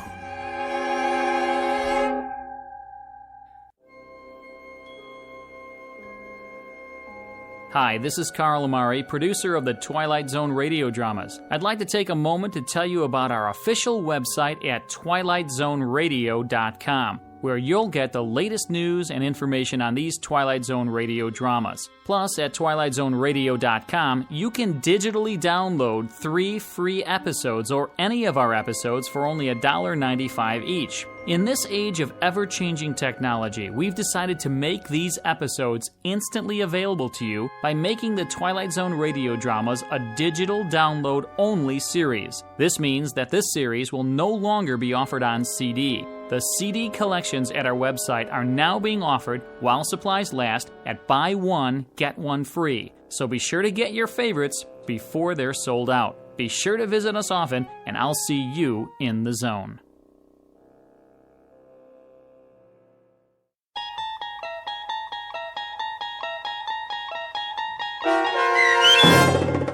A Nervous Man in a $4 Room, starring Adam Baldwin with Stacy Keach as your narrator, was adapted for radio by Dennis Etchison and based on a script by Rod Serling. Heard in the cast were Turk Muller and Carl Amari. To learn more about the Twilight Zone radio dramas and to obtain audio cassettes and CDs of these programs, visit our website at twilightzoneradio.com. The producers of The Twilight Zone wish to thank CBS Enterprises, Carol Serling, Dennis Etchison, Dick Brescia Associates, Claire Simon Casting, Terry Jennings, Don Longo, the American Forces Radio and Television Service, our sponsors, and our radio affiliates for helping make this series possible. This copyrighted radio series is produced and directed by Carl Amari and Roger Wolski for Falcon Picture Group. Doug James speaking.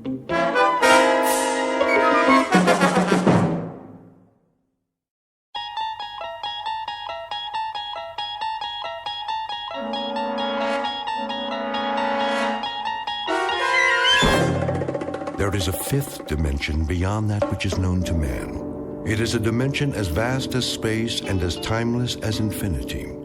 It is the middle ground between light and shadow, and it lies between the pit of man's fears and the summit of his knowledge.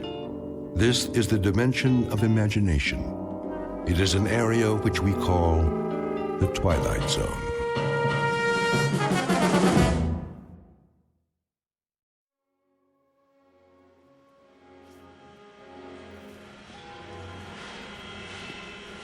Keep 'em moving. Here comes another one. Ready? Ready. Let's go. Gently now.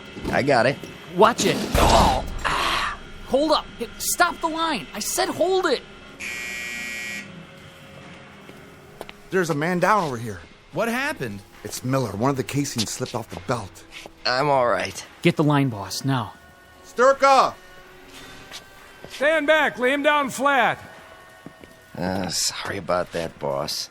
Take it easy, Rich. Can you move your leg? Yeah, nothing broken. Get him over to medical. I'm okay, I tell you. Just the same, let's be sure. What went wrong? I don't know. I told him to take his time. They're sending him down too fast, all day. Shouldn't have taken all the weight. My knee folded is all. It wasn't your fault. The whole base is working at capacity. They've got to slow it down. Slow it down? We're on condition red, you know that. This is my department now, and these are my men. I won't be responsible. That seems to me you've got it easy, Sturka. Beats testing the planes. Think about it.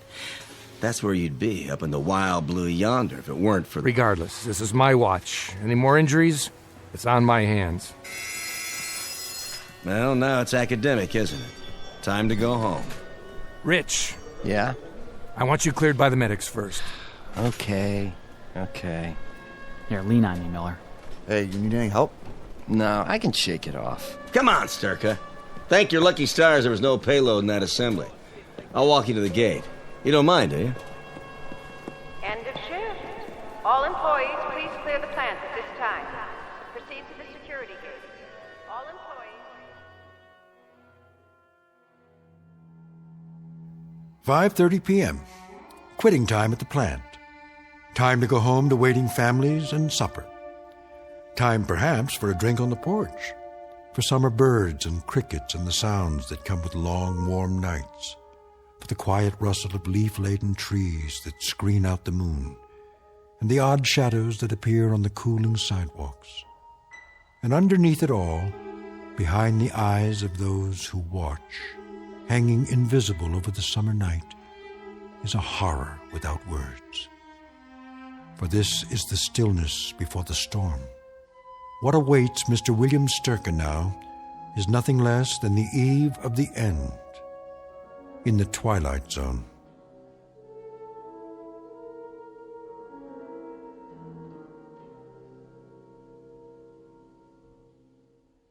And now, The Twilight Zone and our story, Third from the Sun, starring Fred Willard, with Stacy Keach as your narrator. Next. Parkinson, chemical warfare. Parkinson, right. Next. Amberley, hydrogen armament. Check, move along. Mills, chemical weapons research. Where's your badge, Mills? Oh, right here. Check. Sturka, missile assembly. Got it. Thought you were on flight testing. I was, but they need all the manpower they can get on the floor. Keeping you pretty busy, huh? Very. I hear assembly's going on double shifts. That's what they say. Carling missile components. Okay, keep moving. Hold the gate, would you, Sturka? Sure. Long days, huh? Long enough. Say goodbye to coffee breaks. Your department's going full force, isn't it? Dawn to dusk. Ever wonder why? Well, I'll tell you. It's coming, boy. It's really coming this time. What is? The big one. I'll bet you while we're talking right now, the military's getting set. Got it all mapped out. No way to know a thing like that. Talk is 48 hours. Wait and see if I'm not right. 48 hours, and we'll have him in the air. Whoosh!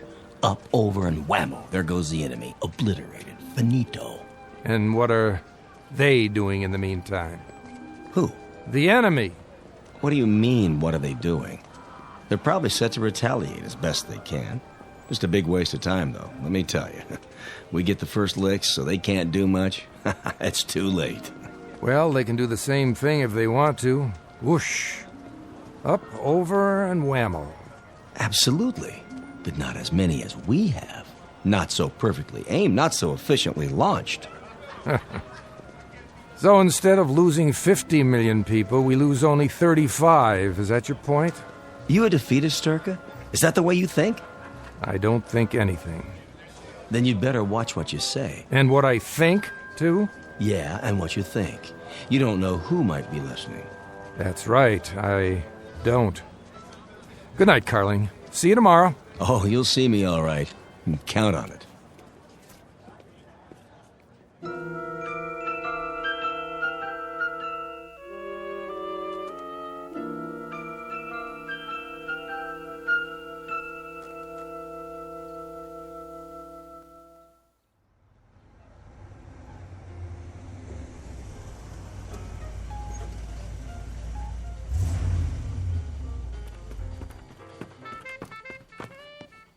Mom, Dad's home. Hi, Dad. Hello, baby. Where's your mom? Out in the backyard gardening or something. Pretty late for that. Yeah, I guess. And what are you up to? I'm waiting to teach you how to dance. Just a minute now. Well, you said you wanted to learn the muscle tussle. That's what all the kids are doing, and I promised that I'd... Some other time, honey. Hard day? Yeah, they're all hard lately. Hey, Dad? What, Jody? What's the matter? I mean, really. You look so down. Nothing serious, just feeling my years. What? When I look at you all grown up with that beautiful face... Oh, Daddy. Well, it reminds me that my youth is up in the attic somewhere, stored in a bunch of old photo albums. Is that all? All? That's quite enough, believe me. Daddy, do you like your work? What a funny question. I mean, is that the problem? It's all right, it's a job. But yours is... different. A job is a job. None of them are great. That's why they have to pay people to do them. I mean, having to work on the kinds of things you do, fever bombs and hydrogen warheads and nerve gas and things like that. I'm only a cog in a wheel, Jody. Remember that. A very big wheel. Look at it this way. In one bomb, there are perhaps, 1,000 parts? And each part requires a team of 50, 60, 70 people. So when you consider it in that light, I'm actually not as responsible as the ones who... As the ones who what? Hello, Bill. Hello, honey. Jody and I were just... But everyone I talked to lately, they've been noticing it too. Noticing what, Joe? That something's wrong. It's in the air. What are you talking about? I don't know, but something's gonna happen, isn't it? You know how it feels in the air when there's gonna be a storm or an earthquake? The way all the dogs in the neighborhood get real quiet and then go off and hide somewhere. And nobody knows where they are until it's over. Because they're afraid. But they don't understand what it is they're afraid of. Well, lately it's like everyone's afraid. All my friends at school, everyone, Dad. Why? Jody, listen. Are you going to tell me or not? Sit down for a minute. We'll both sit. I want to talk to you. About what? Jody, people can be afraid for a lot of reasons. Their jobs, money, what's going on in the world. But the main reason is when they make themselves afraid. Why would they do that? They don't realize they're doing it. It starts with what they hear on the news, with rumors, with things people say that aren't entirely true. People who play on their ignorance, their stupidity. And there are people who start these rumors, who seem bent on subverting every great advance, every fine idea ever thought up, every marvelous invention ever conceived by mankind. Subverting? That's right, Jody. They dirty it up. They take what they can't understand and make it sound crooked and devious and wrong. And then when they've ruined everything and it can't be fixed, they wonder what happened. And they ask why. Sitting in the rubble in their own tears, they ask the question why. But by then it's too late. Far too late for any of us. Bill! Daddy, are you all right? Eve. Yes?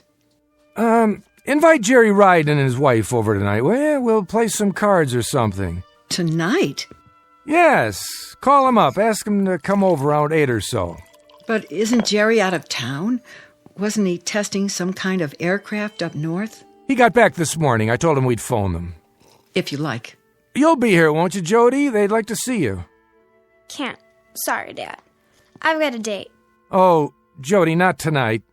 Well, maybe I can get in early. but it's been set up for a long time. I told Mother. Break it, will you? Dad... I'd like you home tonight. But... Jody, listen to your father. He doesn't ask much of you. Oh, all right, I guess. It means that much to you. Thanks, sweetie. It does. Bill, is there a particular reason why you want us to stay home tonight? No, it's just that Jerry has some interesting stories. You'll see, he has some real stories to tell, believe me. His job, it's really very interesting, and I just thought it'd be nice if we're all here tonight. Together. You don't have to explain. I thought maybe you'd like some cards, get your mind off things. Now, if you two will excuse me, I think I'll go to the bedroom and change.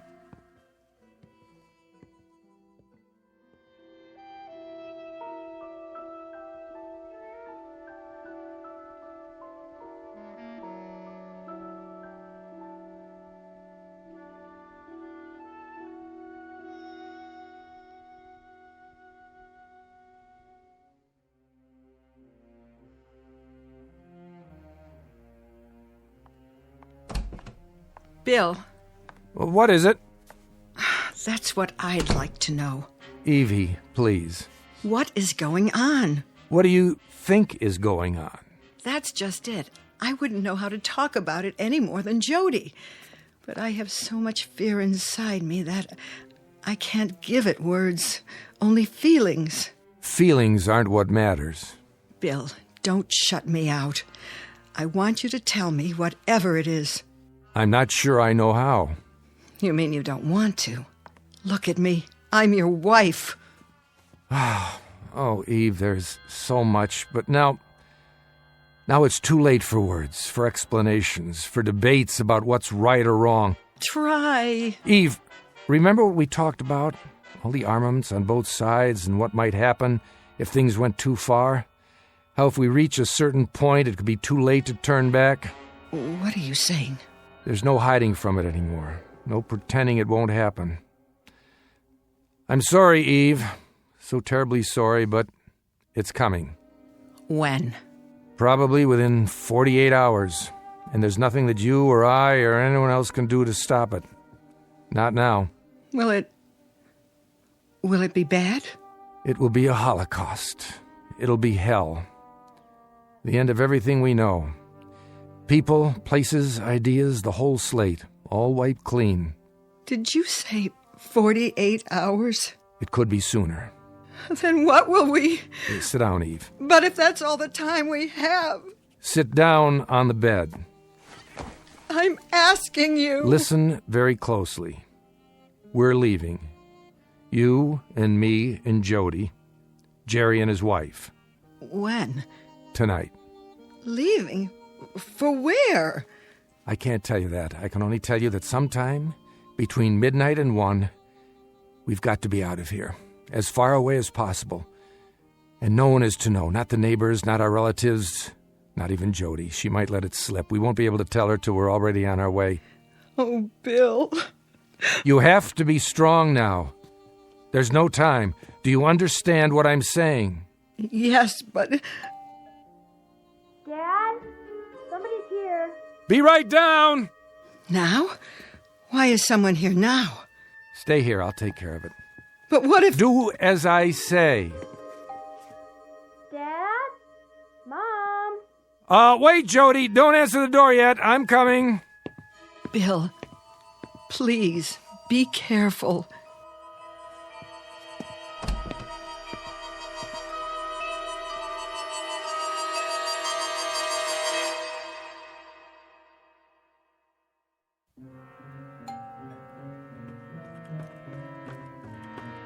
I'm here, Jody. Are you expecting someone? Not yet. Well, should I answer the door? I'll get it. Dad, what's the matter? Nothing at all. Hello, Bill. Oh. Hi, Jerry, you're early. I am? We were just going to give you a call. Oh, right. Cards. If you came by to tell us you can't make it... Are you kidding? It's $1 a point tonight. I don't know about that. Sure, I've been very hot at cards the last couple of times. So you have. Can I make you a drink? No, thanks. I just dropped by to talk to you about... hi, Jody. How are you? Fine. Bill, I thought I should see you about... The watch? What? Your watch. Giving you trouble again, is it? Oh, yeah. It's losing time. Probably the battery. Remember, Jerry? Sure, I remember. I just put a new one in for you last month. Probably some corrosion on the contacts. Yeah, that must be it. Let's take a look at it, out in the garage, so I can get to my tools. Good idea, if you don't mind. It won't take a minute. Let's go. Nice seeing you, Jody. Sure, Mr. Ryden. Hey, how's your mother these days? I'm fine, Jared. Just fine. Great. I'll see you later, then, with Anne. I hope so. Joe, can you give me a hand setting the table? Sure, Mom. If you want me to. Come on, Jerry. We can go through the kitchen.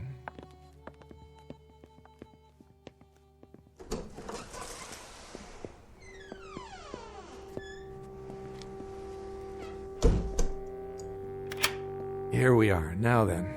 Bill, Let's see that watch now. Take it off your wrist and I'll pop open the back. I've had to change the plan. Not now, not yet. Here's your trouble right here, Jerry. See that? I'll use the drill to buff it down. Now? Keep your voice down. You haven't told him? I told Eve. Jody doesn't know. Keep your head down and keep looking at the watch. And smile. Why? There's a window over there. You never know who's looking. Or listening. Oh, right. Lean in next to me. That's it. Now, what's the change? They've put a different guard on. For the 1 a.m. shift. The man I know, the one I paid off, he clocks out at 11. Then we have to move it up to just before 11. Can we do that? It'll be a lot tougher. More personnel on the grounds then. That doesn't have to make a difference. We'll tell them the same story. Yeah, you're relatives of mine, and you've got clearance to look at the new ship. That's right. It'll still work. It has to. Did you explain it to Anne? Not everything. Only that we're in danger and we've got to get out. I didn't tell her where or when. Better that way. Jody will stay home tonight. I told her you were coming over later. You and Anne. Can you make it around 8? Yeah. There you go. I think that does it, Jerry. Hey, thanks. Just a little build-up on the contact points. You might want to have it checked over by a jeweler. I couldn't get all the corrosion out. I appreciate it, Bill. Very much. The best part is, I'm not even going to charge you. What was that? A cat, probably, outside in the yard. I thought I saw something move at the window. Well, that's it, Jerry. You can put your watch on now. See you later. About 8?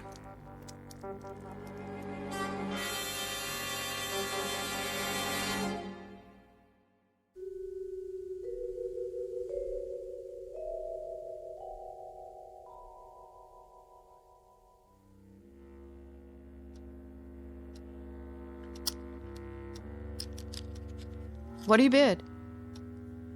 Jerry? I said... Nothing. This hand's garbage. Well, you can't just throw it in again. Well, Jerry's got the right idea. I've got garbage, too. Well, who dealt this mess? You did. Whoa, she's got you there, Evie. Maybe we should give it a break. Yeah, fine with me. You okay, Jody? Sure, I'm just super. How about some lemonade and homemade cake? Sounds wonderful. I didn't give Jerry any dessert tonight. The rigors of a test pilot's wife. Oh, you. Let me help. I'll just get a tray. Jody? Yes, Mother? Will you give us a hand in the kitchen, please? Okay.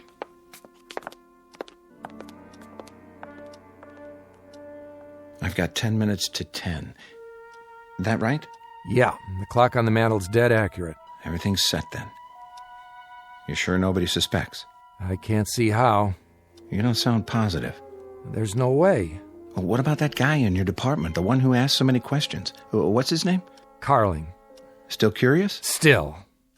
Not so much questions as hints and innuendos. If he's an informer, he's not very subtle. Well, he has nothing to go on, does he? Not a thing. Forget about him. Jerry, what about our destination? Right there. How far? What does it matter? A few million miles, give or take. A few million miles, and a ship we don't even know will leave the atmosphere. Or whether its pilot will be able to take off and set it down in one piece. But that's the risk, Bill. That's the risk we've been talking about for months now. It's not a bad risk when you consider the alternatives. And the place we're going? It's populated. We've picked up radio waves, even some snatches of a language not dissimilar to ours. We've been able to decipher a lot of it. And with a little help, a couple of breaks, and the grace of God, we might even make it there. What? Who's here? Put the paper away. Let that be too obvious. Turn it over, at least. Bill? Look who's here. Well, how goes it, Sturka? And riding? Carling? What brings you... Oh, just taking a walk. Saw your house, thought I'd stop off, say hello. Wasn't sure if you were home with all the blinds drawn. So I went to the back door, knocked. Oh, you're welcome anytime, Mr. Carling. Why, thank you. A little game of cards tonight, huh? A little game of cards. We're about to cut into a cake. Care to join us? Just a little more lemonade for me. I was telling your wife that she makes wonderful lemonade. Not too sweet, a little tart, if you know what I mean. I think I do. Hot night, isn't it? A night for the front porch, or sleep. Not much else. How right you are. Jerry, what time's it getting to be? Whoops, that late.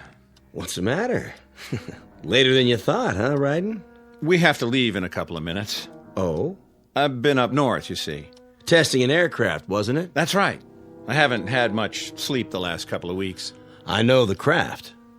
Do you? Well, they say it's capable of leaving our atmosphere. Talk is, it could go to another planet if the right man flew her. Not for a while yet. Needs more testing. Is that a fact? You wouldn't happen to have a cigarette, would you, Sturka? No. Wait, there's an old pack in my pocket. Eve talked me into quitting. A wise woman. Bad for your health. Wouldn't want to take any risks. Not on your life. Here. Don't bother. I'll come get them. More lemonade? Jody and I will bring the cake. Light? I've got it. Keeping score, are you? Yep. The way I figure it, after that last hand, Bill and Ann owe me a little money here. That a fact? He's a marvelous scientist, a very bad card player. Now, I wouldn't have believed that. I'd have guessed that Sturka here was a good gambler. I'd have guessed he'd gamble on most anything. Lemonade all around? I'll cut the cake, Mom. And I'll serve. Can you pour, Eve? Of course I can. Well, let me help you, Mrs. Sturka. Oh, I don't know what's the matter with me. I've spilled some. You seem nervous. Why, I'm not nervous. Not at all. I'd say you are. Very nervous. Your hand's shaking. I'll do it, Mom. It's the card game. She doesn't like to lose. Yeah, that must be it. Well, what do you know? It's all right here on this paper. What is?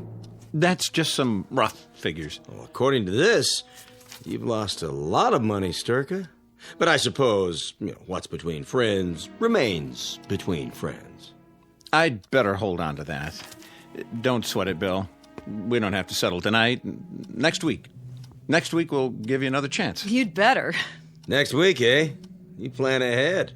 Way ahead. A week? That's nothing. I beg to differ. A lot can happen in a week. Even in 48 hours. What are you getting at? He's not getting at anything.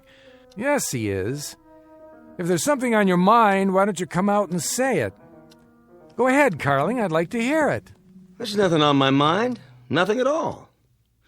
Well, I'd better go on home now. I'll show you to the door. Thanks. I'll see you at the plant tomorrow. Bright and early. Pretty night. Clear as a bell. Take a look up there.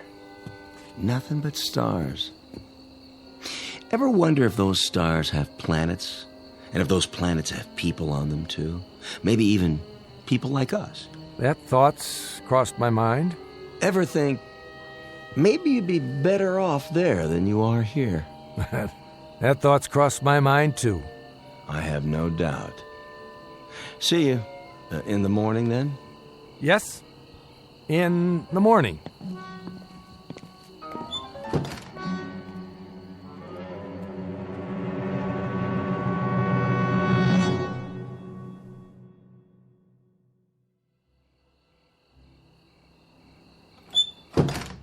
An odd man, didn't you think?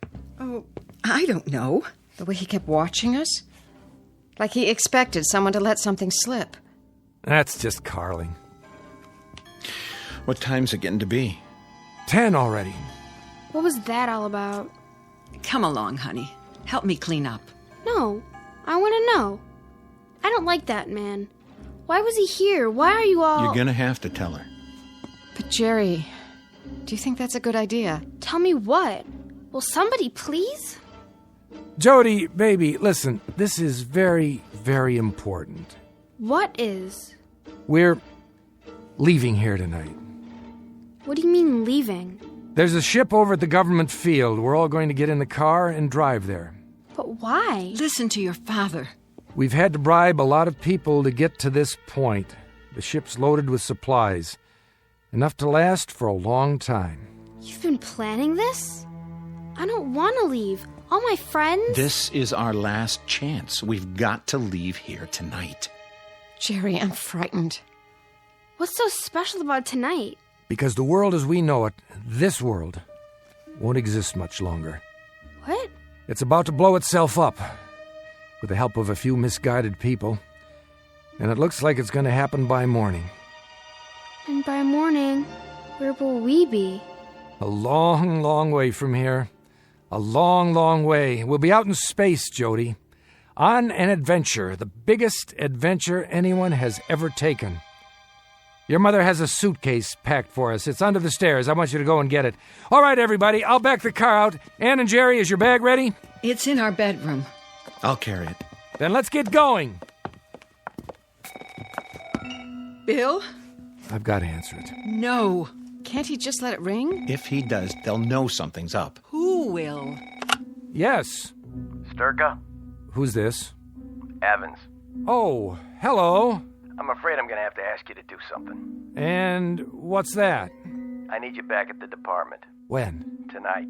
That might be difficult. I know, and I'm sorry, but something's happening. A new level of alert. We're asking all the crews to report in. I don't know how I can... We're sending a car for you. It's on the way now. I'm in bed. So was practically everyone else I called. Get out of bed and put your clothes on. You don't understand. I'm ill. How ill? Bad cold, fever. That's too bad, but this is urgent. Top priority. I wouldn't be much use to you. Nothing less than rigor mortis would excuse you tonight. The car will be there in a few minutes. Bill? That was my division head. They're working around the clock tonight. They're sending a car for me. I knew it. We'd better get out of here right now. I'll get the bag. And I'll get ours. Eve, did you hear me? Yes, I heard. I just have to put these glasses away first. And the cake, so it won't spoil. And... Leave it! Leave it, honey. Just let it go. Everything. All right, if you say so, Bill. I suppose someone will wash them, won't they? Doesn't matter now. Do you hear me? Do you understand what I'm saying? Yes, as soon as I get my purse and my keys. Do you see my keys, Bill? I don't know where they are. I can't go out of my house without my keys. How would I lock the door? I couldn't, could I? Why, the house would be wide open. It wouldn't be safe. Eve! Oh, but that's foolish, isn't it? I'm being silly. Because we're not coming back here, are we? Never. Not ever.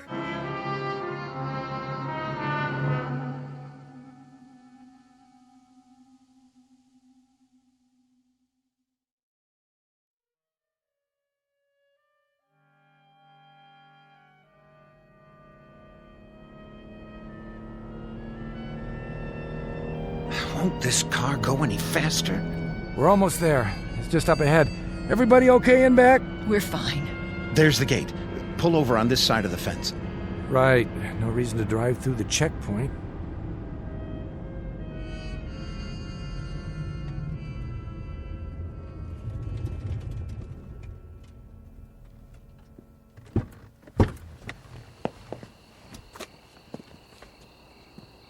Stay in the car for now. It's awfully dark. It won't be if they put on the searchlights. What if they do? They won't, unless there's a security breach. For now, we're only observers. Government property starts at the fence. Dad, look. Out there on the field. What is that thing? That's our transportation. Yep, that's it. But it doesn't even look like anything I've ever... I know. It's top secret. The craft I was testing.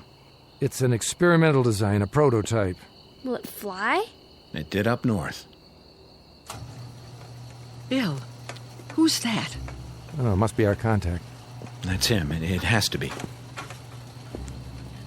Why is he carrying a flashlight? Give him the signal. Eve, lean over and flash the headlights once. If you say so.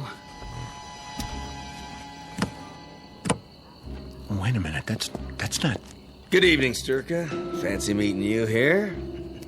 I could say the same. A long way from home, aren't you? It was my idea. I told him to drive out and see the ship. That's quite a story. You don't honestly think anyone will believe it, do you? Jerry, he's got a gun. Now take it easy, Carling. Just stand there quietly, you two. Very, very quietly. And don't make a move. Wouldn't want to set off any alarms. What do you want? Name it. Would you mind getting back in the car? Sure, Ed. Just do me a favor, huh? And put the gun down. In the car. The front seat, please. What for? We're going for a little ride to the checkpoint. And I'll be in the back seat. Is that necessary? Would you three ladies be so kind as to get out? The two gentlemen and I have an engagement with the authorities. They have nothing to do with this. In that case, they have nothing to worry about. Someone will be along for them in a moment. Now step out, please. If you insist. Careful with the door now. Slowly. No, Mr. Carling. You be careful. Oh! Get the gun! I got it! Give it to me. In 1 second. Sturka, you don't realize what you're doing. Don't I? Oh! Bill, is he... Get in the car, Jerry. The gate's open. We're going through.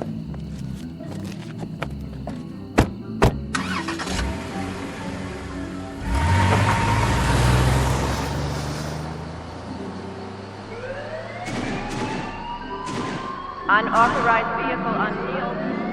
Unauthorized vehicle on field. Guard Unit 7, approach and apprehend. Approach unauthorized vehicle.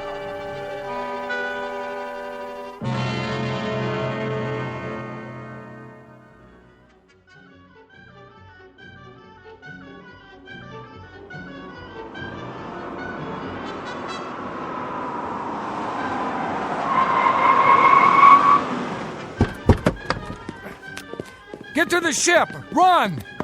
Hurry, Ann. I'm hurrying. Bill, wait. Dad! Let's go, now! Use the ladder. One at a time. Halt! Go, inside the ship! Sturka, what are you doing?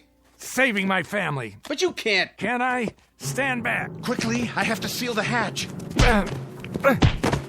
I'm coming. Fire it up!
I told him to stay strapped in till we leave the atmosphere.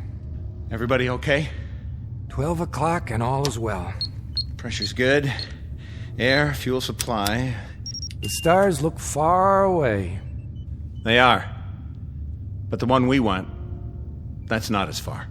Which one is it? See it there? The shiny one. Bright blue, over on the right. Yes, I see it. And are there people on it? People like us? People like us. It's the third planet from the sun, Bill. That's where we're going. To a place called Earth. Earth. Nice name. I like the sound of it. Full speed ahead! Aye, aye, Captain. Steady as she goes.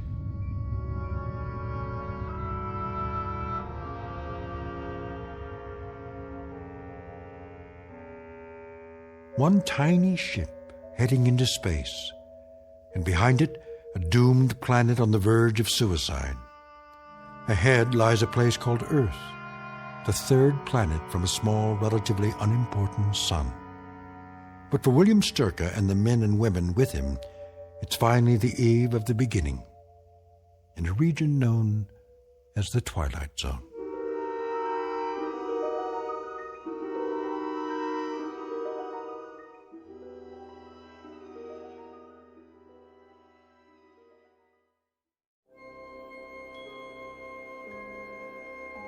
Hi, this is Carl Amari, producer of the Twilight Zone Radio Dramas. I'd like to take a moment to tell you about our official website at twilightzoneradio.com, where you'll get the latest news and information on these Twilight Zone Radio dramas. Plus, at twilightzoneradio.com, you can digitally download 3 free episodes or any of our episodes for only $1.95 each. In this age of ever-changing technology, we've decided to make these episodes instantly available to you by making the Twilight Zone Radio Dramas a digital download-only series. This means that this series will no longer be offered on CD. The CD collections at our website are now being offered while supplies last at buy one, get one free. So be sure to get your favorites before they're sold out. Be sure to visit us often, and I'll see you in the zone.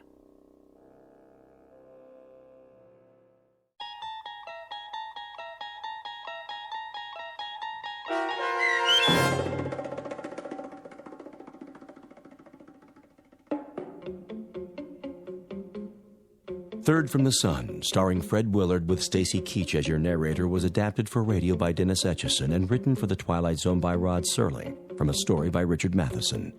Heard in the cast were Doug James, Ellie Weingart, Haley Nabig, Tom McElroy, Frenette Lebo, Jeff Lupetin, Kurt Nabig, Vince Amari, and Carl Amari.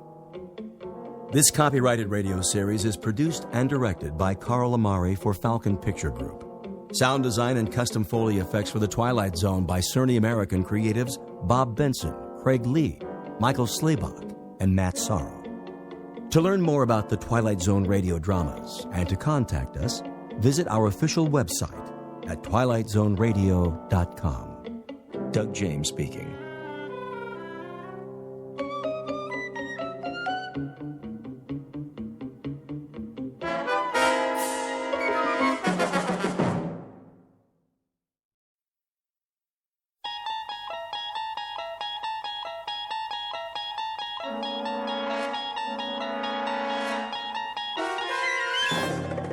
You unlock this door with the key of imagination. Beyond it is another dimension, a dimension of sound, a dimension of sight, a dimension of mind. You're moving into a land of both shadow and substance, of things and ideas. You've just crossed over into the Twilight Zone.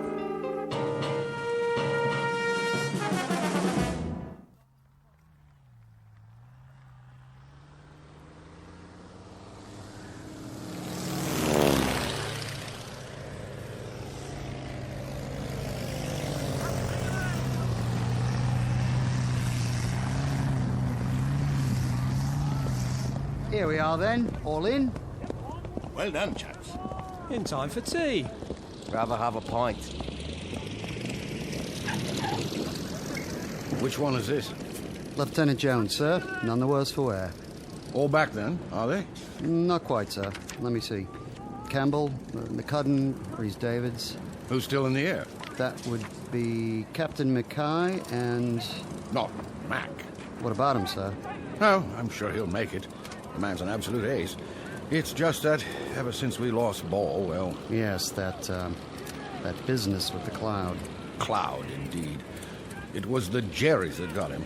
Bloody butchers. Well, no clouds in the sky this morning, sir, and not a German plane in sight. He should be setting down any time now. Flying alone, is he? On patrol with another scout. Good plane. Decker, I believe. Ah. Seen his share of dogfights? And they both have. Where are they, then? Where?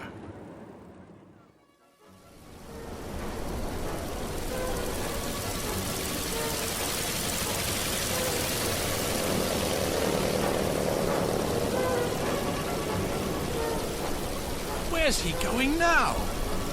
Mac! No, this way! Back to base, man!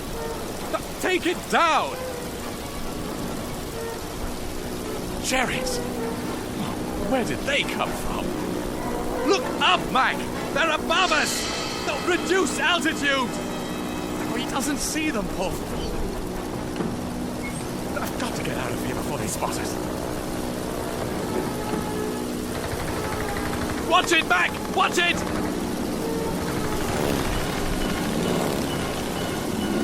We can't fight them all. Mac! Mac, come on! Let's get out of here! We've got to lose them. We've simply got to! What's this? A cloud? Can't see a blasted thing! Where's the base? Oh, flying blind! What's happening? I can't hear anything either. Mac? Mac? Where are you? Where am I?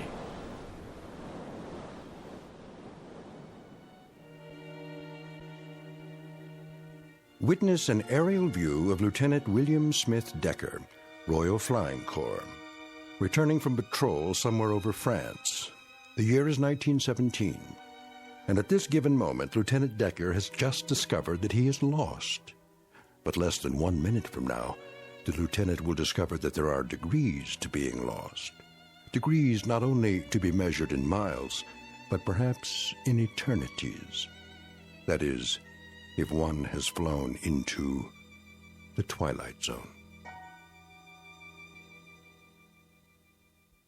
And now, The Twilight Zone and our story, The Last Flight, starring Charles Shaughnessy, with Stacy Keach as your narrator.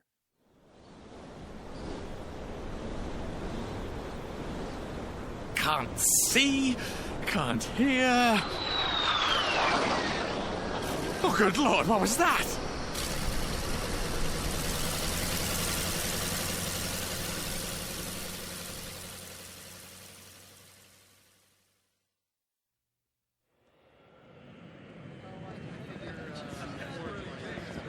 Hey, take a gander at that. What in the... Is this a joke? Who does he think he is? What are you men standing around for? Just heading into the hangar, sir. Corporal, what is that anyway? What's what? That, sir. Take a look. With 4 wings? At least something's holding it up. Up in the sky. It's a bird. It's a plane. It's super junk heap. Some antique, huh? Get off the field, all of you. Where are you going? To tell the Major. I want to know about this.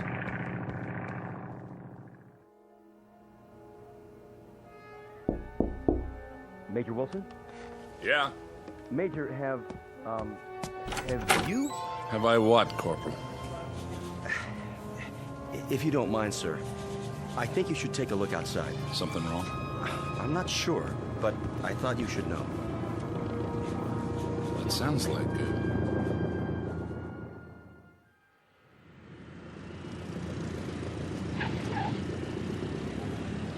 Hey, what gives? Some kind of old-timey stunt pilot. Dig those crazy goggles. So that's a biplane. If I remember my history books, it's a Newport Scout. Favorite of the RAF. Must be from an air show or something, huh, Major? No air shows around here. Who gave him clearance to land? That's just it, sir. As far as I can tell, no one. Look, he didn't get shot down. This is restricted airspace. Jeep. Driver for the Major. On the double.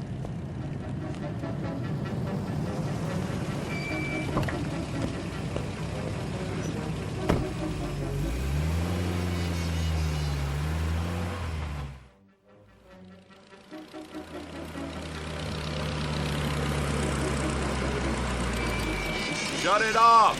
Now! Can't hear you, sir. What's he think he's doing? Just sitting there. Looks scared. He's trying to take off again. Block the runway, man. Move!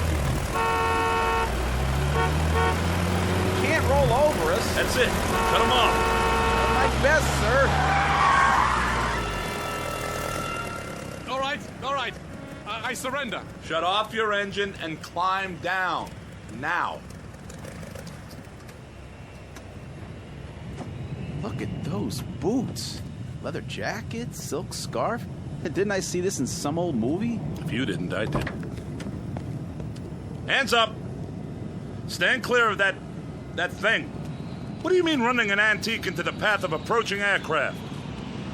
What's the matter with you? Speak up, man! Are you French? Don't you understand what I'm saying? Parlez-vous français? Are you American? What's that supposed to mean?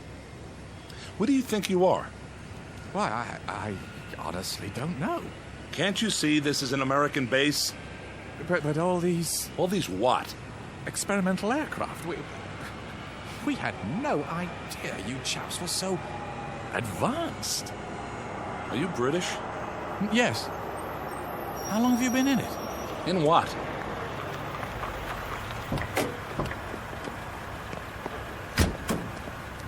What's going on, sir? Get it out of here. How do we do that? Tow it. I don't care. But get it off the runway. Yes, sir. You'd better come with me. Well, of course. Get in. Extraordinary vehicle. It's a Jeep, all right? Back seat. Oh, yes. Administration building. Yes, sir. Whoa! Hold on, flyboy. You'll fall out. I just can't believe it. Believe what? Well, an airstrip so close to the lines. How long? I don't follow you. What lines? How long what? Why, the war. How long have you chaps been in it?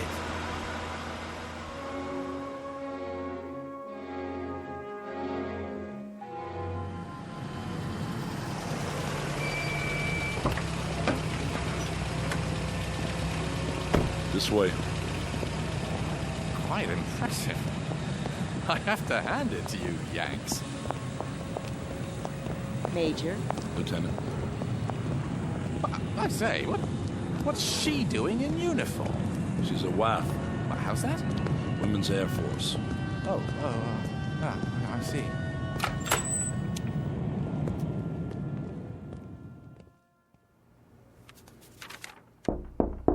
Enter.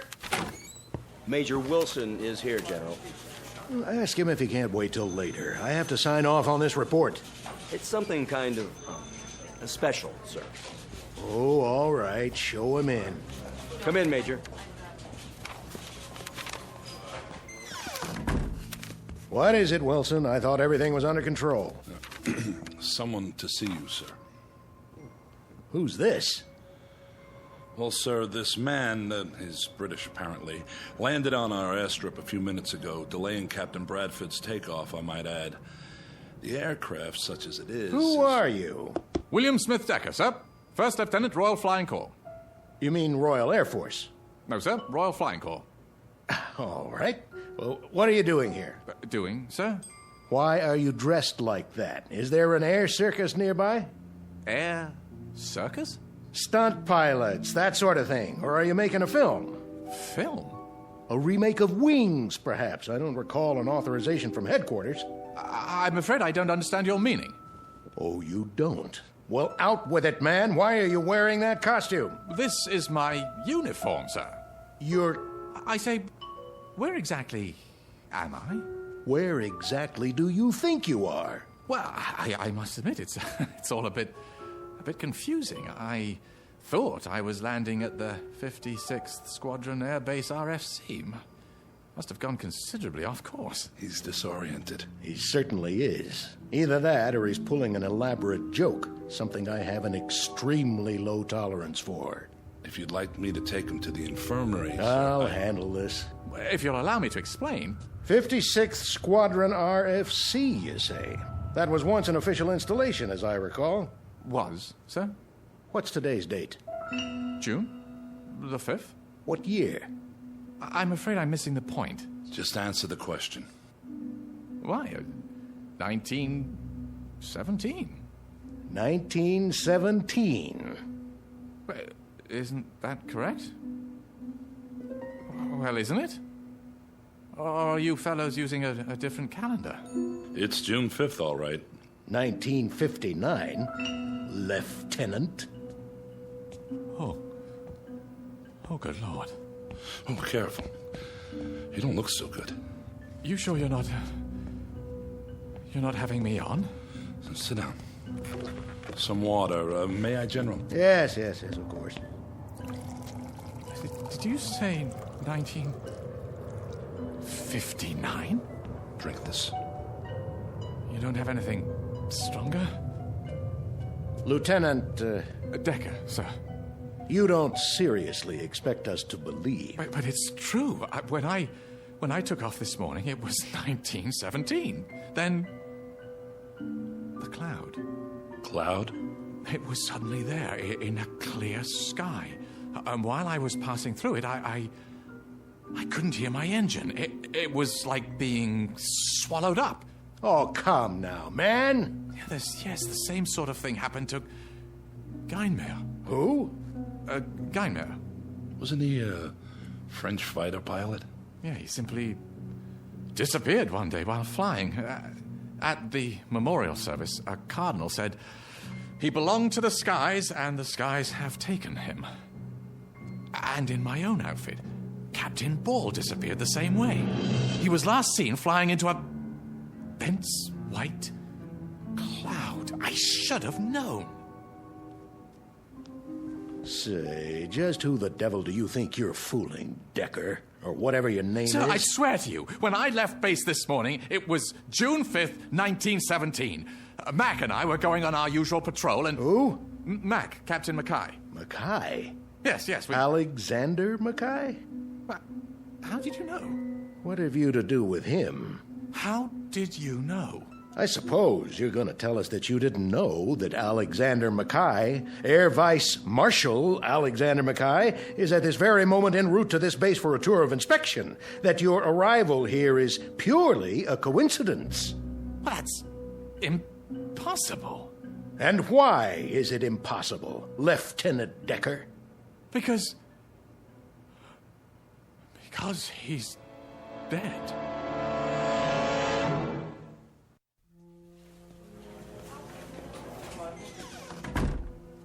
Well, Major? Here. What's this? Everything British HQ has in their files. Have you looked at it?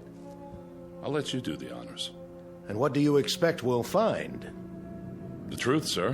Whether he's an imposter or... Whether? How could he be anything else? You think he's a lunatic, don't you?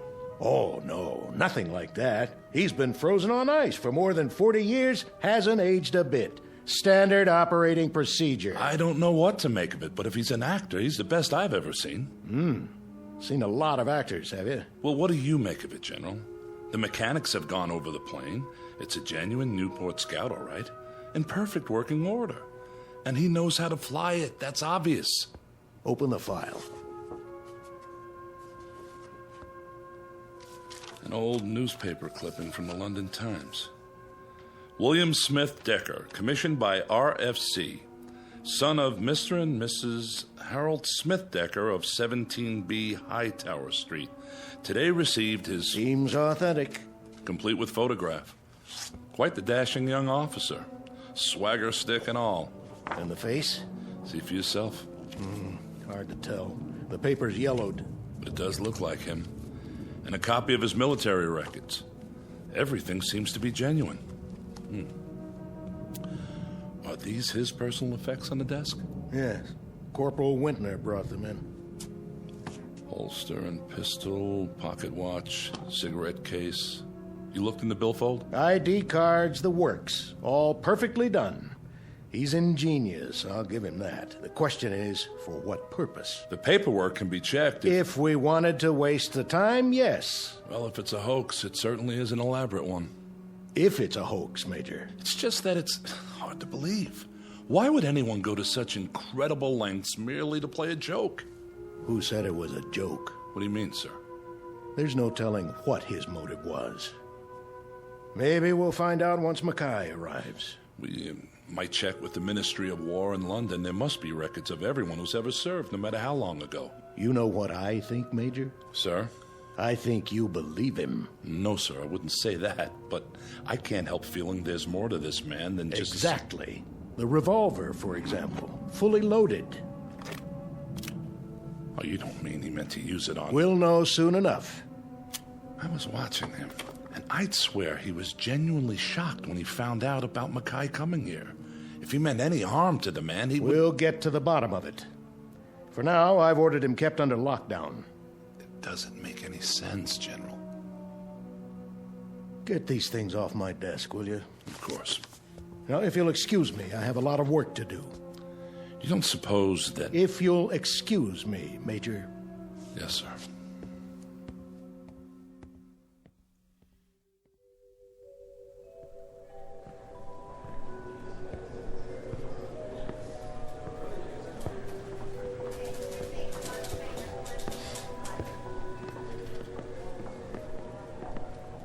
Major? Corporal Wintner? Sir? Yes? I was just wondering, what are you going to do? Do? With the airman. Decker, is that his name? So it would appear. We're checking him out.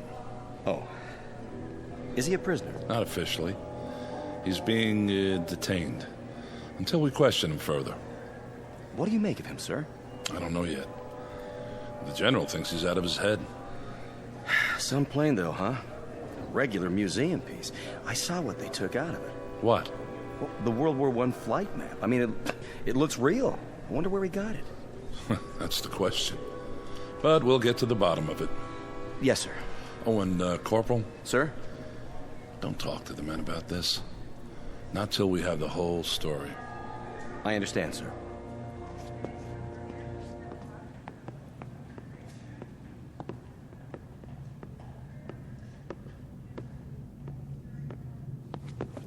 Major Wilson? At ease.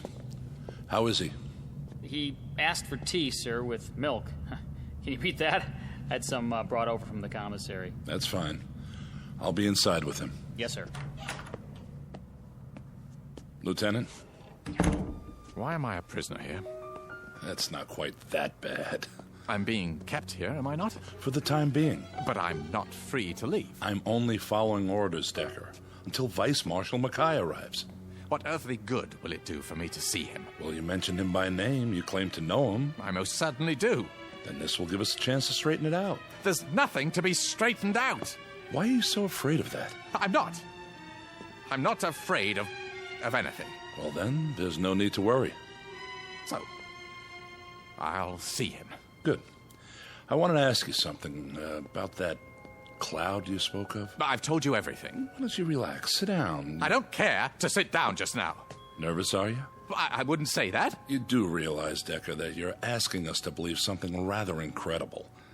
A cloud of silence in a clear blue sky.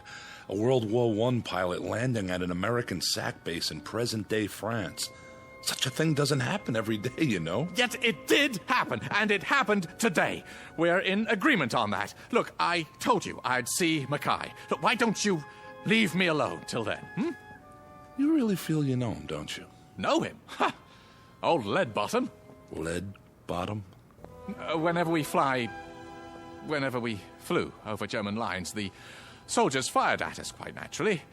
And one day Mac got hit in a most embarrassing spot. I always called him Old Lead Bottom afterwards. It's a personal joke, of course. Mac's a proud sort, don't you know?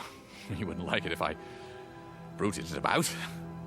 Why did you keep insisting before that he was dead? Because the last I saw of him, he was caught in a circle of 7 German planes. 7 biplanes. There was nothing I could do, you understand? I was in my own plane, involved with 3 others. They were closing in on me. So he got away. I don't see how he could have. He not only could have, he did. He was one of Britain's great heroes during the Blitz. What do you mean by Blitz? The second war we told you about. He won the DFC for knocking down 3 German bombers one night over London. Undoubtedly saved hundreds of lives. Oh. Decker! I have to get out of here! Oh, you don't. I've got him. Sit down, Decker, now. Can you manage, sir? Yes. Stay outside. For the love of God! Sit down. Now you tell me, what is wrong? I must leave. I'm afraid that's impossible. When Mackay arrives, we'll get to the bottom of everything. I tell you, I can't see him. Why? Look, it wouldn't make sense to you. Try me. Because he'll know me for what I am. And what is that? A coward. A coward. I'm sorry. I've always been a coward. All my life, running away. Pretending to be something I never was, never could be. That's why I'm here now, because I ran away, because I wanted so desperately to escape that I did. The chaps in the 56th are such bloody heroes, don't you know? Men like Ball, McCudden, Rice David, so brilliant pilots, magnificent fighters. I always feel like such a rotten sham among them. I keep talking about it as if it were the present, don't I? Yet it isn't. If I can believe my own senses, it's the past now. 42 years in the past. Decker. Oh, I got by with pretending well enough. My kind of strained idiocy was exactly the brand we all put on. Playing the part, don't you know? Exaggerated, near hysterical with confidence. Boys on a crazy lark, drinking, joking, laughing, far too much, all of it. Then turning into deadly, ice-cold killers in the sky. Not me, of course, no, not me. Up there, I was just as terrified as I was on the ground. Even more so.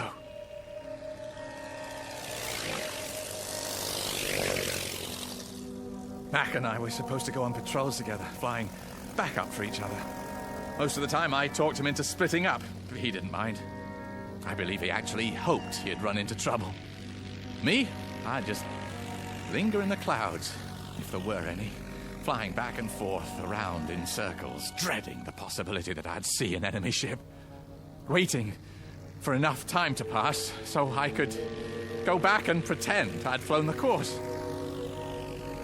Sometimes I even thought I'll land behind the German lines, let myself be captured. Their pilots always get the best of treatment as prisoners of war. Except I've been afraid of doing even that. Afraid that somehow the truth would come out and I'd be discovered.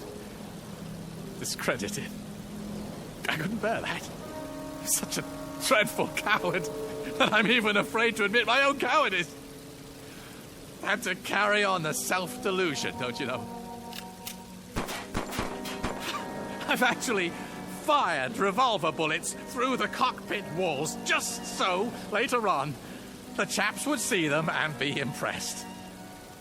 I told them I took enemy gunfire. God help me.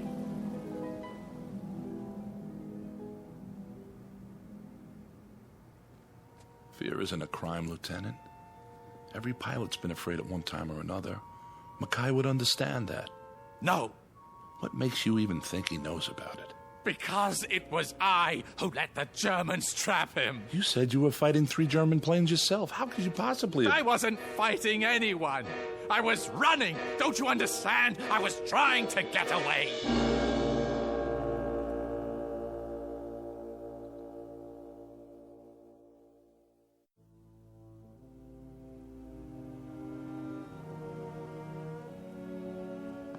Easy, Lieutenant.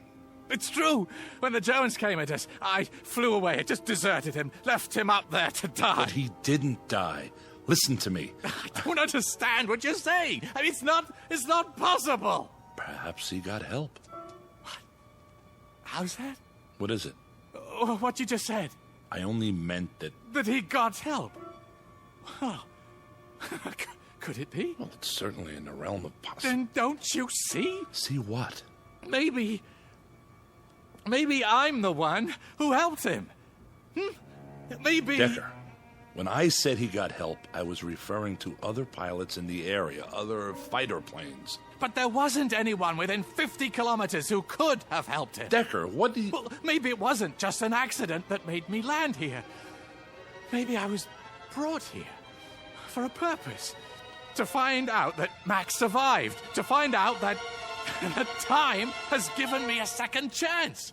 I'm not sure You've got to let me go. I can't do that. You must. Don't you see? It's the only chance I have. The only chance he has. But he's alive, Decker. He's on his way here now. How can you be sure? How do you know that if I don't get back, he may not be here? How do you know that he won't have been killed 42 years ago? There's no reason to think that this man's I'm the reason, standing right in front of you. This is insanity. It isn't. Look, I tell you, history may be changed if I don't do something. Mac will have died because he had to die. Unless I help him. Stop it.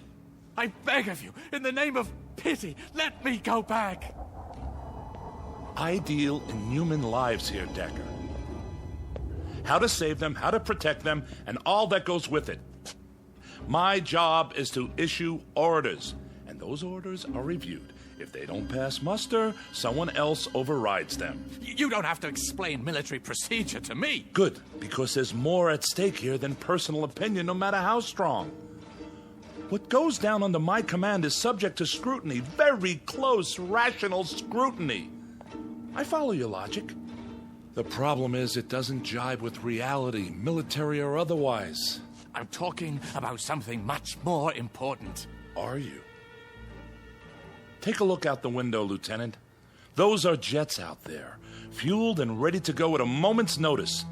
We're the DEW line for security in this part of the world. You won't know what I'm talking about, but there are bombs now that can destroy entire countries. Enemy forces held in check only by our presence. Not by feelings or emotions, but by the threat of mutual annihilation. Say I wanted to help you. Say I believed your story, no matter how outlandish it sounds. Even so, there's nothing, absolutely nothing I can... Well, maybe you can't, but I still can. Where's Major Wilson? Out of my way. What are you... I said, get out of my way. Here now, you can't... Stop it! Someone, please! Where are the hangars? Help! The prisoner's escaping! For the love of God, woman, I only want to see my plane. Where? The South Field, but... Thanks. You've just changed the course of history. Cheers! Hey, stop him!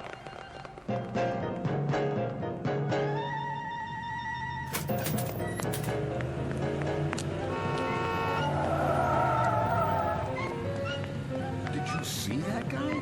Something out of an old movie. What in the rosy hell?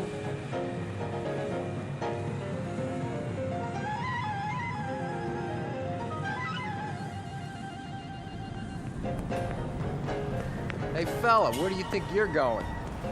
The Scout. You can't come in the hangars. This is off limits. No, the plane, the Scout. Where is it? Not in here. And for God's sake, why are you dressed like that? Ah, I see it. Where'd he go, Sarge? There! Running out the other end! Stop him!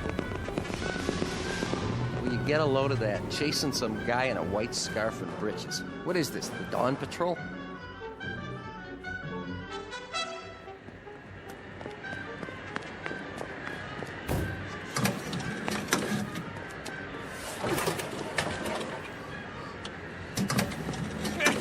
Come on! Come on, it's got to start!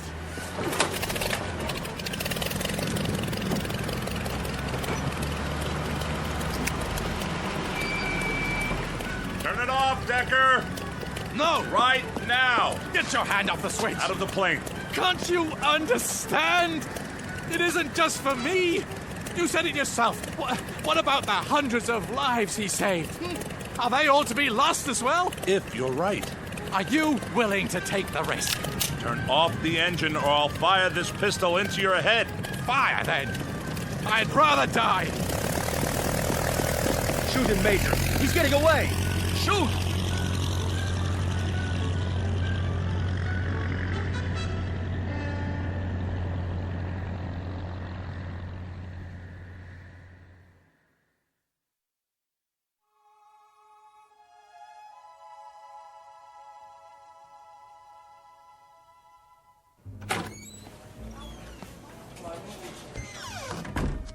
General? You're in trouble, Major. I hope you know that. I understand, sir. Well, what do you have to say for yourself? I don't know how to explain it. I just couldn't pull the trigger. Your thought processes elude me, Wilson. They positively elude me. Letting that maniac loose. Yes, sir. I'm trying to understand. You had him. How could you... Yes? Air Vice Marshal Mackay, sir. Fine. We were supposed to meet him when he landed. I know, sir. I'm sorry. Marshal Mackay. How'd you do, General? Very pleased to meet you, sir. I trust you had a comfortable flight. Oh, yes. Splendid. Good, good. This is Major Wilson. Honored, Major. The honor is mine. Now then, shall we begin the inspection? Or perhaps you'd care to have a meal first. Not really. I'm on a bit of a schedule this afternoon. Sir, may I ask you a question? Not now, Wilson. But what is it, my boy? Well, sir, do you know a man named William Smith Decker? Really, Major? Smitty? Why, yes. You do? I should know him. He saved my life. What? Then he did go back. How, sir? If I may ask, how did he save your life? Well, we were out on patrol together. This was back in the Great War, of course. Usually we split up, covered different sectors. But that day, our planes were side by side, for a while at least, when a formation of Germans dropped down on us. You fought them off, both of you?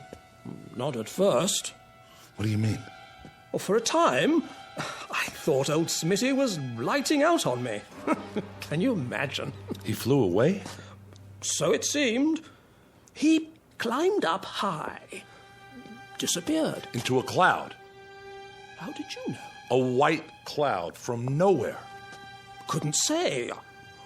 I suppose it was white. And then? Well, then, from out of the cloud, it seemed, Smitty came diving down, machine gun chattering away. Guess he'd been waiting for his chance. Knocked out 3 of the bandits before they got him. Saved my life, rest his soul. I say, what's all this about? How did you know? The Germans. Didn't they usually bring back the personal belongings of pilots who were shot down? Quite often. Did they bring back his? Why, now that you mention it, no. Are you sure?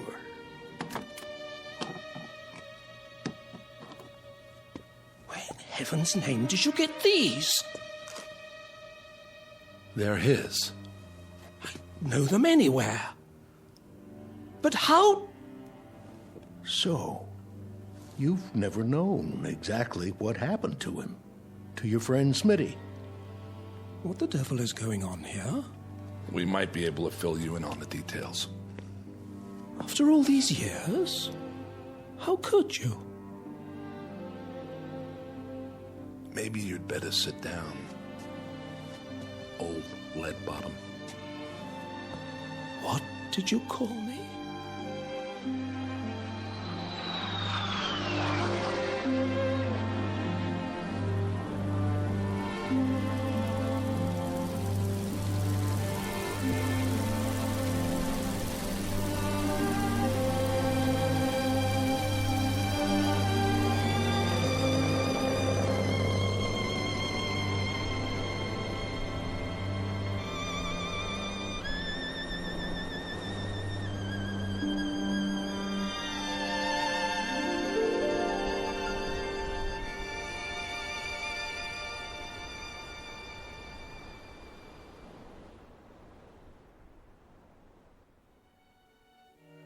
Dialogue from a play, Hamlet to Horatio.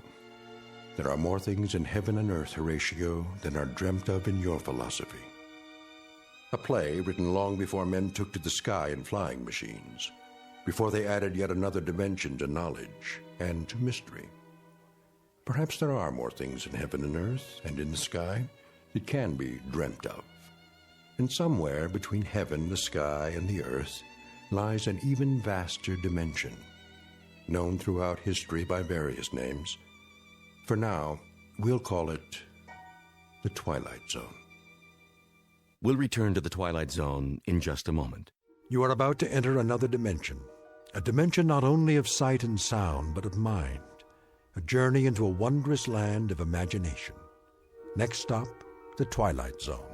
Hi, this is Stacy Keach. I'd like to take a moment to tell you about our Twilight Zone website at twilightzoneradio.com. At twilightzoneradio.com, you'll find the latest information on these Twilight Zone radio dramas, including behind-the-scenes photographs, plus the newest product releases, trivia contests, ways to contact us, other Twilight Zone-related info and merchandise, plus links to other fascinating websites. So make your next stop twilightzoneradio.com. Visit twilightzoneradio.com to purchase these Twilight Zone radio dramas on cassette and CD, or call toll-free 1-866-989-ZONE. That's 1-866-989-9663.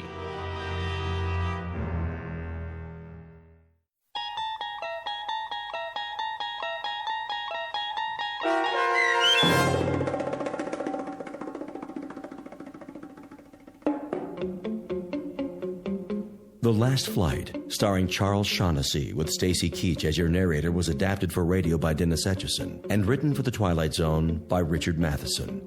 Heard in the cast were Mike Starr, Roderick Peoples, Nigel Patterson, Doug James, Jeff Lupetin, Kurt Napig, Steve Kay, Carl Amari, Richard Hensel, Jamie Barron, and Linda Reiter. The producers of The Twilight Zone wish to thank CBS Enterprises and the Rod Serling Estate for making this series possible. This copyrighted radio series is produced and directed by Carl Amari for Falcon Picture Group. Sound design and custom Foley effects for The Twilight Zone by Cerny American creatives Bob Benson, Craig Lee, Michael Slaybach, and Matt Sorrow.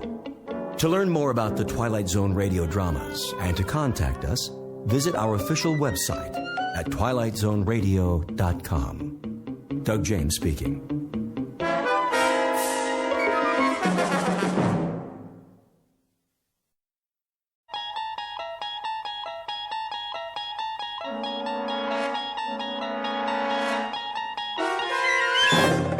You're traveling through another dimension.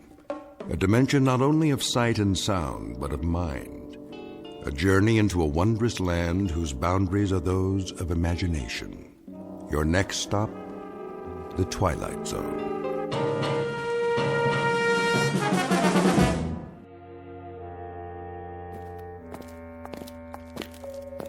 God, you haven't answered my question. No questions. But it's a simple one, a very simple one. Where are you taking me? You'll find out. You come before dawn with no arrest warrant? We don't need a warrant. But of course you do. Not for a hearing. Oh, is that what this is about, an investigative hearing? At such an hour? Chancellor's orders. You mean the Chancellor himself wants to see me? Why on earth?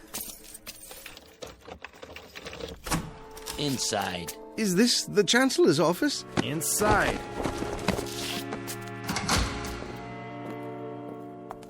Hello. Hello. Oh, you'll forgive me, but it's so dark in here, my eyes. There's a bench along the wall. Why don't you sit down? And you are? Mary Lampert.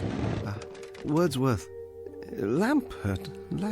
You work in the Central Registry? I don't work anywhere at all now, but it wasn't in the registry. I was an English teacher. Oh, yes. Yes, you requested some books from me last semester.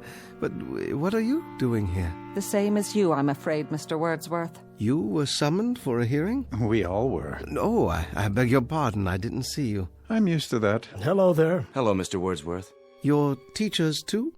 Something even less useful. A poet. A published poet? A few small press volumes. Oh, we have a lot of those in the stacks. Quite a number, actually. Your name? John Brodsky? Yes, let me see. The Fire Inside and Other Poems? You're the only person outside of a few friends who's ever heard of it. Oh, no, you were very well reviewed. The Mid-Atlantic Prize, wasn't it? It was, but they don't exist anymore. And the rest of you, I don't mean to be rude. After a certain age, well, the eyes just don't adjust very quickly, even with glasses. Jack Cameron. I taught philosophy at the university. How do you do? John Alpert, from the theology department. Another lost cause. Oh, no, don't say that. Vital subjects all in a liberal arts education. I'm sure you're here for some sort of a reassignment. Put out to pasture is more like it. They're closing the humanities wing. Are you sure? It's already done. The Chancellor signed it into law yesterday. To be replaced by what? Business law, medicine, computer sciences, perhaps. Something more practical. The word is they're not going to use human teachers at all anymore. I see. And what of books? They'll be obsolete too, what with the standardized software. In other words, will all be obsolete? That's the handwriting on the wall. But that's absurd. Well, what will they do with us? Pay us not to work? I think they have in mind something a bit more efficient. Such as? Lampert! Yes? This way. Yes, of course, I'm ready. I'll go first. Please, that's not necessary. Lampert, Mary, now. Now, wait a minute. Where are you taking her? Goodbye, Mr. Brodsky, Mr. Cameron, Mr. Alpert, and you, Mr. Wordsworth. I've enjoyed meeting you, however briefly. Well, we'll talk more later. When will I see you? Why, on television, perhaps. I'll hold a good thought for you. For all of you. Wait! Where are you taking her? You walk out of this room and into the next at your own risk, because it leads to the future. Not a future that will be, but one that might be. This is not a new world, brave or otherwise. It is simply an extension of what began in the old one. It has patterned itself after every dictator who ever planted the ripping imprint of a boot on the pages of history since the beginning of time. It has refinements, technological advances, and a more sophisticated approach to the destruction of human freedom. But like every one of the superstates that preceded it, it has one iron rule. Reason is an enemy and truth is a menace. This is Mr. Romney Wordsworth in his last 48 hours on Earth. He is a citizen of the state, but will soon have to be eliminated because he is built out of flesh and because he has a mind. Mr. Romney Wordsworth, who very shortly will draw his last breath in the Twilight Zone. And now, The Twilight Zone, and our story, The Obsolete Man, starring Jason Alexander, with Stacy Keach as your narrator. Who's next? Wordsworth, Romney.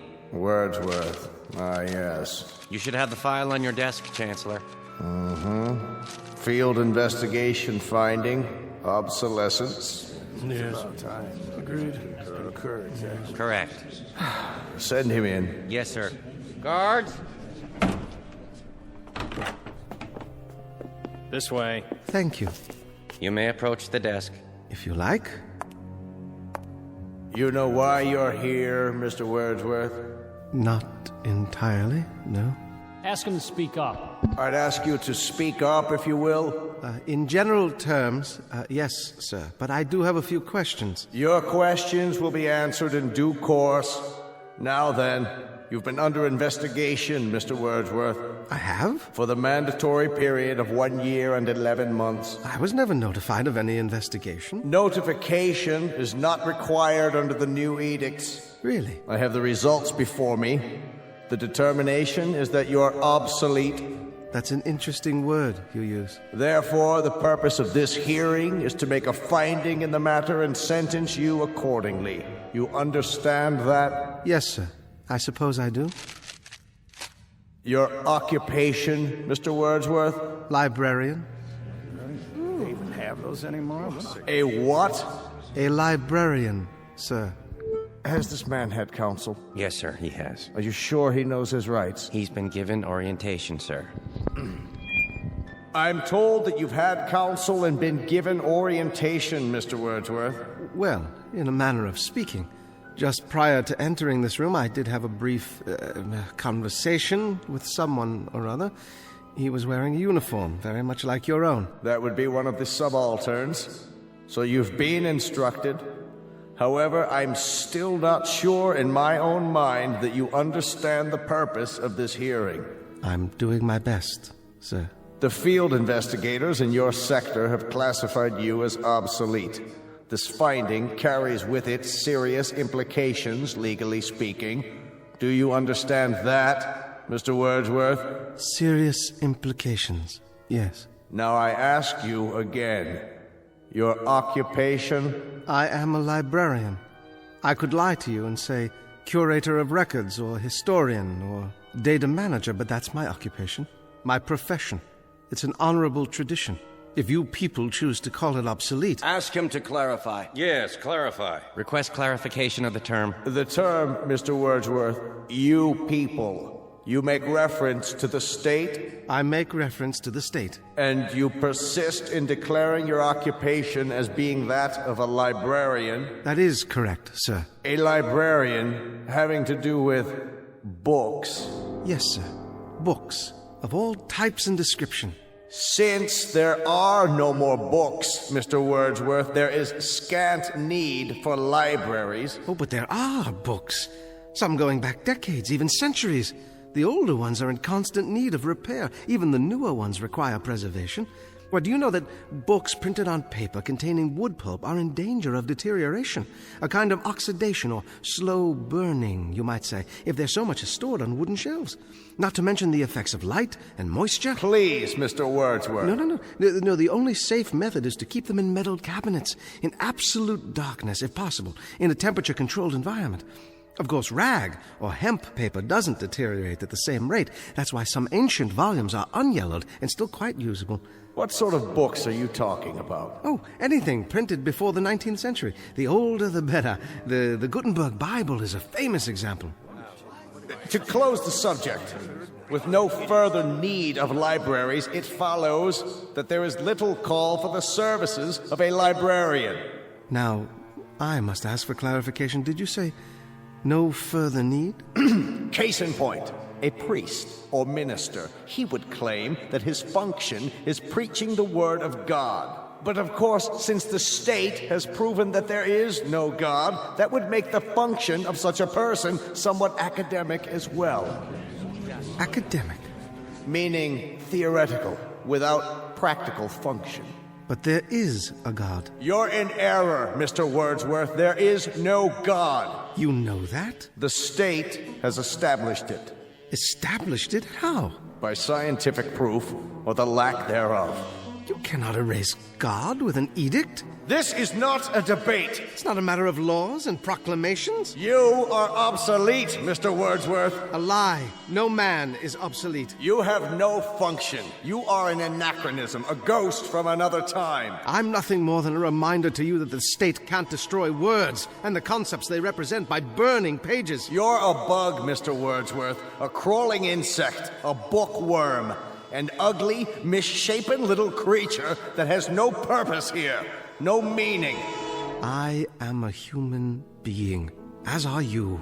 A human being? Is that what you lay claim to? You're a librarian, Mr. Wordsworth. You're a dealer in books that no one reads, and 2-cent fines and pamphlets, and closed stacks in the musty insides of a language factory that spews out meaningless words on an obscure assembly line called the printing press, whose time has long passed. Words, Mr. Wordsworth, that have no substance and no dimension. Like air, like the wind, like a vacuum that you make believe has an existence by scribbling index numbers on little cards. I don't care what you say. Don't approach the bench until you're told to. And I tell you I don't care. I'm a human being. I exist. And if I speak one thought aloud or in writing, that thought lives even after I'm shoveled into a grave. This I know beyond the shadow of a doubt. Delusions, Mr. Wordsworth. Delusions that you inject into your veins using a needle filled with printer's ink. The narcotic you call literature. The Bible, poetry, essays, all of it, just an opiate to make you think you have strength when you have no strength at all. You're unfit. You have nothing but spindly limbs and a dream, and the state has no use for your kind. You waste our time, Mr. Wordsworth, and you're not worth the waste. I agree. Let's end this. Now then. You've made your point. Instruct him. Romney Wordsworth, you will return to detention. Is that where I was? What a polite euphemism. Cell is more like it. To await the finding of this board. Very well. This way. One more question. What happened to Miss Lampert? Who? The school teacher. Her case has been decided. The result will be on this evening's telecast. I'm sure it will be, but I'm asking you, what was your decision? Take him away. Heretic. Obsolete. No function. No function at all.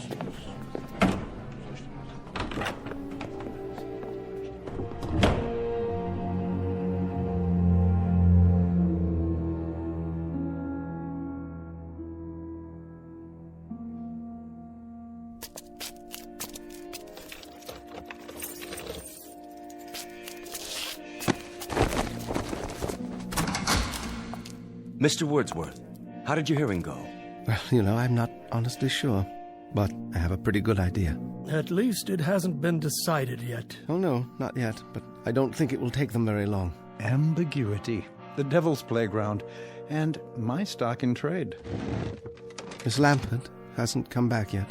That means her case has already been decided. That's what they said. Where would they take her in that case? Back to her living quarters, I imagine, to await the carrying out of the sentence. As for myself, I'd rather carry it out alone. Not thinking about hemlock, are you? Don't tell me you are. That's not what they use nowadays. Too hard to measure the dosage. Get me a bottle of good scotch. I'd like to go out on a bender.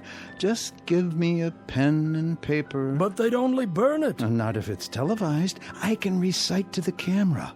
A public reading at last. Some of it has to get through before they cut off the sound. They can't cut it off. It's an official edict.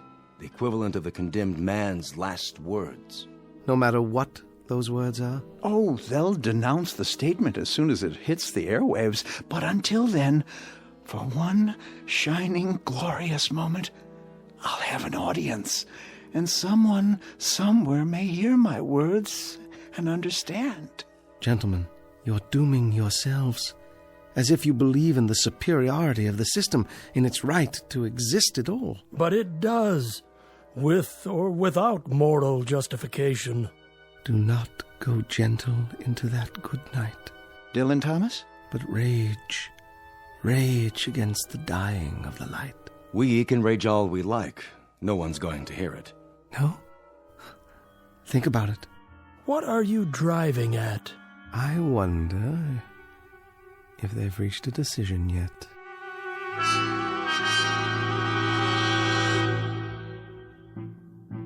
How do you find, gentlemen?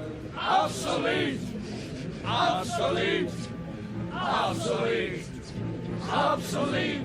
Obsolete. I concur. In the matter of Wordsworth Romney, the board has made a finding. Bring him before me so I can pronounce sentence. Escort him from the detention room. Right away.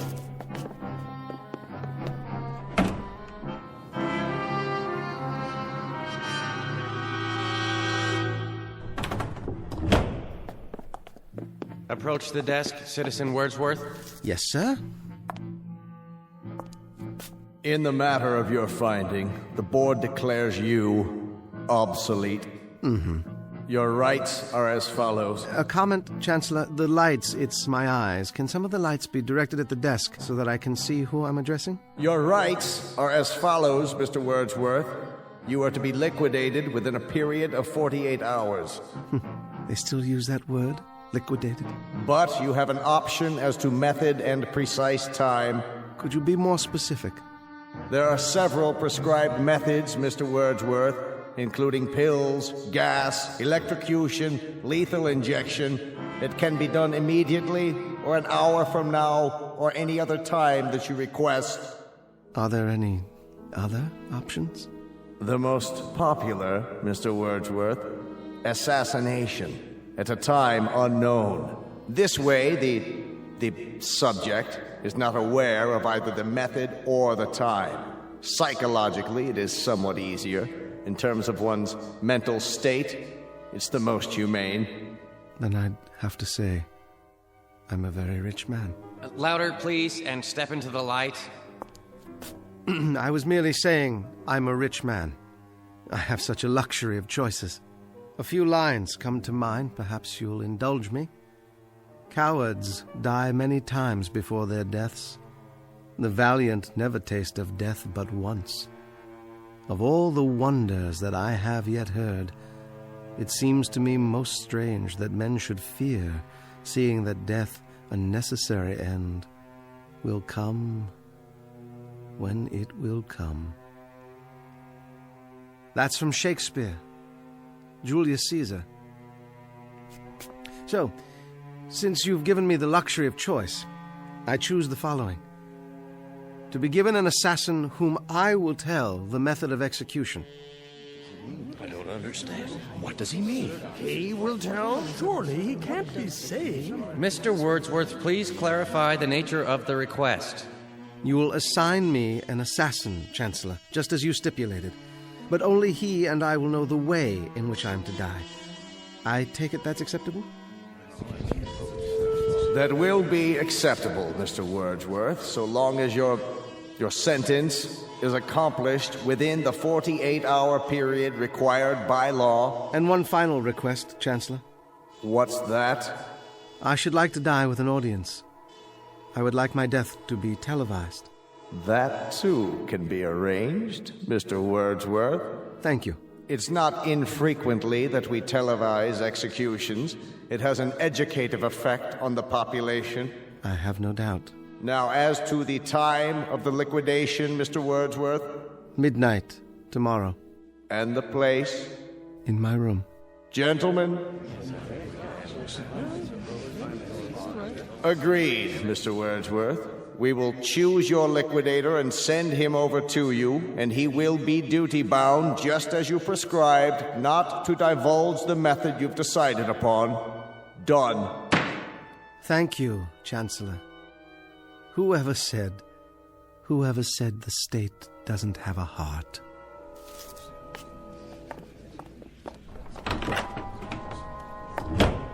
An odd one.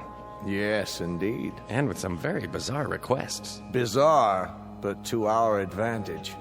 He wants his death televised? All right, we'll oblige him. By midnight tomorrow, he'll be crawling up the walls with fear. And we'll televise every moment of it. His horror, his fright, and I dare say his belly-crawling supplications for mercy. What an example. We'll televise it, gentlemen, all over the country. We'll show the people. We'll show them how this obsolete man, this librarian, dies.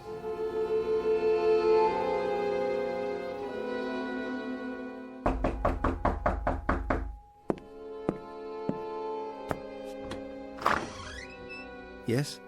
Wordsworth Romney? I am. I'm here to install a television camera. Oh, yes. Come in. Come in. Bring the equipment in, please, guard. Then wait outside. Yes, sir. I'll call you when I'm finished. Very good, sir. I'll be in the hall. Forgive the close quarters. A librarian can't afford more than a studio apartment these days. Librarian, sir? Never mind. Would you care for some tea? No, thanks. I'm on a schedule. Oh, of course, yes. Other installations. Alpert, is that one? How about Cameron? And the other, what was his name? Brodsky, the poet. I don't know. The guard has the manifest. Oh, yes, I see. Is this all the equipment you need? It's not very much. It doesn't need to be. It's miniaturized. See, all I do is mount this lens on the wall in the corner, and that's it. As long as it gets a wide angle of the whole room. Impressive, I must say. And what about sound? Sir? There'll be a microphone, won't there? Built right in. Full frequency. Broadcast quality. Splendid. Well, don't let me get in your way. Do whatever you have to do. Good idea. Not a lot of time left. Oh, a couple of hours more. I mean, you probably want some time to yourself for whatever. Yes. I'll be out of here in 20 minutes. Wonderful. I mean, very professional of you. Do you happen to know what happened to the school teacher? School teacher? A friend of yours? Not really. I hardly knew her. Not on my list. Oh. You ought to turn on the TV. That'll tell you. Why didn't I think of that? You know, I spend every evening reading. These things are your books, huh? You mean you haven't seen any before? I remember when I was a kid. They had pictures in them. Oh, they have much more than that. And with my collection grown so large, there hasn't been time for television in years. Even the state broadcasts? The state broadcast? Oh, you mean the chancellor's speeches and so forth. And on the domestic front, the economy is on an upswing. With unemployment virtually nil, corporations are tightening their belts in preparation for higher productivity next quarter when the trade deficit reaches zero. The government is purging thousands of obsolete personnel with tens of thousands to go before year's end. Did he say tens of thousands? One example is Miss Mary Lamport, who was terminated early this evening. For those who missed the live broadcast, here is her final statement. I'd like to quote Saint Exupery. What is essential is invisible to the eye. And it was a Welshman named Dylan Thomas who wrote of the force that through the green fuse drives. Well, I've spent my best years nurturing that life force, helping it break through the concrete and steel that seal us away. And I now know that there is no force in the universe that can crush. That's the drugs kicking in. Drugs? Her choice. She wanted to go out painless. They gave her an injection. Sure kept talking for a while, though, didn't she? All those words. She almost made it. Made what? I've seen enough. Go on with your work. I don't mean to distract you. All done? Surely not. There. Go ahead, turn your TV back on. See? There's you. There's me. You're right. Isn't that amazing? Sharp and clear for all the world to see. Fiber optics. Some picture, huh? Yes. I don't know how to thank you. What's the cost? No charge. A tip, then. Consider it a kind of bonus. One of my books, perhaps. No, thanks. You can take your pick. Any one at all. They'll only be burned afterwards. I don't have time to read. Thanks anyway. Guard. Trouble? No trouble. I'm finished is all. Let's go. Take it easy, Mr. Wordsworth. Don't fight it, okay? I'll do my best. It'll be easier that way. Well, now then. Nothing left to do but wait. 1 hour and 15 minutes.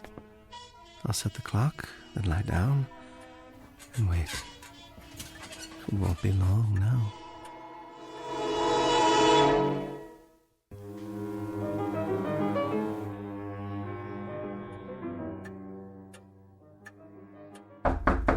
Mr. Wordsworth?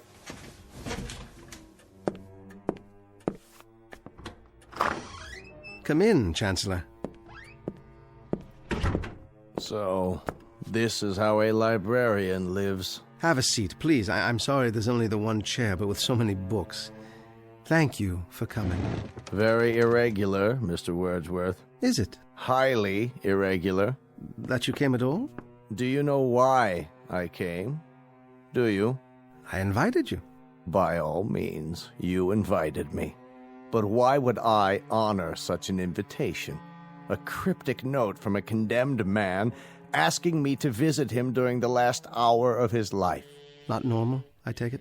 Hardly the norm, Mr. Wordsworth. Hardly what I'm accustomed to. And somewhat suspect, too. How do I know I wasn't invited here for a last pitiful gesture of vengeance on the part of the condemned? Vengeance? After all, I'm more or less responsible for the finding in your case. Your demise in less than an hour.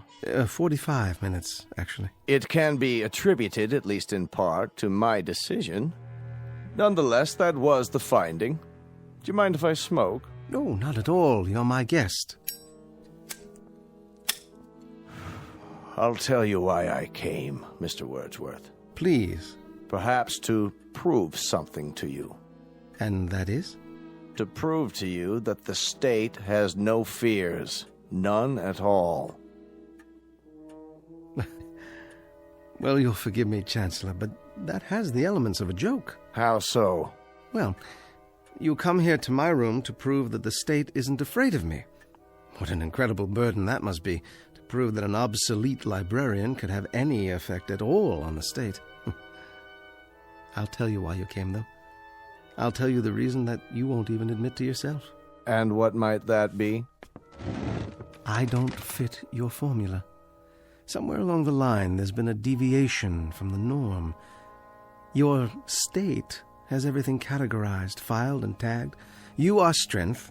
People like me represent weakness. You control and order and dictate. My kind merely follows and obeys. But something's gone wrong. I don't fit, do I? Oh, you fit, Mr. Wordsworth. In a few moments, you'll be cringing and pleading just like they all do. Yes, indeed, you fit. You've got a miserable, worthless little life, but you've also got an instinct for survival. And very soon now, when you know that life is slipping away, when your survival is just a question of minutes, we'll see which is stronger, the state or the librarian. All the country will see. Yes, they will. I take it you've had a discussion with whoever is assigned to your liquidation. Whomever. What? Whom, object of the preposition. Midnight, isn't it? A mere 40 minutes from now. That's the camera lens up there on the wall. See it? They brought that in earlier this evening. Very efficient. One man set it up in less than 10 minutes. We're being televised now. That's not unusual. In the mass executions last year, we televised around the clock. 1,300 people were put to death in 6 hours. You never learn, do you? History teaches you nothing. Quite the contrary. It teaches us a great deal. Our predecessors, Mr. Wordsworth, had the beginnings of the right idea. Hitler. Of course, Hitler. Stalin. Him too. But in contrast with popular opinion, their error was not of excess. It was simply that they did not go far enough. Too many undesirables were left around, and undesirables eventually form a core of resistance. Old people, for example, clutch at the past and won't accept the new. The sick, the maimed and deformed, they fasten themselves on the healthy body and damage it. So we eliminate them.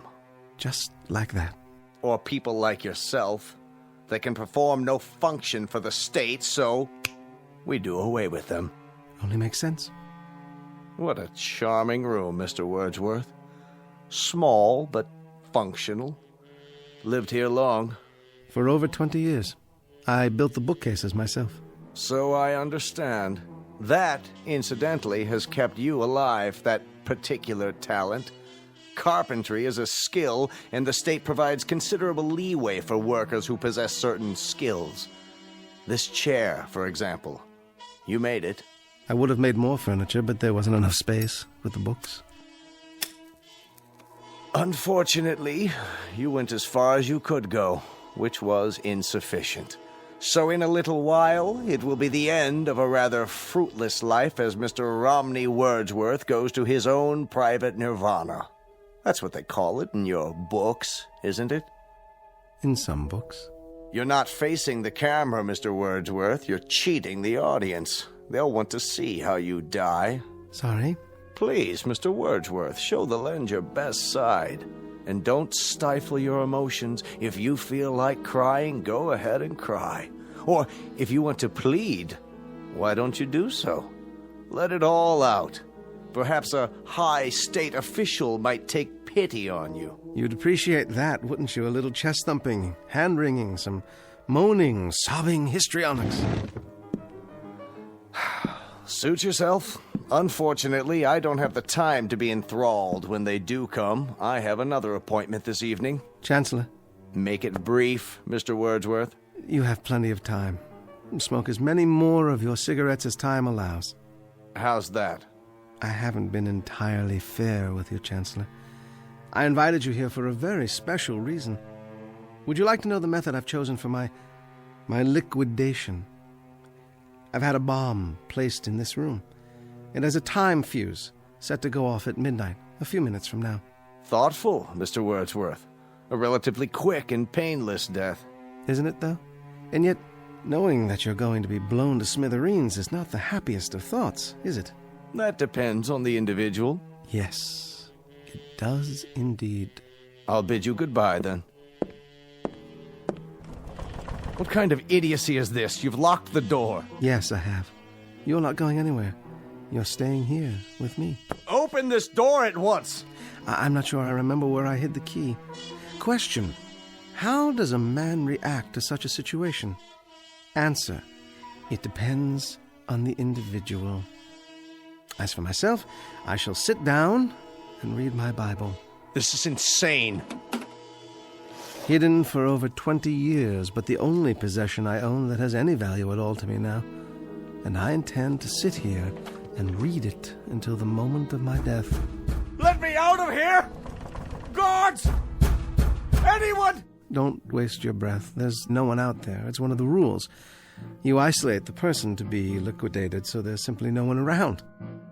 Why don't you face the camera, Chancellor? It's important, you know. You're cheating the audience. What are you talking about? You wanted the whole country to see the way a librarian dies. Why not let the whole country see how an official of the state dies, too? Will they see a contrast, Chancellor? Wordsworth! I order you, let me out of this room! Turn to the camera. Let the people see the strength of the state, the resilience, the courage. Let the people see how a man of steel faces death. I've underestimated you, Mr. Wordsworth. Sit down, Chancellor. You have a Nirvana coming up, too. So, let's have a chat. Odd, isn't it? How equal we have become. Death is an exceptional equalizer. It takes a strong and handsome man like yourself, uniformed, bemedaled, and it places you alongside a skimpy thing like myself. But in the eyes of God, there's precious little to distinguish us. We are flesh, blood, muscle, limbs, and we are the same. Understand, Chancellor? We are the same. We are not the same. A man of the state dies with dignity. We shall see. That is, they will see. The Lord is my shepherd, I shall not want. He maketh me to lie down in green pastures. He leadeth me beside the still waters. He restoreth my soul. He leadeth me in the paths of righteousness for his name's sake. Yea, though I walk through the valley of the shadow of death, I will fear no evil.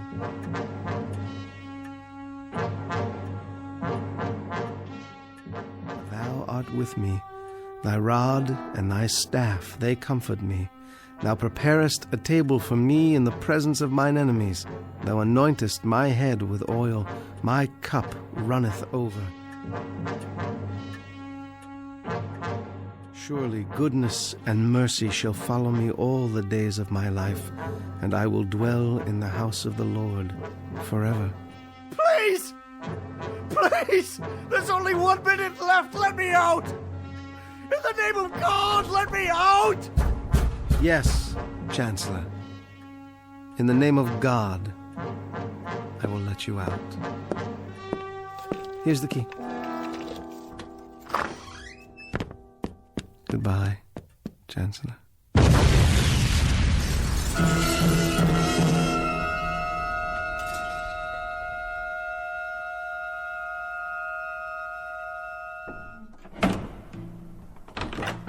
This way. Take your hands off of me. What is the meaning of this? You may approach. I don't understand what's going on. You all know me? No further. Stand where you are. There's been a misunderstanding. I've served the state for years. In fact, I'm the one who created the current edicts and passed them into law. I am the new chancellor. You have been removed from office. But why? The field investigators have declared you obsolete. You have disgraced the state. You have proven yourself a coward. You therefore have no function. I must protest. Let me speak. Return the prisoner to the detention room while we determine his sentence. The finding of this hearing is that he is obsolete. No! Wait! Hear me out! Obsolete! No! No, wait! Please! No! Obsolete! No! No! Obsolete!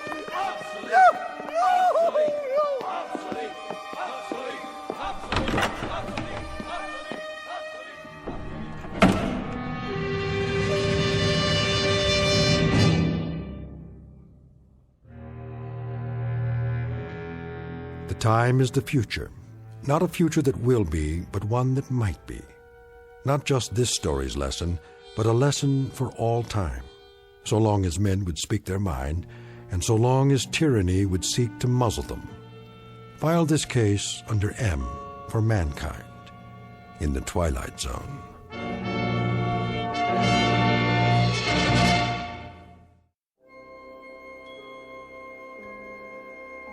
Hi, this is Carl Amari, producer of the Twilight Zone Radio Dramas. I'd like to take a moment to tell you about our official website at twilightzoneradio.com, where you'll get the latest news and information on these Twilight Zone Radio dramas. Plus, at twilightzoneradio.com, you can digitally download 3 free episodes or any of our episodes for only $1.95 each. In this age of ever-changing technology, we've decided to make these episodes instantly available to you by making the Twilight Zone Radio Dramas a digital download-only series. This means that this series will no longer be offered on CD. The CD collections at our website are now being offered, while supplies last, at buy one, get one free. So be sure to get your favorites before they're sold out. Be sure to visit us often, and I'll see you in the zone.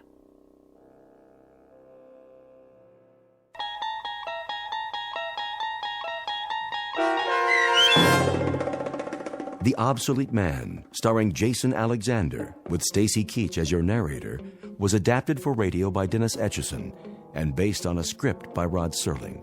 Heard in the cast were Christian Stolte, Joe Forbrick, Meg Thalken, Rick Plastina, Doug James, Rob Riley, Lynn Foley, Carl Amari, Roger Wolski, and Vince Amari.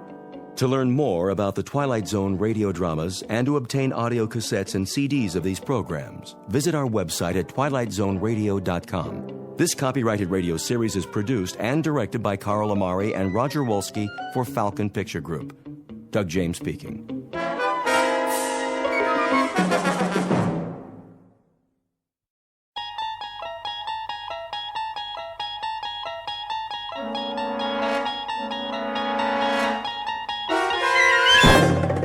There is a fifth dimension beyond that which is known to man. It is a dimension as vast as space and as timeless as infinity.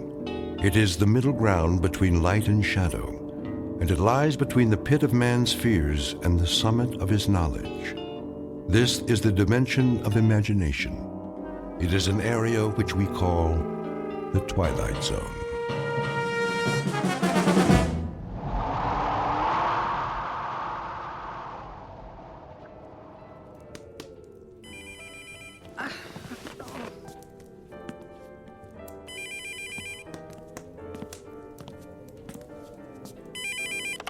Merry Christmas! Mom? Hello? Mom, can you hear me? Barely. Are you all right? Our flight is grounded in Chicago. Why? The snow is really coming down. No more flights will be going out tonight. We can't control the weather. Where will you stay? We got a room at the airport hotel. Well, that is no way to spend Christmas Eve. Well, we're better off than the people sleeping on the floor of the terminal. I guess so. Merry Christmas, Mom. I love you. Wait, tell Katie that Santa will leave her presents here, and I'll keep them safe. Mom? Luke? Luke? Merry Christmas to me.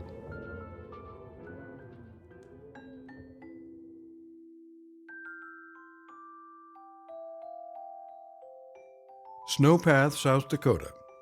Population 1.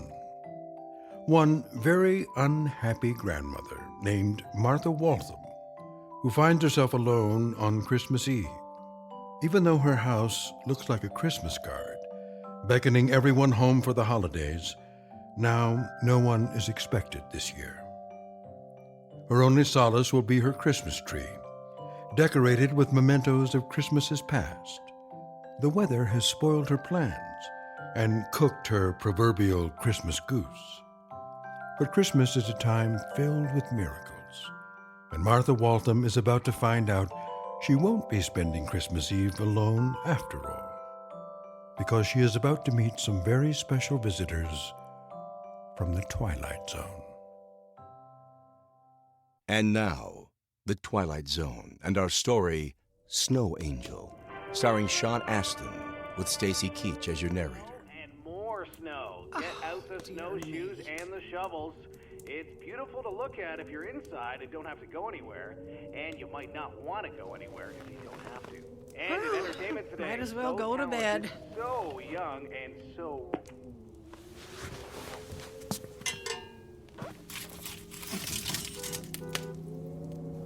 What is that? A car?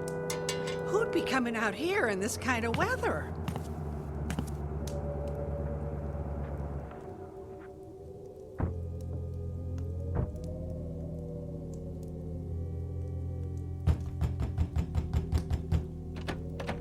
Who's there? Help! We need help! Who are you? What's wrong? It's my girlfriend. We need to find a doctor. Please open the door.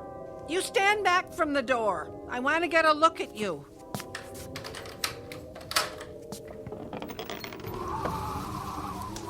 We need help. Please. You're just kids. We got lost in the snowstorm. We were going to the hospital and missed the turn for Sioux Falls. We're almost out of gas. Can we please come in?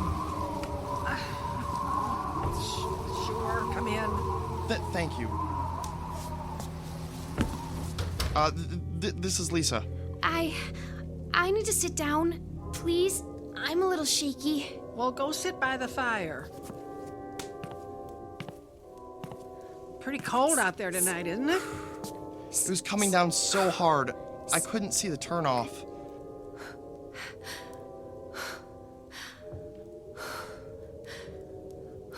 Lisa, you're breathing awfully hard. Are you all right? I'm fine. I'm just practicing my Lamaze breathing. Lamaze? She's getting ready to have a baby.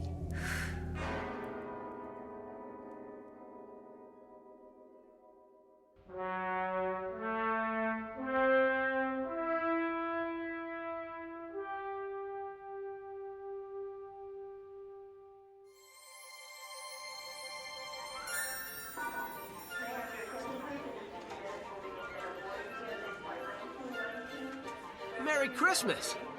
Merry Christmas! What do you want for Christmas, little girl? I would settle for a pizza right now. Katie, didn't I say not to wander off? I was just listening to the man play carols. Merry Christmas! Thank you. Here's some money. No, that's not necessary.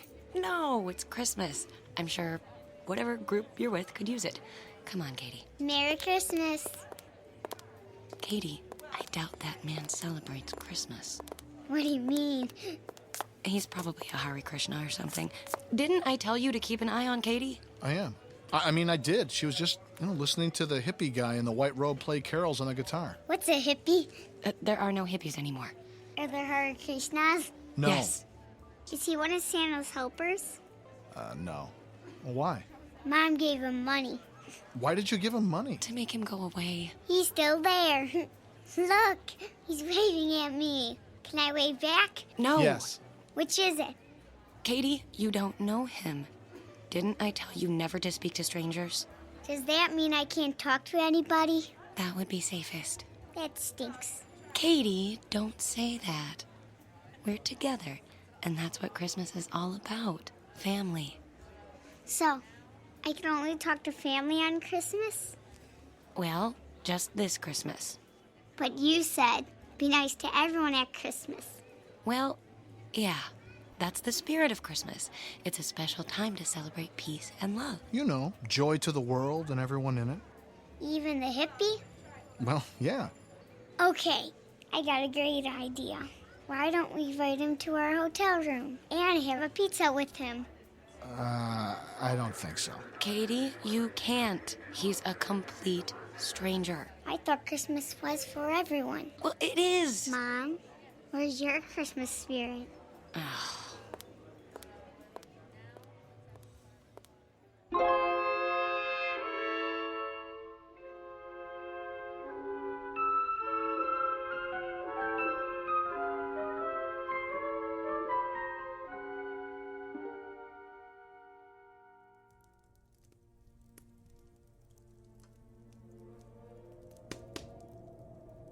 Are you okay, Lisa?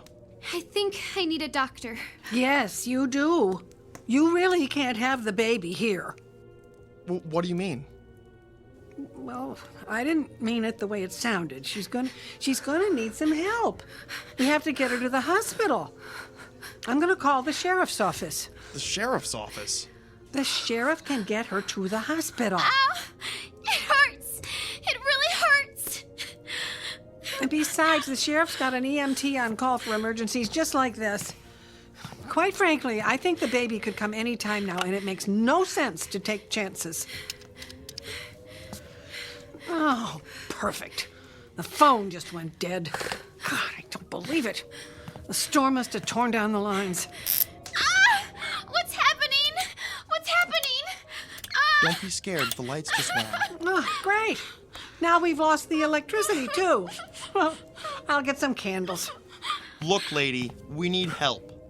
What are you going to do? Don't use that tone of voice with me. Sorry. Look, she needs help. We've got to do something. Okay. I've got a 4-wheel drive SUV in the garage. Here are my keys. You go warm it up, and I'll stay with her and get her ready to travel. Now you bring it around, and I'll drive you to the hospital. Thank you. Thank you so much.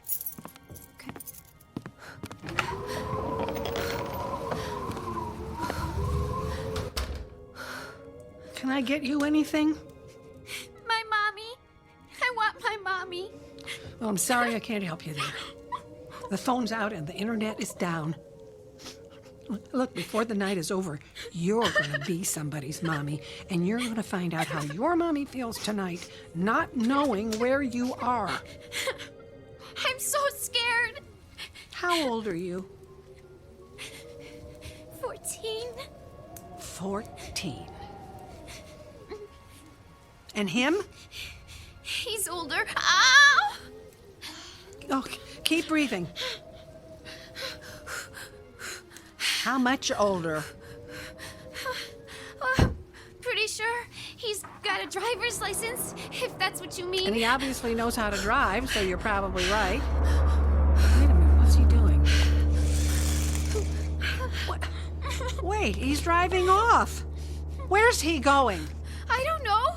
Well, you must. He's your husband or boyfriend or whatever, isn't he? Well, actually, he's not. What? Well, I didn't think you were married, but who is he? Where did he go with my SUV? I have no idea. What do you mean? I met him at a truck stop in Minnesota. I have no idea who he is. His name is Matt something. I just wanted a ride. Where? I don't know. I just wanted to get away from everything and everybody. Oh! Ah! This hurts so bad. I'm calling the sheriff. He'll come and get you. I am not dealing with this. No, you have to. The phone isn't working, and your SUV is gone. And I'm gonna have a baby whether you like it or not. Well, I guess you are. Look, don't cry. I'm sorry. Let's start over, huh? I'll help you through this. Can I ask you a question now? Sure. Why do you live out here all by yourself? Do you hate people or something? Well, no. Oh! Oh! That one really hurts. Why would you think I hate people? Why isn't your son here tonight? How do you know about my son? Relax. I saw a picture on the end table. I figured it was your son. Am I right? Yes. How come he doesn't live here with you?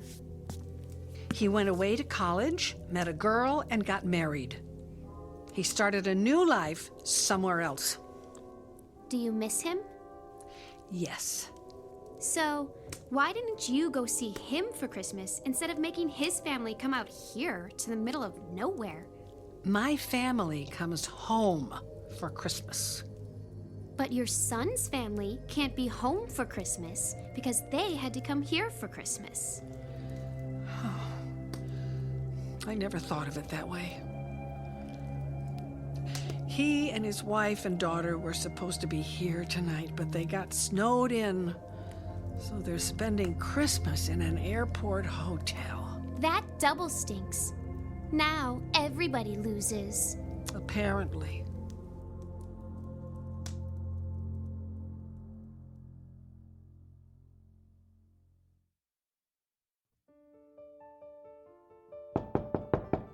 I'll get it. Don't answer it. This is a hotel. You don't know who's there. That's why I want to answer it. Merry Christmas. Merry Christmas. I've got a pizza for you. Mom, it's the hippie. He got a pizza for us. What? There must be some misunderstanding. Look, I don't know who you are or what's going on here, but... I work for the airline. Here's my ID. Look, he has a name tag with wings, just like a pilot. I'm not a pilot, but I've got a lot of airtime. I don't mean to be rude, but what's with the robe? My angel costume? Not many people want to work on Christmas Eve. They want to be at home with their families, so, I volunteered to work tonight. I told you he was nice. But it's not within my angelic powers to make the snow stop, so people are pretty crabby about their flights being canceled.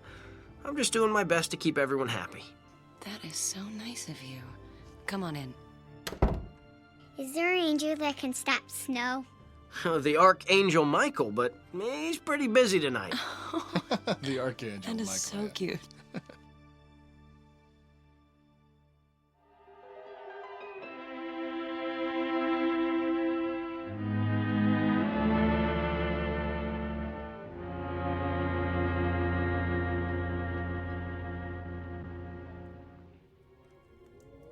How are you feeling? The contraction stopped. Maybe it isn't time.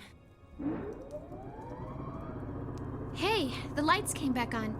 They must have fixed the power lines. How did they do it that fast? They didn't. I have a generator for when the power goes out. You can freeze to death up here without one.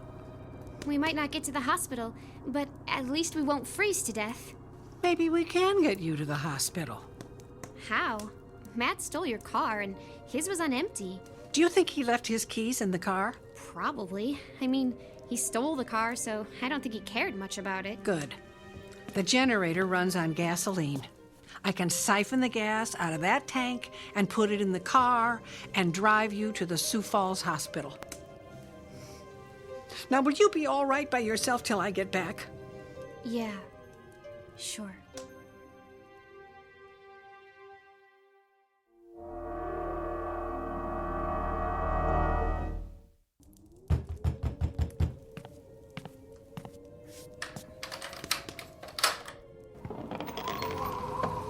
Hi, Merry Christmas, little lady. Is Martha around? She's out back getting more firewood. That sounds like Martha to me. I wouldn't be surprised if she was chopping wood right now just for the exercise. I got her a chainsaw for Christmas. Wow, that's a thoughtful present. You visiting for the holidays? Yes, we barely made it through. Our car was running on empty. Martha's son got snowed in. She's really bummed out about that. She was really looking forward to the family getting together tonight. She doesn't admit it, but I think she gets pretty lonely out here all alone. Well, tell me about it. Well, at least she's got you to keep her company. So is everything okay? Yep, everything's good. It's Christmas. I'm wrapped up in a warm blanket. I've got a good book. And Martha chopping wood for the fireplace. What more could I want? I'll call her son and let him know you're both okay. Hey, I'm sorry, I didn't catch your name. Lisa. All right, Lisa. You keep yourself all bundled up in that blanket. It's gonna be a cold one tonight. Sure thing. Good night. Good night.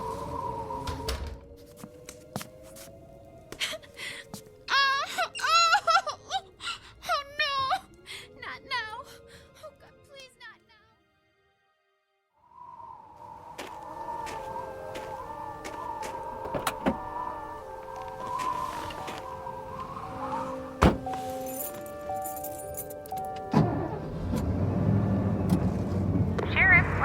copy.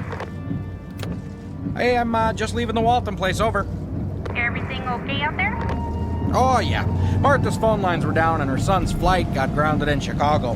He asked me to check on her. I can't imagine Martha ever needing help, though. What's up? Keep your eyes open. State police are looking for a kid who stole a car. On Christmas Eve?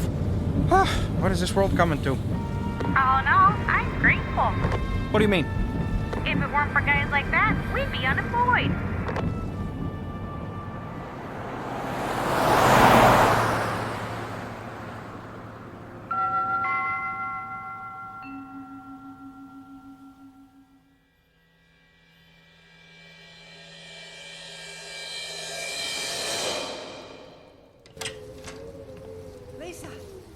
Lisa.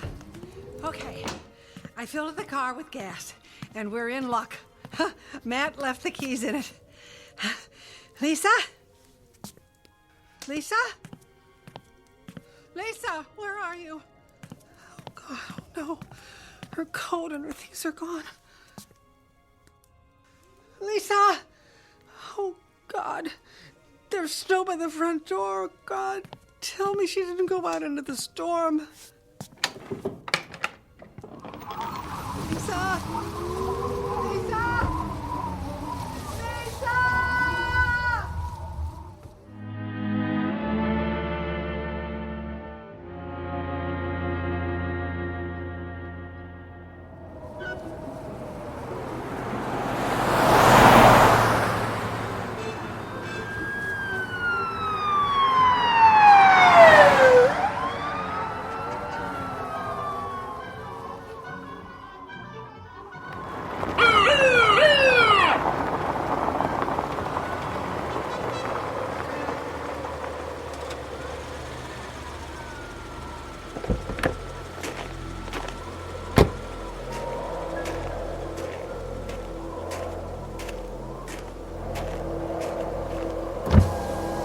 Can I see your license and registration?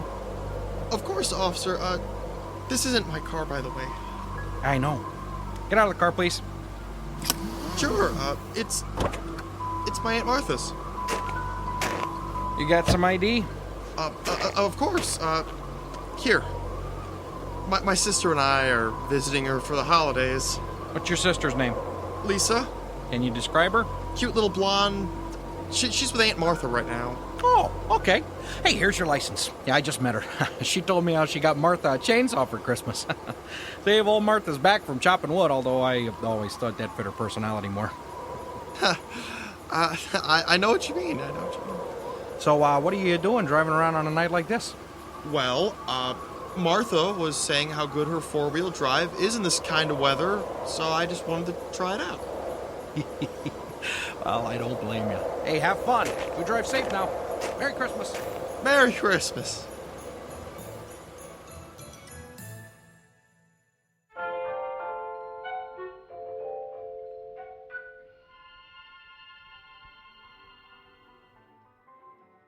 Well, my dinner break is over. Time for me to get back to work. What do you do when the flights are all grounded? Well, not all the flights are grounded. They're not? No. Some flights have to go out no matter what. Passenger flights? Cargo. What's cargo? Packages. Wait a minute. Where's my package for Grandma? Honey, wait. Maybe he can get it on the flight. Honey, no. Well, where's it going? Snow Pass, South Dakota. I bet you don't have a flight scheduled there tonight. Well, you're right about that. I was thinking if it was, a big city or someplace warm. Could you try? I find it very hard to say no to you. Give me the package. I'll see what I can do.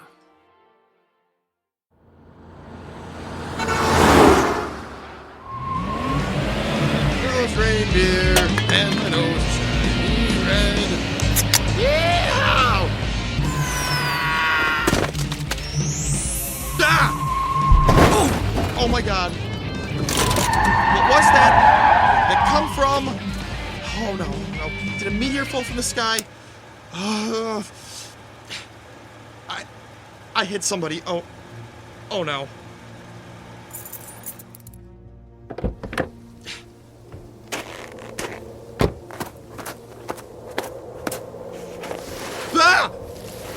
Oh man, I am so sorry. Dude, just lie still, lie still.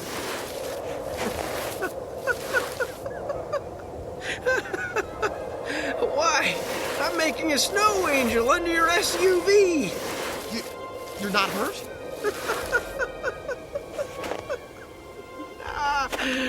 The snow is thick and soft. Whew, my angel wings are nice and fluffy. Go ahead, feel them if you want. What?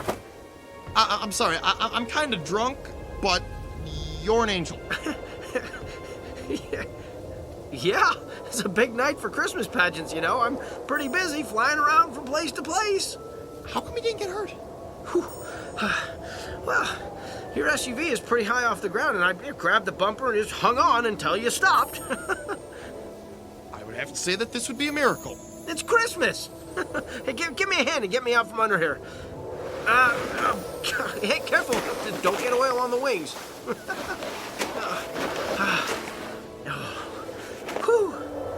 Wow. That's some snow angel you made. It's perfect. Yeah, well, I loved making them when I was a kid. When the truck stopped, it was the first thing I thought of. So I made one. People love snow angels. Just to double check, you're not hurt, right? Absolutely. Nothing can hurt a snow angel. I mean, think about it. When I fell from out of the sky, blam! Did I get hurt? No. You think a little thing like getting run over by an SUV is going to bother me? You did fall from the sky. Well, of course. But yeah, you know, my glasses flew off when you hit me. I can't see very well without them. I think they flew off back there. Can you find them for me while I, catch my breath? Sure. Anything you want. Around here, you think? Nope. Farther down the road by that tree.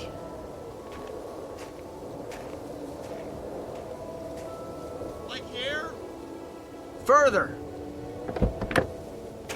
Hey! Hey, what are you doing? Where are you going with my truck? Don't leave me out here, I'll freeze to death!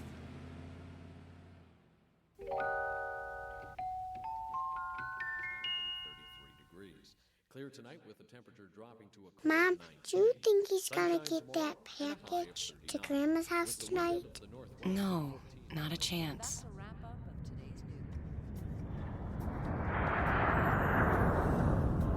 What's that sound? A jet just took off. Look out the window. You can see it. Mom, maybe there is a chance. Sorry to disappoint you, but no. Hundreds of flights were grounded. We're going to have a long wait. Maybe Grandma's line is fixed. The phone company barely gets lines fixed on weekdays, and they're going to fix a line on Christmas Eve? Hello? I don't think so. Yes, this is Luke Waltham. You're mommy negativity. No, I'm not. See what I mean? Okay, you got me. Really? Okay. Thanks. Was that Grandma? No. Told you so. It was the airline. They said to pack our bags and come to the terminal immediately. We're the first plane out of here.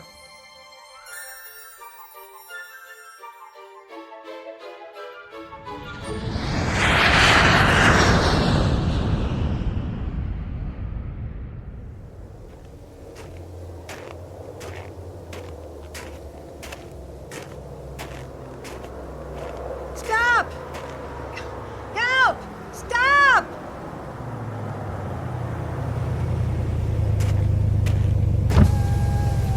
Hey, what's wrong? Who are you? Does it matter? You're gonna freeze to death out here. Get in.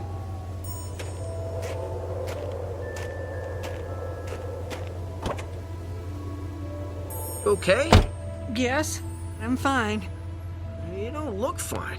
Well, that's because you're driving my SUV. You sure? Yes. A young man stole it. How did you get it? Well, I guess I stole it from him. Why? Well, I guess you could say I'm a man on a mission, and I needed it to pick you up. Where to? Well, if it's not out of your way, could you take me home? Sure. I was headed that way anyway.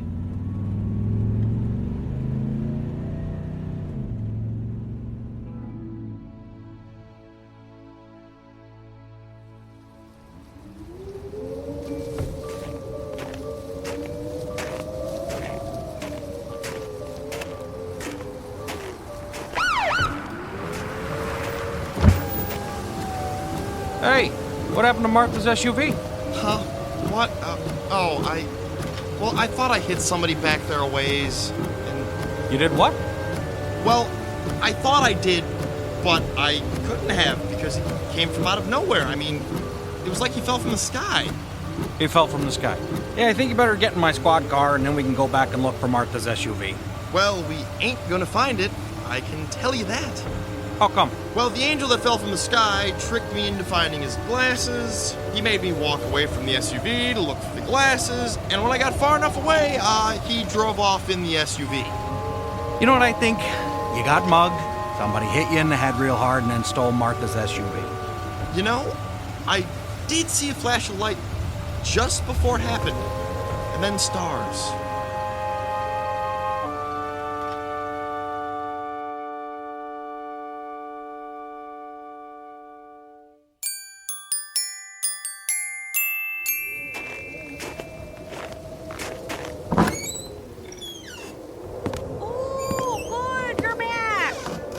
Yeah, we got another car theft. Somebody stole Martha's car. What? Yeah, Martha's nephew's in the car.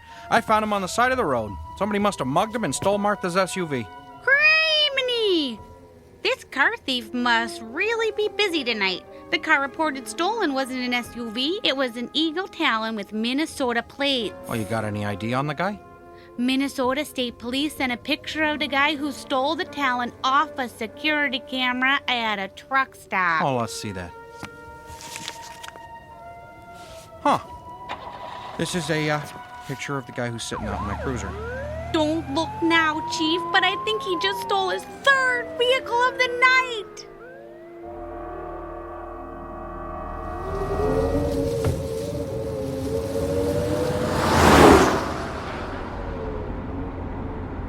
Thanks for the ride home.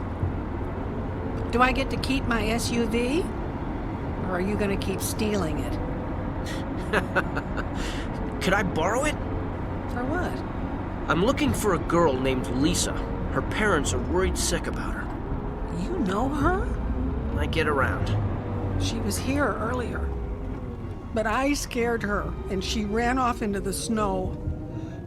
I was out looking for her. I know. She's inside. What?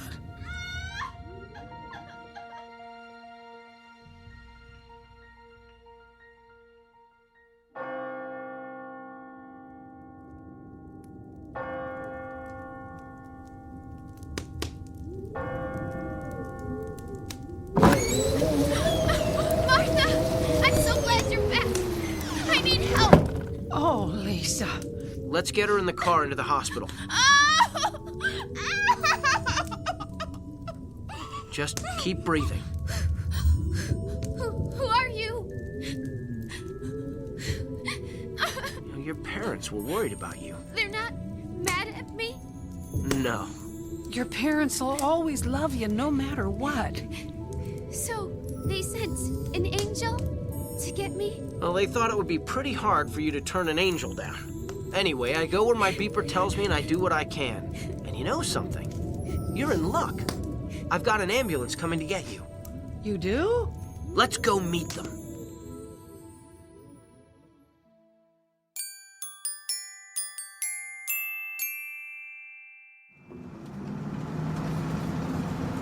Is this ambulance the only non-stolen vehicle left in the whole county? Could be. I didn't even make my car payment this month, so I'm not sure if I even have a car anymore. And how could I have been so dumb to leave that guy in my cruiser with the keys in it? Your Christmas spirit let you put your guard down. Hey, isn't that Martha's car heading towards us? Looks like it. Flash your lights. Will do. Oop, wrong button.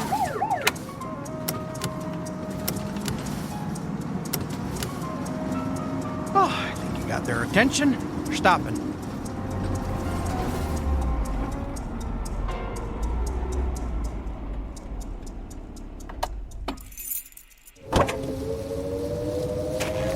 Sheriff, I'm so glad you got word to bring the ambulance. Say what? Lisa's getting ready to have her baby. She's what? I'll go check her, Chief. Well, my phone was out, so I couldn't reach you. And then my car got stolen. I know. You knew? Yeah, well, the guy who stole your car, he stole my cruiser. Hey, Chief, quick, Gavin, and get over here. We've got to get this little girl to a hospital now. She's getting ready to have a baby. What is going on? Come on, let's get her in the ambulance. It's so good that nice man was able to get through to you to bring the ambulance. What nice young man? Nobody called us. We're only driving this because my cruiser got stolen. Get up front and drive. Close the doors and let's get moving. I'll get back to you later, Martha.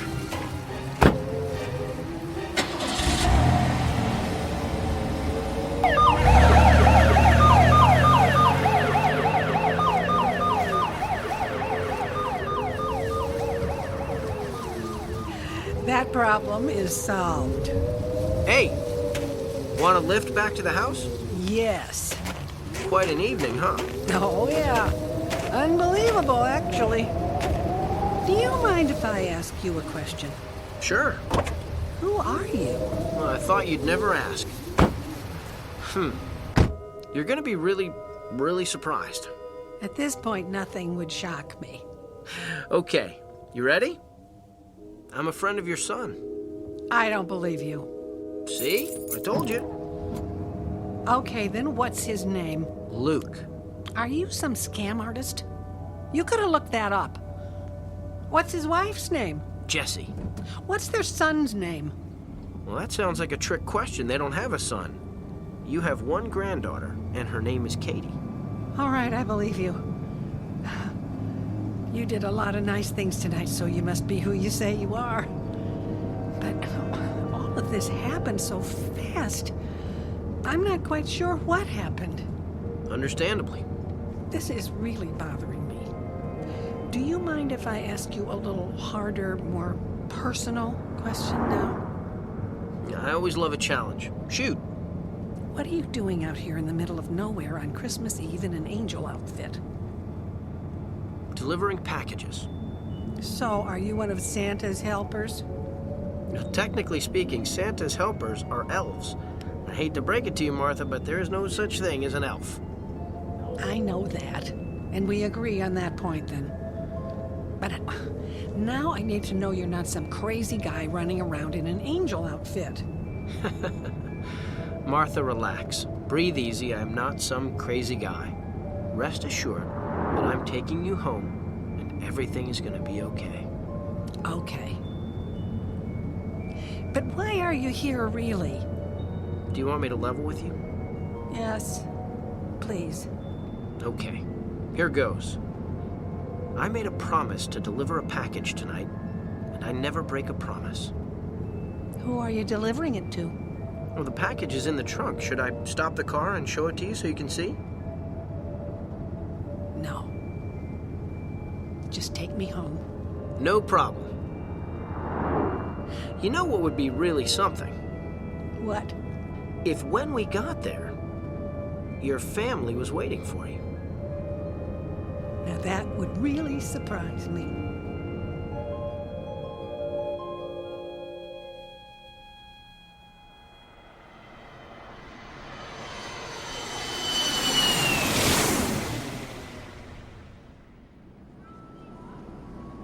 Does Grandma live down there? Yep. You think my gift got to her? Yep. Somehow, I got a feeling it did. No more mommy negativity? No more mommy negativity. How come? It's Christmas.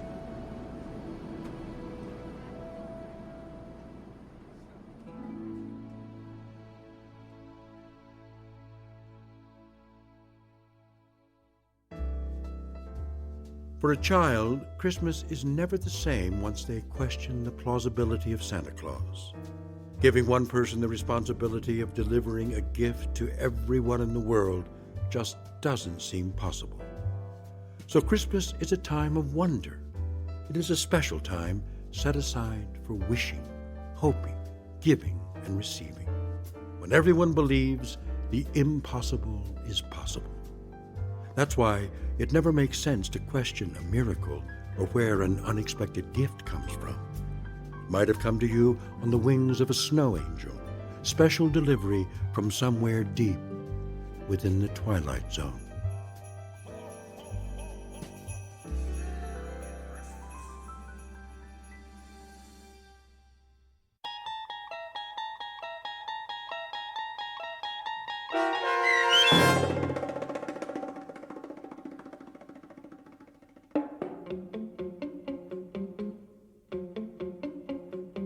Snow Angel, starring Sean Astin with Stacy Keach as your narrator, was written for The Twilight Zone by Joby Cerny.